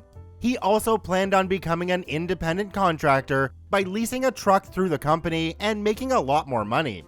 This would also allow him to run a little side business with his nephew, who, according to First Kevin, was some major player in prison in some specific hate group. He claimed his nephew could set him up running contraband out of Mexico. I paid very little attention to him, as I'm more concerned about the winter storm that is almost on top of us. We start going down a hill. Nothing serious, but enough that I take my foot off of the accelerator. I never trust cruise control in a semi. This causes the engine brakes to engage, and on cue, First Kevin takes it personally. "If you were my student," he said, trying to sound pretentious, "I'd fail you for that." "What the F ever, man. At least I can go 5 minutes without getting lost," I reply, not missing a beat. "Don't use those things on my truck," he demands. "I'm not, dumbbutt," I shoot back. "This is the company truck, remember?" Just then, we start down another hill, this one a bit longer but not overly steep. Again, I release the accelerator and the engine brakes re-engage. This was apparently the last straw for First Kevin. He reaches down, unbuckles his seatbelt, and reaches over towards the steering wheel. The activation button for the engine brakes is on the right side of the steering wheel. I see his hand and slap it away. "Cut it out, peckerhead," I tell him. He tries again, this time getting out of the seat and towering over me while reaching for the engine brake button. This is extremely dangerous as it's dark, we're on a narrow road, and visibility is reduced because of the snow. I don't have the luxury of handling this diplomatically, so I grab him by the shirt with my right hand and literally throw him back into the passenger seat hard enough that his head bounces off the window. "If you ever pull a stunt like that again," I tell him, "I will break every bone in your body and leave you to the buzzards. You're not a lead driver, and this is not your truck. Sit down, buckle up, and shut up." First Kevin obviously hadn't expected that reaction. Apparently, he was living in a fantasy universe where he was the trainer and I was the student. I suppose that knock to the head was enough to bring him back to reality, or as close as he could get, since he buckled his seatbelt and went about copying the company route to his precious notebook. A couple of hours pass in silence. The snow begins to fall heavier and accumulate on the ground and stick to the road. The wind had begun to pick up and was rocking the truck side to side. It felt like an eternity since we had seen the last town, car, or even abandoned building. I had just started to begin thinking that maybe we hadn't survived the downgrade into Lewiston, and this was my own personal hell, when far in the distance, I see the lights of a town. I check the GPS, and sure enough, it's exactly where we are to rejoin Interstate 90. I was less excited about being on the interstate as I was about the prospect of finding shelter from the approaching storm. As we make our way through town, I keep my eyes peeled for a truck stop, Walmart, gas station, anything that might offer a safe harbor for the night, but to my increasing dismay, nothing. To make matters worse, the town appeared to be deserted. Even the 24-hour convenience stores were dark and empty. Suddenly, a few miles before reaching the interchange, a message comes across the computer. First, Kevin takes the computer and reads it. "It's a weather alert," he says. "It says we have to shut down." "Of course," I say, still looking for somewhere to park and finding nothing. "Keep an eye out for a truck parking spot." We get closer to the interstate and find nothing. Even the gas stations with truck diesel lanes are clearly posted, "No truck parking." My only alternative is to get back on the interstate and keep going until I find somewhere to shut down. I'll admit, this is the last thing I wanted to do, but my hands were tied. First Kevin, however, simply could not understand the situation. "Why are you getting on the interstate?" he asked. "Safety told us to shut down." "Yeah, but there's nowhere to shut down," I reply. "You have to stop," he insists. "Safety will write you up." "Where? On the side of the city highway? You really think that's a good idea, Jackbutt?" Looking back, I now see how ironic this question was. First Kevin gave up. Apparently being thrown bodily against a window one-handed takes away your nerve. "Well, if safety says anything, it's on you," he says. I'm fine with that, and I'll tell them the same thing I'm telling you. You can't just stop in the middle of the effing road. I take the on-ramp to Interstate 90 eastbound. I keep my speed at around 45 miles per hour, 72 kilometers per hour, since knowing we shouldn't be out here according to safety, I can at least use the fact that I was driving at a greatly reduced speed to say, yeah, I know, I should be shut down, but there's nowhere to shut down, so I have to keep going until I find a place to shut down. I plod along Interstate 90 through the Idaho Panhandle and find nowhere to park. The truck computer is going crazy, dinging every few minutes with messages, wanting to know why we are traveling through a shutdown area. I can't send any reply since I'm driving, and First Kevin is content to let me deal with it. I drive well into Montana before I see Salvation, a truck safety rest area. It's a little more than a super wide shoulder on the side of the highway, but it's reasonably safe, legal for us to use, and, more importantly, it has enough room for us to get into. I guide the truck into a parking spot, shut off the headlights, and pick up the computer. I put myself off duty and go about responding to the messages. All but one are automated messages about the shutdown notice and the fact we are operating in one. The one non-automated message is from the night dispatcher. "You are operating inside of a shutdown area? Please shut down as soon as possible," the message asked. "What the hell did you think I was planning, Peckerhead?" I said to the screen. I reply, "Could not find safe and legal parking spot when alert received. Was forced to continue on until a safe and legal parking area could be found. We are now shut down." Intentionally use the words safe and legal in my reply because, according to the company's own driver handbook, a truck that receives a weather shutdown notice must find a safe and legal place to shut down until the notice is lifted. That was their own policy verbatim. I was just following it, safe and legal. I decided to go back to the bunk and sleep. It was pretty obvious we were going nowhere until morning at least. The next morning, I'm awakened by the sound of the truck brakes releasing. I jump out of my bunk and check the computer. Safety had released the shutdown and implemented a 45-mile-per-hour limit for the area. First, Kevin took it upon himself to take the first shift, so I crawled back into the bunk. A couple of hours later, I'm woken up by my phone ringing.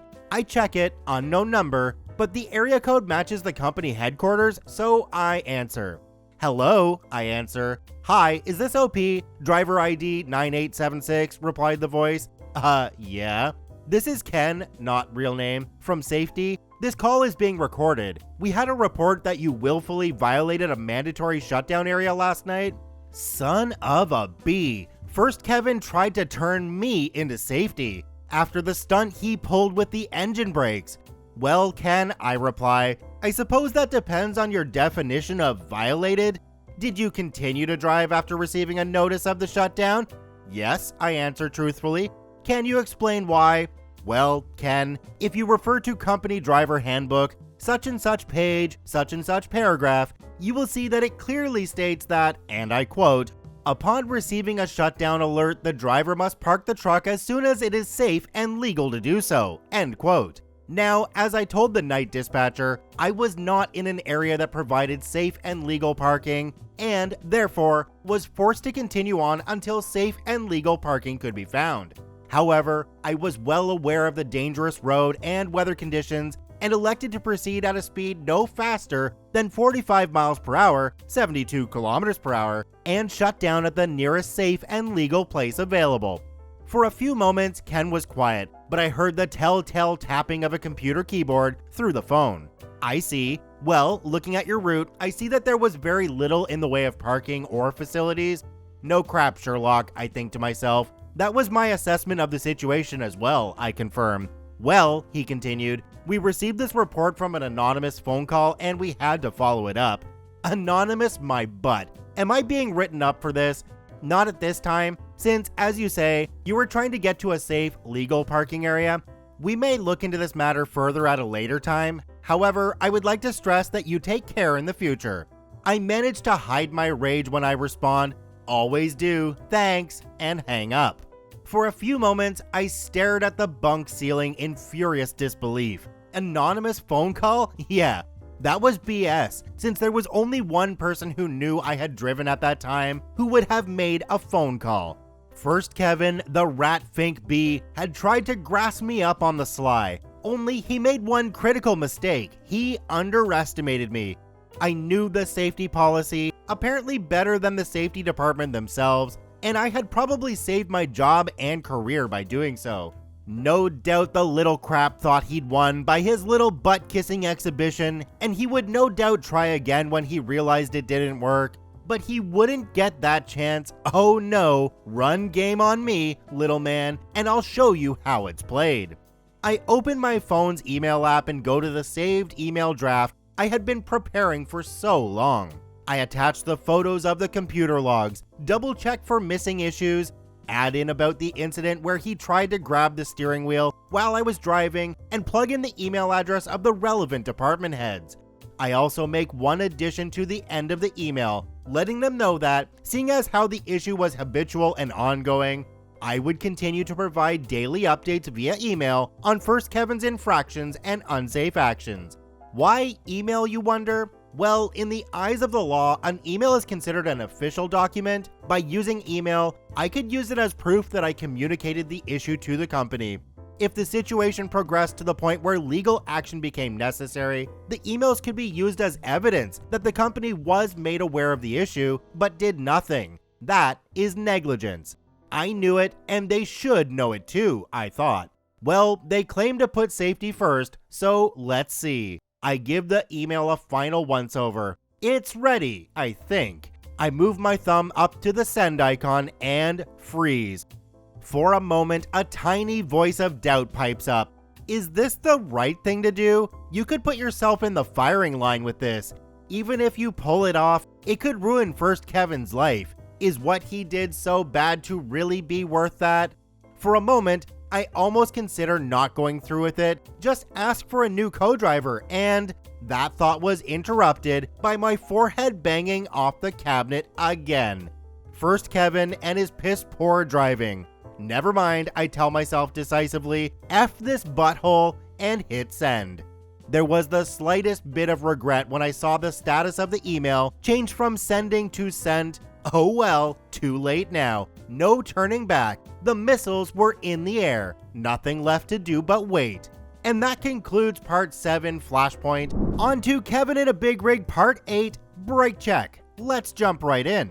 Hello once again everyone, and thank you all for tuning in to another episode of Kevin in a Big Rig. I know many of you are wearing out the edges of your seats and the refresh buttons of both Reddit and YouTube waiting for this installment, and I am bringing these stories to you as quickly as my schedule will allow while maintaining the quality you deserve. As always, if you haven't already, please check out YouTube channel Karma Comment Chameleon. I know my cliffhangers have been torturing poor Rob for a while, and I'm sure a like and subscribe from you will help his suffering. He puts out quality Reddit-based content every day and never disappoints. Having my stories posted to his channel is truly an honor. And for those of you who have a love-hate relationship with the cliffhangers, I refer you to a quote by the late Bobby Womack. Leave them wanting more, and they'll always call you back. It worked for him, and it worked for Scheherazade. And now you can call off the angry mobs and reseal the pit of eternal Kevins. I present to you Kevin in a Big Rig Part 8 Brake Check. Backstory. This story takes place immediately after the events in Part 7 Flashpoint. After making me dodge a bullet from safety after First Kevin's petty little phone call, he decided to continue along Interstate 90 eastbound through Montana. The winter storm that had forced us to shut down had slowed and moved south during the night, leaving us running along its northern edge. We hadn't seen the last of it. After sending the email that I hoped would seal First Kevin's fate, I tried to get some sleep. It wasn't easy, going over the possible scenarios and contingencies to which launching such an unexpected attack would lead. I didn't expect a quick resolution or that I would be taken seriously at first. That was fine. If I, a lowly truck driver, wasn't enough to get a trucking company to stick to their safety first policy, then I had some bigger pew-pews to play with. I need only to bide my time, give them a fair chance, but give no quarter should they try to hide from their responsibility. If management had any sense, they would play ball and get this moron off the highway. I woke up again around mid-afternoon. First Kevin was still driving, but knowing he would be out of time soon, I decided to get up and see what new mess First Kevin has gotten us into. I pull on my boots and, expecting nothing, I check my phone. To my mild surprise, there's an unread email from my fleet manager. Okay, it read, we'll forward this to safety, thanks. I said to myself, passing the buck and covering your butt, smart move. At least one person did the right thing, let's see if the rest follow suit. I close the email and head up front. To my relief, First Kevin was on course and with enough fuel to get to the next fuel stop. I say nothing to him, he says nothing to me. Awkward? I was born awkward. Bring it on, Skippy. I take the truck computer, scrolling through the messages to see if anyone from the company had said anything related to the emails I had dropped on half of the company. Again, nothing. They were either ignoring me outright, which would be very bad for them in the long run, or I had unleashed a demon from the safety department who demanded a blood price for everyone letting First Kevin go that long. In any case, there wasn't much I could do until safety made their move or decided not to move.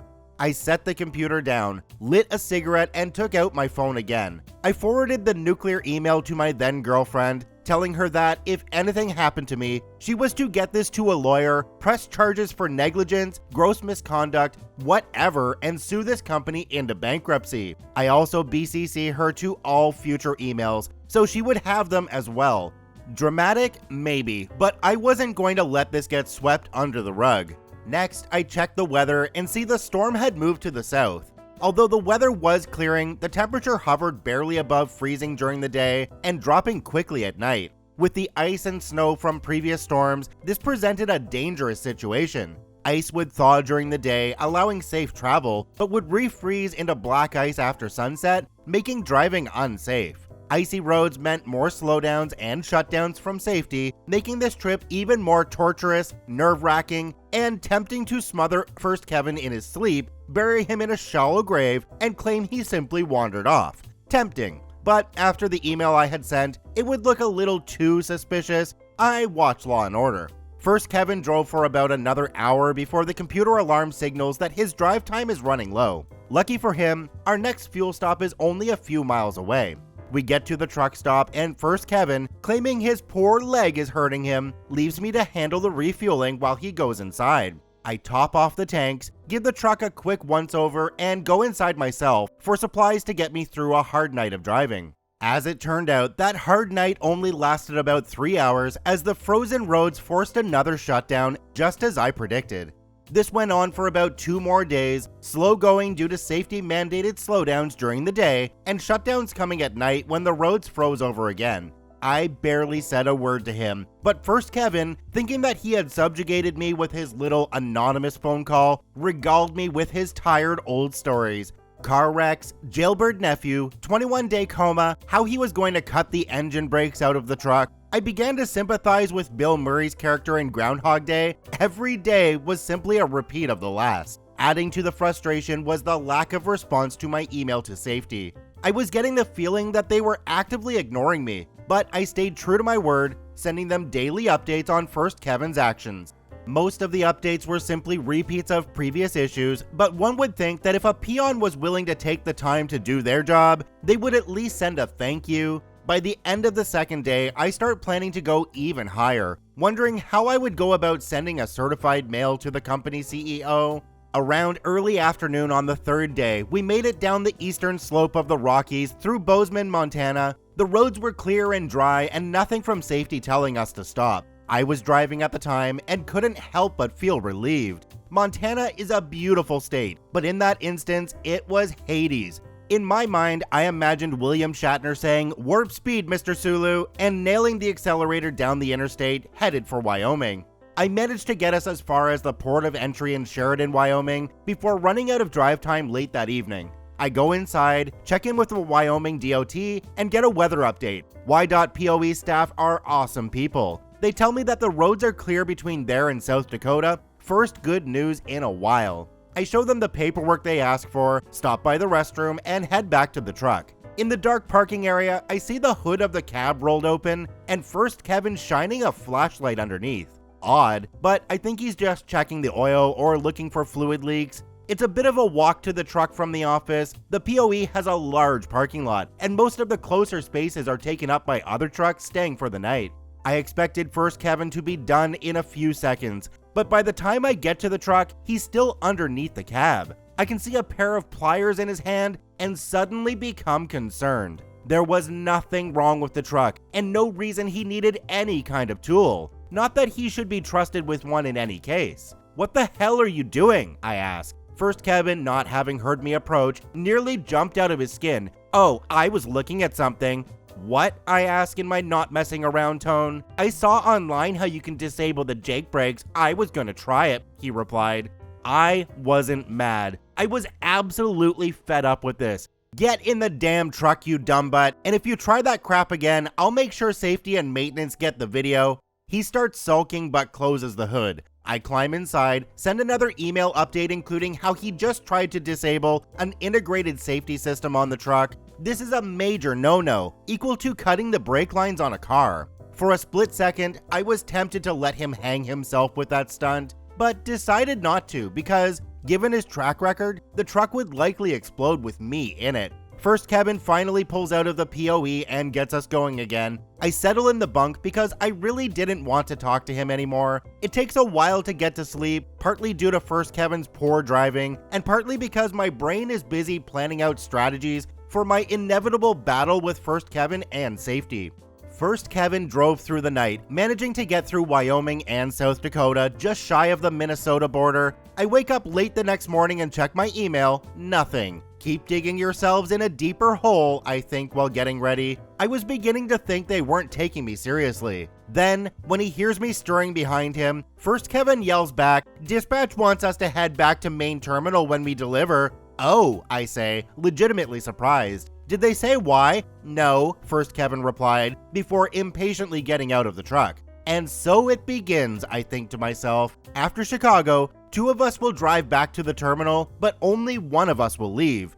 I was determined that no matter what, I would not continue with this fool after this battle with management was over. I had been tossed around, frozen, chewed out by customers and management, deprived of sleep, and driven to the point of insanity over the past 3 months, and I was not going to put up with it any longer. If they tried to pull that "you two need to get along" crap, I would forward everything I had on them to OSHA, DOT, and any government agency I could think of. It would take no time at all to find enough dirt to bury the entire company and send half the managers to jail for negligence. I would convince my friends and family to buy stock in competitors first, of course. Fire me, and I wouldn't stop until I owned every truck in the fleet to soothe my mental and emotional distress. As for First Kevin, they would have to dig up half of the shoulders on Interstate 80 to find his shallow grave. That is, if I felt gracious enough to dig one instead of making him dinner for a pack of coyotes. I had nothing to lose at this point, and I was ready for a fight. I settle into the driver's seat and set up my GPS. It was then that I noticed something odd. On the steering wheel, there are 2 sets of controls. The left side had the cruise control, and the right was the activation button for the engine brakes. These buttons were the recessed type with a protective rubber blister and backlit with an LED so it can be seen in low light. The engine brake switch was damaged, not worn or dirty, but cut away. I look closely, and I can clearly see what I had been afraid of, the telltale cuts from a knife blade. It wasn't some accidental snag or wearing away from use. There were clear, distinct lines marking where the rubber blister had been cut away. The button itself was, fortunately, still intact and functioned. I pressed it, and the indicator light came on. It was immediately clear that First Kevin wasn't able to remove the engine brakes. They were integrated into the engine, and tried to make it so I couldn't turn them on. Too bad for him that the truck's designers decided that the engine brakes were important enough to warrant protecting the on switch. All First Kevin managed to do was give me 1 more nail for his coffin. Clear proof he had tried to tamper with the truck. I snapped a photo and emailed it to them, explaining this was not like this when I went off duty, and made sure the knife marks were unmistakable. First Kevin comes back on the truck after a bit. I don't mention the switch at all, but without being prompted, First Kevin demanded, "Don't use those Jake brakes." I say nothing at first, but when we leave out, I make sure they engage on the way out of the parking lot and dare him to say anything more about it. I drive through Minnesota without stopping. Each time I have to reduce speed, I make sure to use the engine brakes. They weren't as loud as older models, but it did make a distinctive sound when the truck was coasting. I knew it was pissing him off, and there was nothing he could do about it. Any more damage to the steering wheel and/or suspicious damage under the hood, he would have to explain why he damaged a perfectly good truck to disable a safety device. Little did either of us know that the next message that came from the computer would change everything. It was from the fleet manager. "OP urgent, call me ASAP." Uh-oh, I say. Sounds like all hell just broke loose. The company did not allow cell phone use while driving, even hands-free was prohibited, and I wasn't giving First Kevin anything to use against me. I decide to wait until the next fuel stop to make the call. I get to the truck stop, refuel, and go inside the store to place the call while taking the legally mandated 30-minute break. "Hey fleet manager, this is OP, driver ID 9876, I say. "Oh, yeah," she replied, seeming very hesitant. "OP, what the hell is going on? There's no point in playing dumb at this point. You can't launch the professional email equivalent of a nuclear warhead and play innocent. You got my emails." "Yeah, I did," she replied, "and so did every department head in the company. Safety has been going apecrap over this." "I really didn't want to," I say. "Only a half-truth, but First Kevin is getting more and more dangerous, and I can't stay in this truck with him anymore." "Actually, it's First Kevin I need to talk to you about." "Okay, what's up?" "Well, in your email, you said he had memory problems, and he said he had been in a coma for 21 days. "Yeah." "Are you sure he said 21 days? "It was 21 days, I reply, leaving no room for doubt in my tone. "He has told that same story every day for 3 months, and it's always the same, 21 days. "Yeah, I thought so. He told me the same thing," she claimed.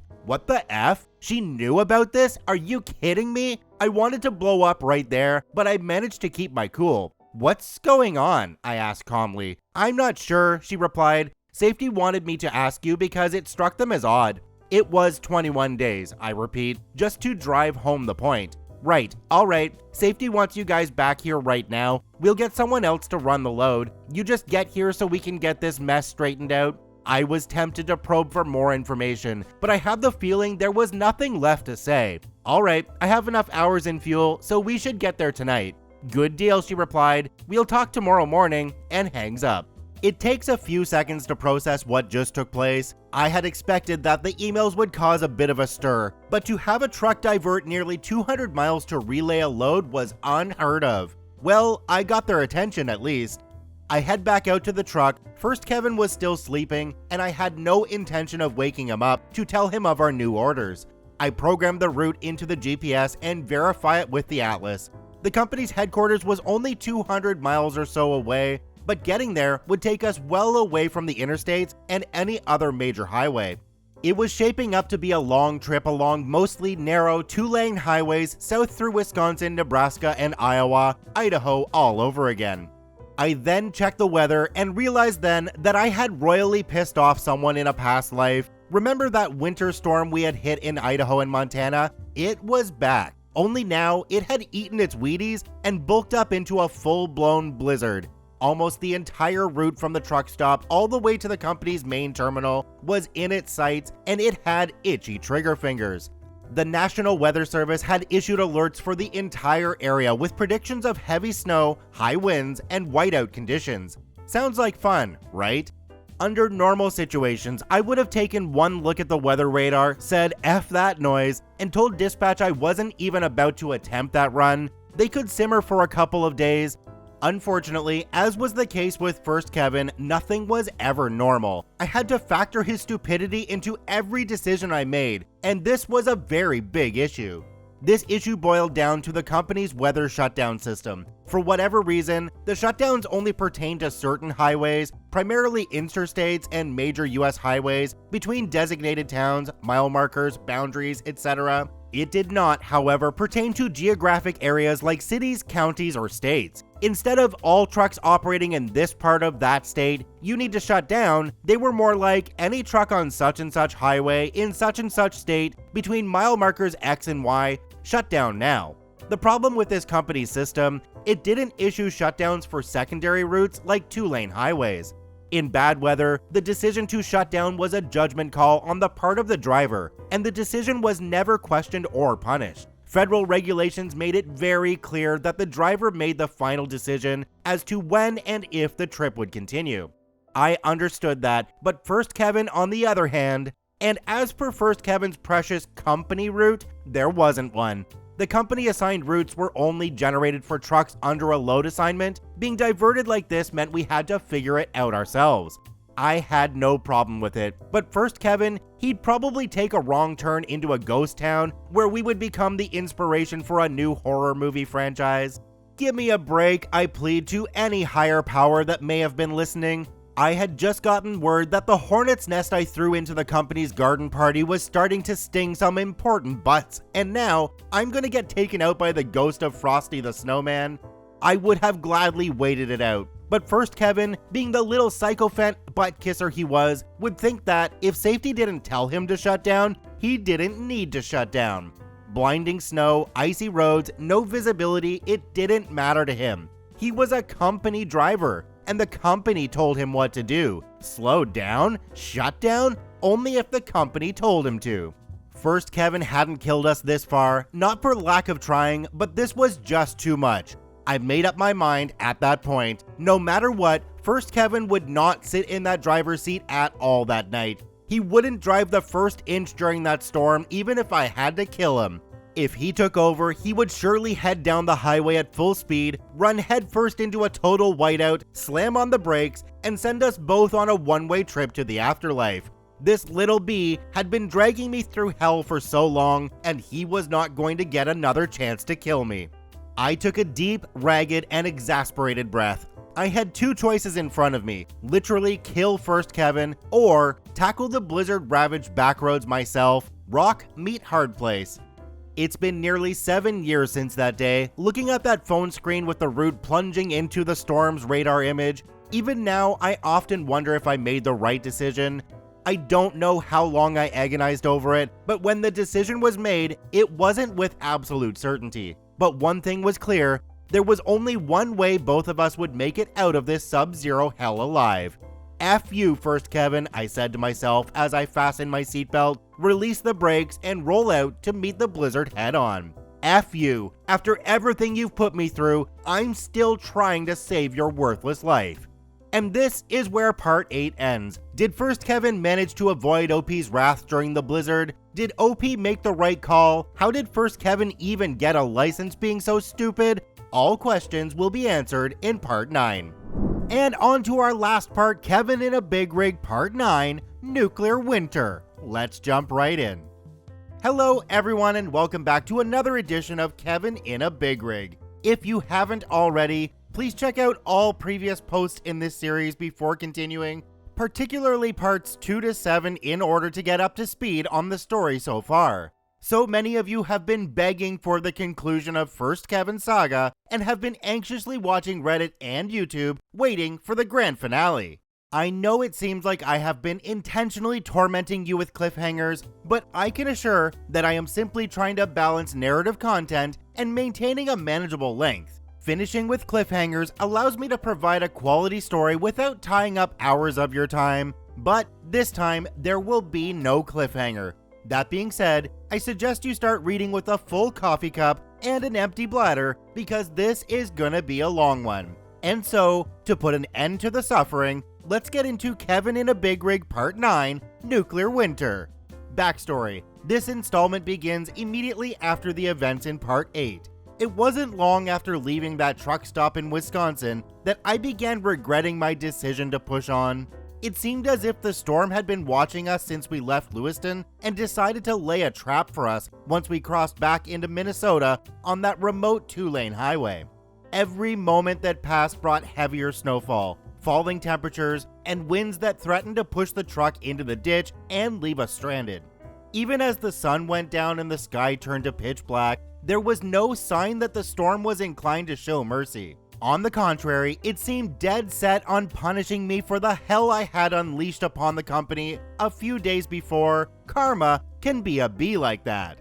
I've learned that during times of life-threatening conditions beyond the control of mortal humans, people have one of two reactions. Many, unable to cope with having their fate in hands other than their own, become overwhelmed with anxiety and give in to irrational panic.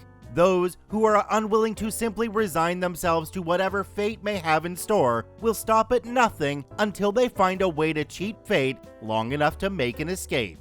That night, I knew that giving in to fear would more than likely end in our deaths. At the very least, we would be stranded in the middle of nowhere until someone dug us out of several feet of snow. Maintaining control of both myself and the truck was non-negotiable if I wanted to see the next morning.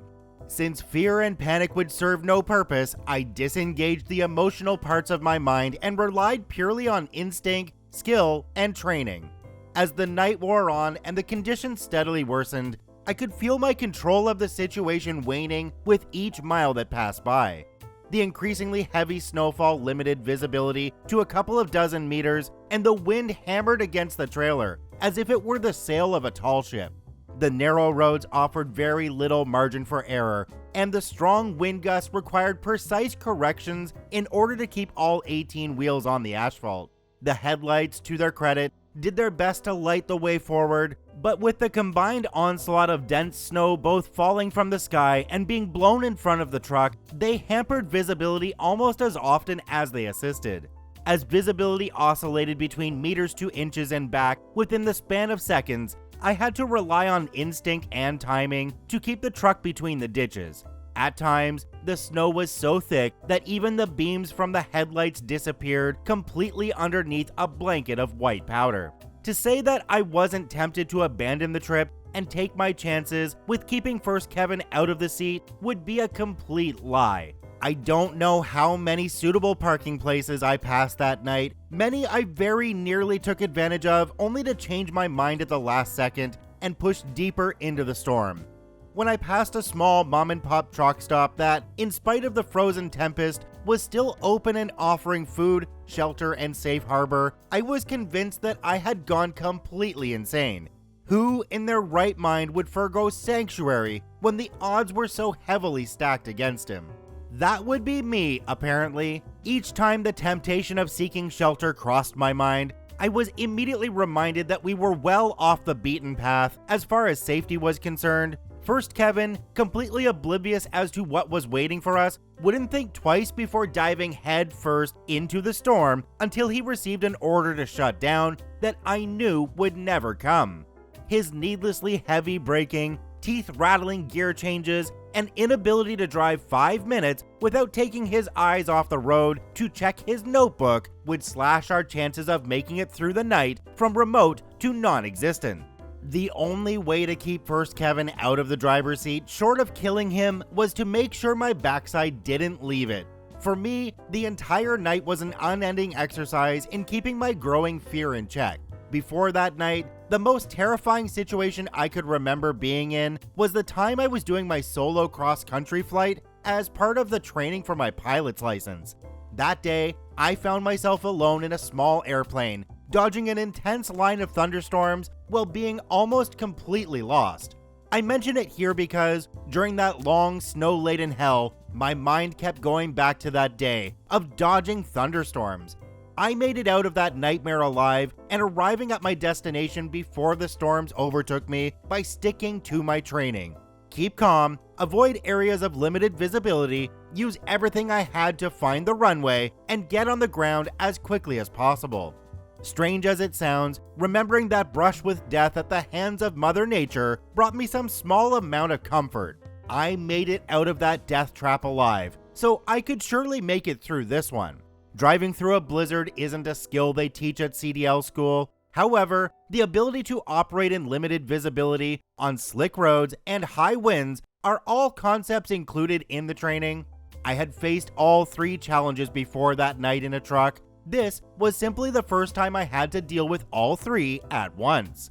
Fortunately, all 3 problems required the same solution: slow down, maintain a stable speed, and avoid rapid changes in speed and direction.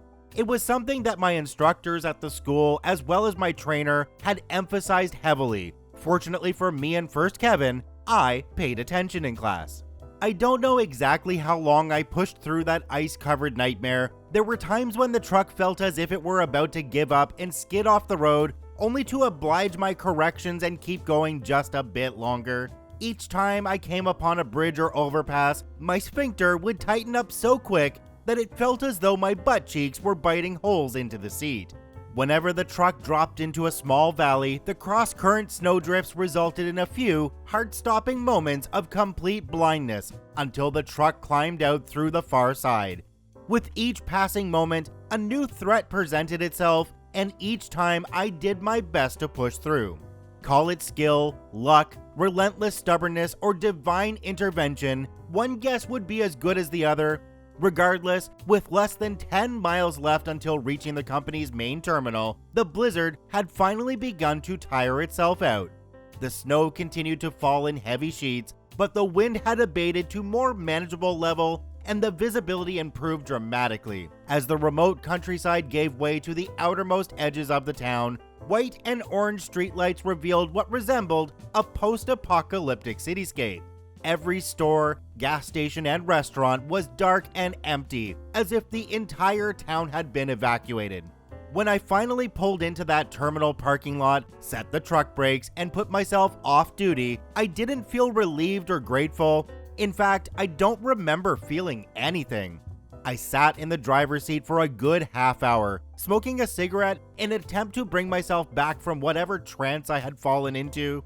I watched the snow through the windshield while trying to come to grips with what had taken place of the past few hours. Winter had thrown everything it had at me, and despite even my own predictions, I made it out alive and in one piece. I didn't break out in tears, nor did I feel the need to shout in triumph. I was simply exhausted mentally and physically. When the need to pee came upon me, I got out of the truck. Being late at night, all of the offices and shops were closed, but the company maintained a 24-hour restroom and shower facility at the shop for drivers camped out at the terminal. However, at the moment I needed to make use of the facility, it was closed for cleaning. That is, there was a wet floor sign in the middle of the restroom, a chain across the door, and not a single living soul inside. The floor was covered with melted snow and dirt, much like that on the bottom of my boots. No harm in soiling what's already dirty, I think, so I go inside and relieve myself. On the way out, as luck would have it, the shop assistant who had been assigned to clean that particular restroom came back from whatever had interrupted his job. When he saw me, he apparently took my trespass on his workspace as a personal affront. "Hey," he said, with a tone that would make any Karen jealous, "are you stupid? Can't you read the effing sign?"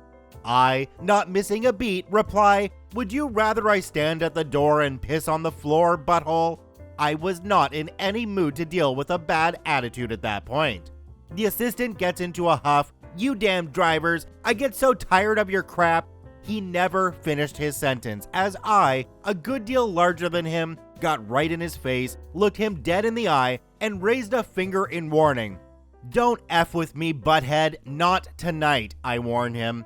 After the hell I just went through, I had no intention of allowing some self-important peon to tell me I couldn't relieve an empty bladder because my dirty boots would make his dirty floor even dirtier.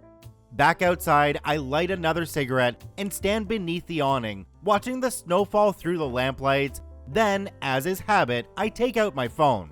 I see an unread email. It must have come during the drive and I didn't realize. It was from my fleet manager, and I suddenly was reminded as to why I had made that nightmare of a journey. That email, I knew, would set the stage for the fight I had been waiting for. Where, when, who, and what would be involved would be outlined in that message. For the past few days, I had considered every possible contingency of the meeting and felt more than ready. In my point of view, I held all the cards and controlled the terms, any threats or attempts at coercion, and they would quickly find themselves in a world of hurt. I was ready for anything and opened the email. "OP, when you get to the terminal, move on to truck 3456 and meet with driver Bob, ID 9123, not real name. We'll send instructions in the morning, fleet manager." Okay, I wasn't ready for that. I wanted a new partner, true enough, but I had no idea they would move that quickly. I didn't know who Bob was or why I was being assigned to his truck. Maybe he did. One way to find out. I go back to the truck. First, Kevin had been asleep during the entire trip from Wisconsin to the terminal, just as well since any snarky comments from him during that blizzard might have been made with his last breath. Now he was wide awake and poring over the computer. "Where are we?" he asked. I go straight to the bunk and begin packing my gear. "Main terminal. Fleet manager called me earlier and told me to get here right away."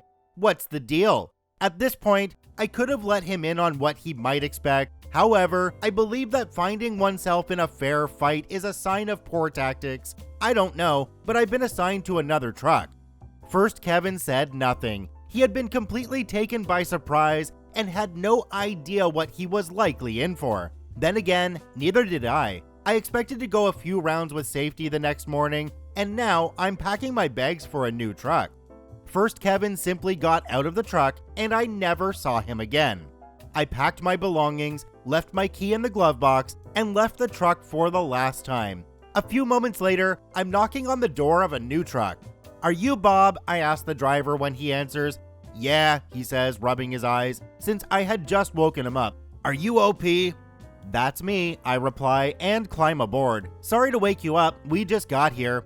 At first, this doesn't register with him, then he realizes what I just told him. "Wait, you drove through that crap?" I take a deep breath. "Yeah, I wouldn't recommend it if you're curious." "You must be nuts," he said. "You have no idea. I guess we're partners now," I say. Bob screws his face at me. "No," he said, confused. "My partner's waiting for me in Pennsylvania. I was supposed to leave out yesterday afternoon, but fleet manager called and told me to wait for you. I figured you'd know what the deal was." I gave him the basic rundown of what happened with my now former co-driver, how I reported him to safety, and now relayed back to the main terminal. "Damn, man," he replied. "Sounds like a rough gig." Understatement of the year, I think. The next morning, the weather had broken. The sky was dull and threatened to bring more snow, but the wind had dulled to a gentle breeze. Fleet manager gave me a call. "Hey, OP," she said, sounding a bit nervous. "Where are you guys at?" "Sitting in the yard." "Wait," she replied, sounding a little confused. "You made it in last night?" "Sure did." "What in God's name possessed you to drive through that storm?" I take a deep breath. It would be best if I didn't elaborate on that point. She wanted to press for more information but decided not to. Did you meet up with Bob and move to his truck?" "Sure did." "What's the deal?" "You and Bob are gonna take a load to the terminal in Pennsylvania. His co-driver will meet him there. I'm gonna have you pick up another truck and we'll go from there." "Okay," I respond cautiously. "Am I gonna meet my new co-driver up there too?" "No, we haven't found one for you yet. Just check in with me when you get there and we'll see what happens." "No problem." We hang up and I fill Bob in on our new marching orders. The company's terminal in Pennsylvania was about a day and a half with 2 drivers. Fortunately, Bob had already picked up the load before the storm hit, so all we had to do was get rolling. Since the truck was permanently assigned to Bob and he had just finished his stint with his trainer, I offer him the first drive shift so he can get used to the truck. As we head out, I got to see the full impact from the previous night's storm. About 24 inches of snow had fallen in just under 12 hours. Every 5 minutes we saw cars spun out and abandoned in ditches and center medians. At nearly every overpass we came upon, there was at least one vehicle that had lost control and collided with the barrier.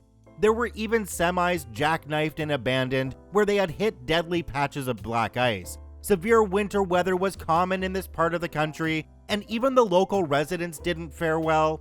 When I saw the carnage from the very storm I traversed, I realized just how much danger I had been in, and how lucky we had been that First Kevin had not been the one driving. "Holy crap," Bob said after we passed a semi that had left the road and was now laying on its side. "You drove through this?" I take a deep breath. Yep.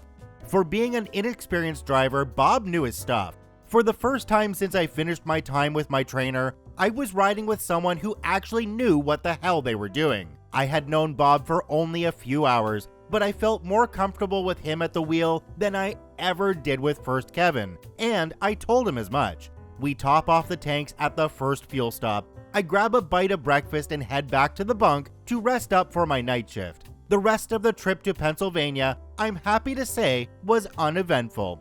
When Bob and I arrived at the Pennsylvania terminal, we say our goodbyes and I go sign out my new truck.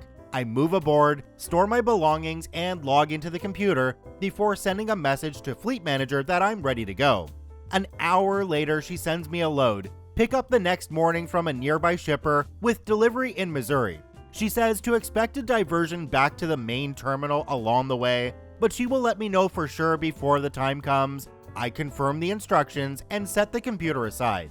For a long time, I sat in the driver's seat and looked around the truck. I was all alone. First Kevin was 1,000 miles away, and, for the time being at least, I had won a battle with management before it had even started. And then, for a reason I can't fully explain, I started to laugh. Whether it was out of relief of simply submitting to the absurdity of the situation, it felt as though a huge burden had been lifted off of my shoulders and things were beginning to look up. I ended up taking the load all the way to Missouri alone. In fact, I worked solo for the next 2 weeks, and all I can say is that it was heaven. I felt in complete control, never had to worry about waking up on the shoulder of a highway, not getting an hour of sleep before I'm being dragged out of bed to help First Kevin out of another jam, and no more having my head bounced off a cabinet because of a hard brake check.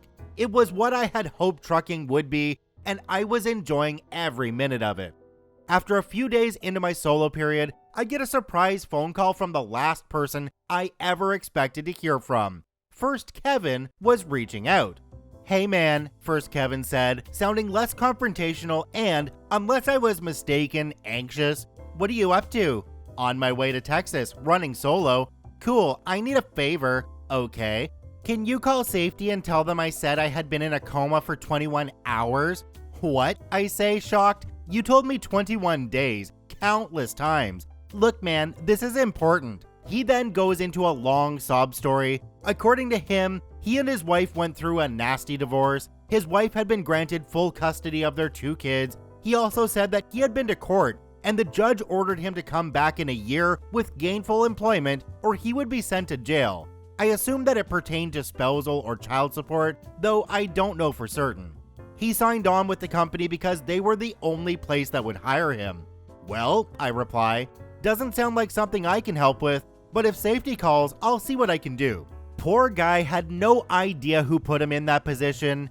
I hung up and never heard from him again. I went about having the time of my life. Not only was I having the time of my life, the fact that I didn't have to waste so much time correcting First Kevin's mistakes meant that I was able to make my pickups and deliveries on time, stay on course, and complete my loads without a single issue. In fact, I didn't need dispatch for anything more than sending load information. I didn't even talk to Fleet Manager for a week and a half before she called me out of the blue. "Hey OP," she said, sounding a little curious. "How's everything going?" "Hey Fleet Manager, everything's going fine. What's up?" "Oh, nothing," she replied, relieved and now sounding rather chipper. "I haven't heard from you in a while." "Well," I say, trying to make it clear I was joking. "No offense, but I haven't needed to call you." "That's good to hear. When you and First Kevin were together, he was calling me about once a day, needing directions, getting lost." "Well, I'm not First Kevin." "No, you're not. Anyway, I'm gonna work on getting you home for a few days. I found you a co-driver, and I'm gonna have you pick him up when you come back to work. He doesn't live too far from you." I'll admit, I was disappointed by this news. I was thoroughly enjoying being on my own, but I also knew that solo assignments didn't last long. The company relied on expedited freight, loads with tight deadlines that required 2 drivers to make on-time delivery. Running solo was only allowed as a short-term measure to allow trucks to keep working until a second driver could be found. A few days after the phone call from Fleet Manager, I go home and spend 4 days sleeping in my own bed, sitting on my couch and watching my TV. Sounds pretty boring, I know, but after 3 months of hell with First Kevin, there was nowhere else I wanted to be. The 4 days passed all too quickly, and I was assigned to head back out on the road. I met up with my second co-driver, we'll call him Nice Guy. Like Bob, Nice Guy had just completed his month with a trainer and was ready to be a co-driver. While less experienced, was still competent enough driver. There's not much more I can say about Nice Guy. He and I were only partners for a couple of months before he decided to leave for a better job. He wasn't under the same contract as me, and I didn't blame him for leaving, so we parted on good terms. By now, you're probably wondering, what happened to First Kevin? When did you and Safety have the battle royale? How much damage did the nuclear email actually do? Truth is, I was asking myself those very same questions for the 2.5 months between the last time I saw First Kevin and the time Nice Guy went on to greener pastures. I decided not to pry, thinking my little nuclear attack probably painted a target on my back and discretion was the better part of valor. After all, I got what I wanted. First Kevin was long gone as far as I was concerned, and no matter what he did, he was someone else's problem. Was I curious? Sure, just not enough to stretch my neck and find out. When Nice Guy left, I found myself back in the same position I had been in before. No suitable co-driver was available. By this time, the company had begun to crack down on solo drivers, and I was routed back to the main terminal until something could be figured out. The day I arrived back at the main terminal, I meet with Fleet Manager to go over my options. Before that, however, she pulls me into another office with the safety director. When I see the name plaque on the door, a cold chill ran up my spine. It wasn't the battle I had been waiting for. In fact, the reason they wanted to meet me had nothing to do with the nuclear email. They offered me a promotion to lead driver. At first, I wasn't sure that I wanted to deal with more idiot drivers after barely surviving First Kevin, but the only other option was to bounce from truck to truck until a permanent co-driver could be found, a prospect I found equally uncomfortable. I asked for a little time to think about it and they obliged. I gave my old trainer a call to get his advice. My trainer and I stayed in touch and became good friends. He suggested I go for it since I would be the boss and could, within reason, boot a bad student off the truck if he proved too dangerous. I hadn't considered that and ultimately decided to take the job. Later that afternoon, I was back in Fleet Manager's office getting paperwork ready for my new job. While we were waiting for safety to approve the promotion, I decided to ask, "What's First Kevin been up to?" Fleet Manager buries her face in her hands. Those 5 words had reopened a nasty wound. Trying to control her frustration, she told me what happened after I left with Bob to Pennsylvania. While I was sent on what was a vacation by comparison, First Kevin had been tasked with completing the load we had picked up in Lewiston.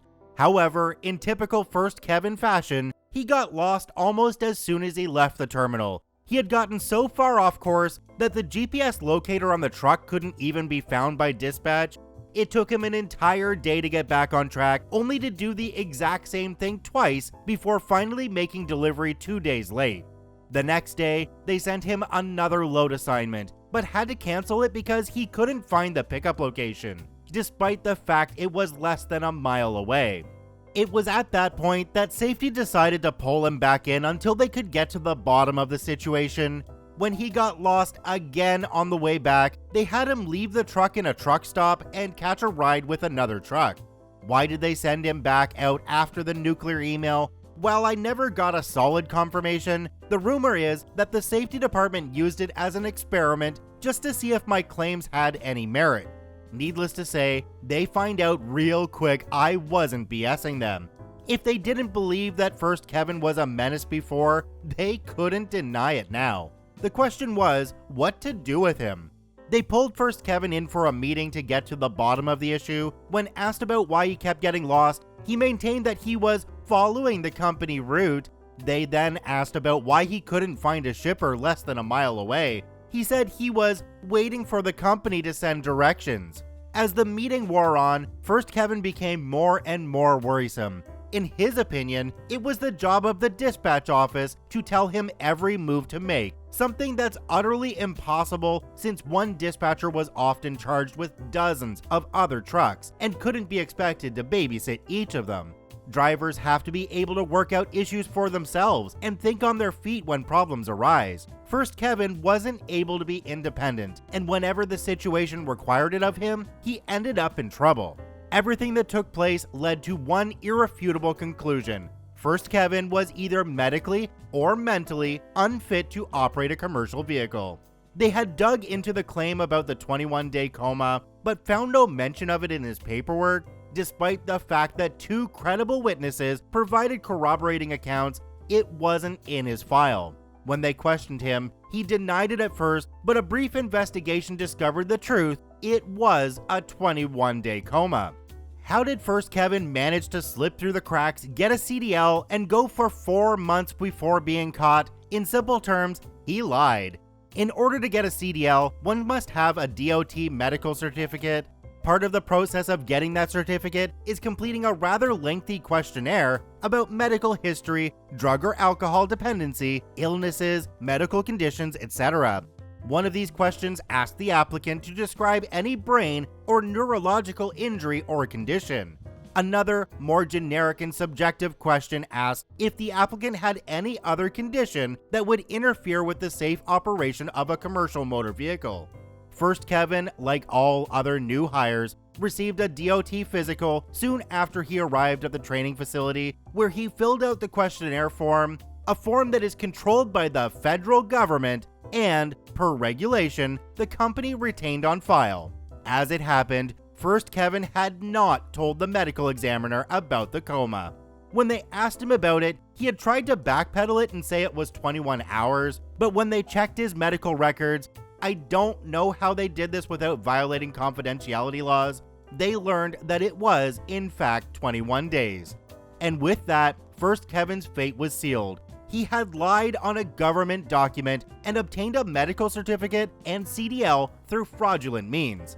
After realizing this, the company had no choice but to report the incident to the Department of Transportation. The DOT, in turn, revoked First Kevin's medical certificate, rendering his CDL invalid. This was also reported to the DMV of the state that issued his license, and, per state law, the state also revoked his CDL. The company had no choice but to fire him. First Kevin had sabotaged his own driving career on day one. Fleet manager, after telling all this, admitted she had her doubts about him early on due to an incident that happened just before he and I paired up. He was running solo and was supposed to deliver a load in Indianapolis. For whatever reason, First Kevin couldn't find the receiver and, according to GPS pings, actually drove around in circles for 2 full days before someone noticed and asked what was going on. When they finally had the issue straightened out, they noticed that, during the entire 2-day period, First Kevin was less than 2 miles from the delivery point, driving around in circles. Fleet manager had hoped that another partner would straighten him out, but when it was clear that wasn't happening, all she could do was apologize to me. But the story doesn't end with First Kevin destroying his own career. I made a few friends in the company's head office who were there when the nuclear email hit, and over a period of several months, I was able to piece together the full story and fallout of the nuclear email. Bear in mind, it is mostly secondhand information, but they claimed it to be true. After being informed of First Kevin's fraud, the DOT wanted to know how someone like him could slip through so easily.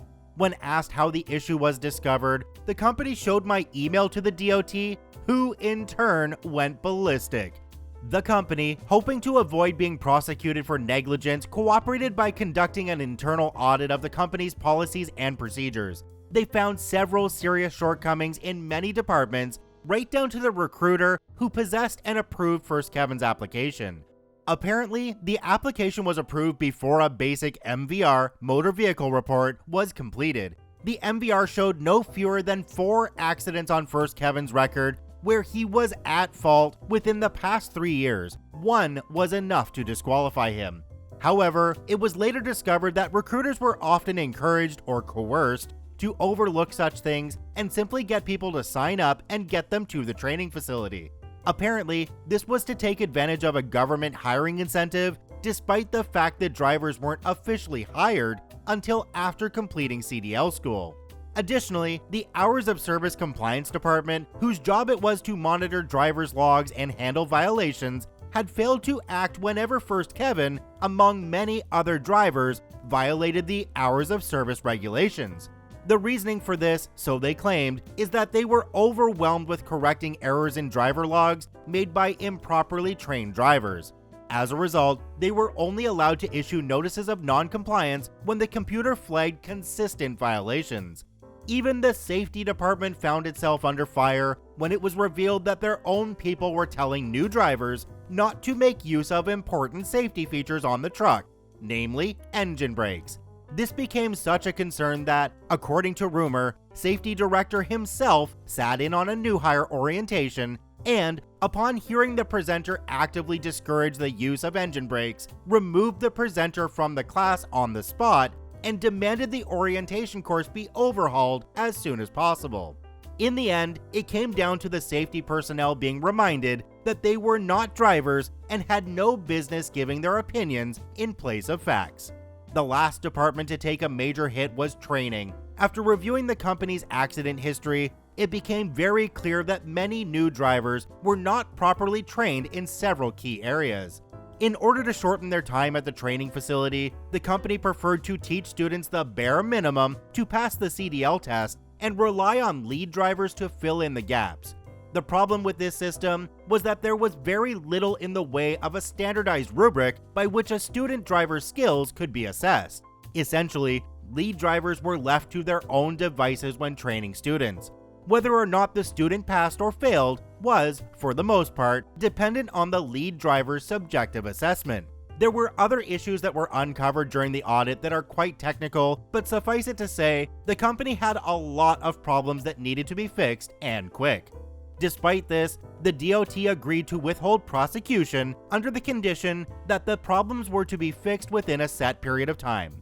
I heard rumors that a few people were fired due to negligence, but I have no way of confirming that. I can only assume that things improved because the company is still in operation to this day. As for me, I finished out my 8-month contract as lead driver. When the contract was fulfilled, I leased a truck under the company's independent contractor program in order to make more money. That was the idea, at least. I did that for several months before growing tired of their mismanagement and left to work for another company. I drove long haul for another year before deciding to move into sectors that allowed me to have more of a life outside of a truck cab. Today, I'm fortunate to work for a fantastic outfit that really appreciates its employees and allows me to be home every night and on weekends. As for the ultimate fate of First Kevin, I can't say with any real certainty. Despite everything, I don't hate him. I hope he was able to get the help he needed and turn his life around. If so, then at least some good would have come of everything that happened. And with that, the saga of First Kevin comes to an end. For those of you that have followed this story since the beginning, I honestly hope that you don't find this ending a disappointment and worth the time and torturous cliffhangers I have, albeit reluctantly, subjected you to. On a serious note, while I used humor to lighten the tone of the previous episodes, I would be remiss if I did not remind you that these stories are all true, and the 3-month period in which the bulk of this story takes place was anything but humorous. If reading about the trip through the blizzard is terrifying, imagine feeling that way each night before you went to bed, and you would have some idea what I really endured 7 years ago. But the nightmare is long over, and sharing these stories with you wonderful people has helped me put to rest a dark chapter of my life that I wasn't aware still haunted me. If you haven't done so, please check out my man Rob over at YouTube channel Karma Comment Chameleon. Rob has covered this entire series, and his narration is top-notch. Until next time, dear readers, remember, if someone offers you a Kevin, just say no. So you're still here, huh? Well, it's been a long time, but this is probably the best series of stories that we've ever had on the KCC channel. To Strong Bad Jr., thank you so much for mentioning me in a bunch of the parts. I really appreciate that. Thank you for your amazing writing, and I definitely hope to have more Kevin stories from you in the future. I mean, this is First Kevin, so I assume there might be a second, a third, or maybe even more. I've got my fingers crossed. Make sure you check out OP Strong Bad Jr. at the links in the description down below. There will be one to each part of the Kevin in a Big Rig saga on Reddit. Head over there, comment on them, and make sure he knows that KCC and the viewers absolutely love him and his writing. And back to you, loyal viewer, and anybody else new to the channel as well. Make sure you've hit that subscribe button and drop a like on this video. There are plenty more stories just like this to come on the KCC channel, and I'm very, very happy to have you here. Thank you for watching. As always, I hope you have a wonderful day, and we'll see you in the next one.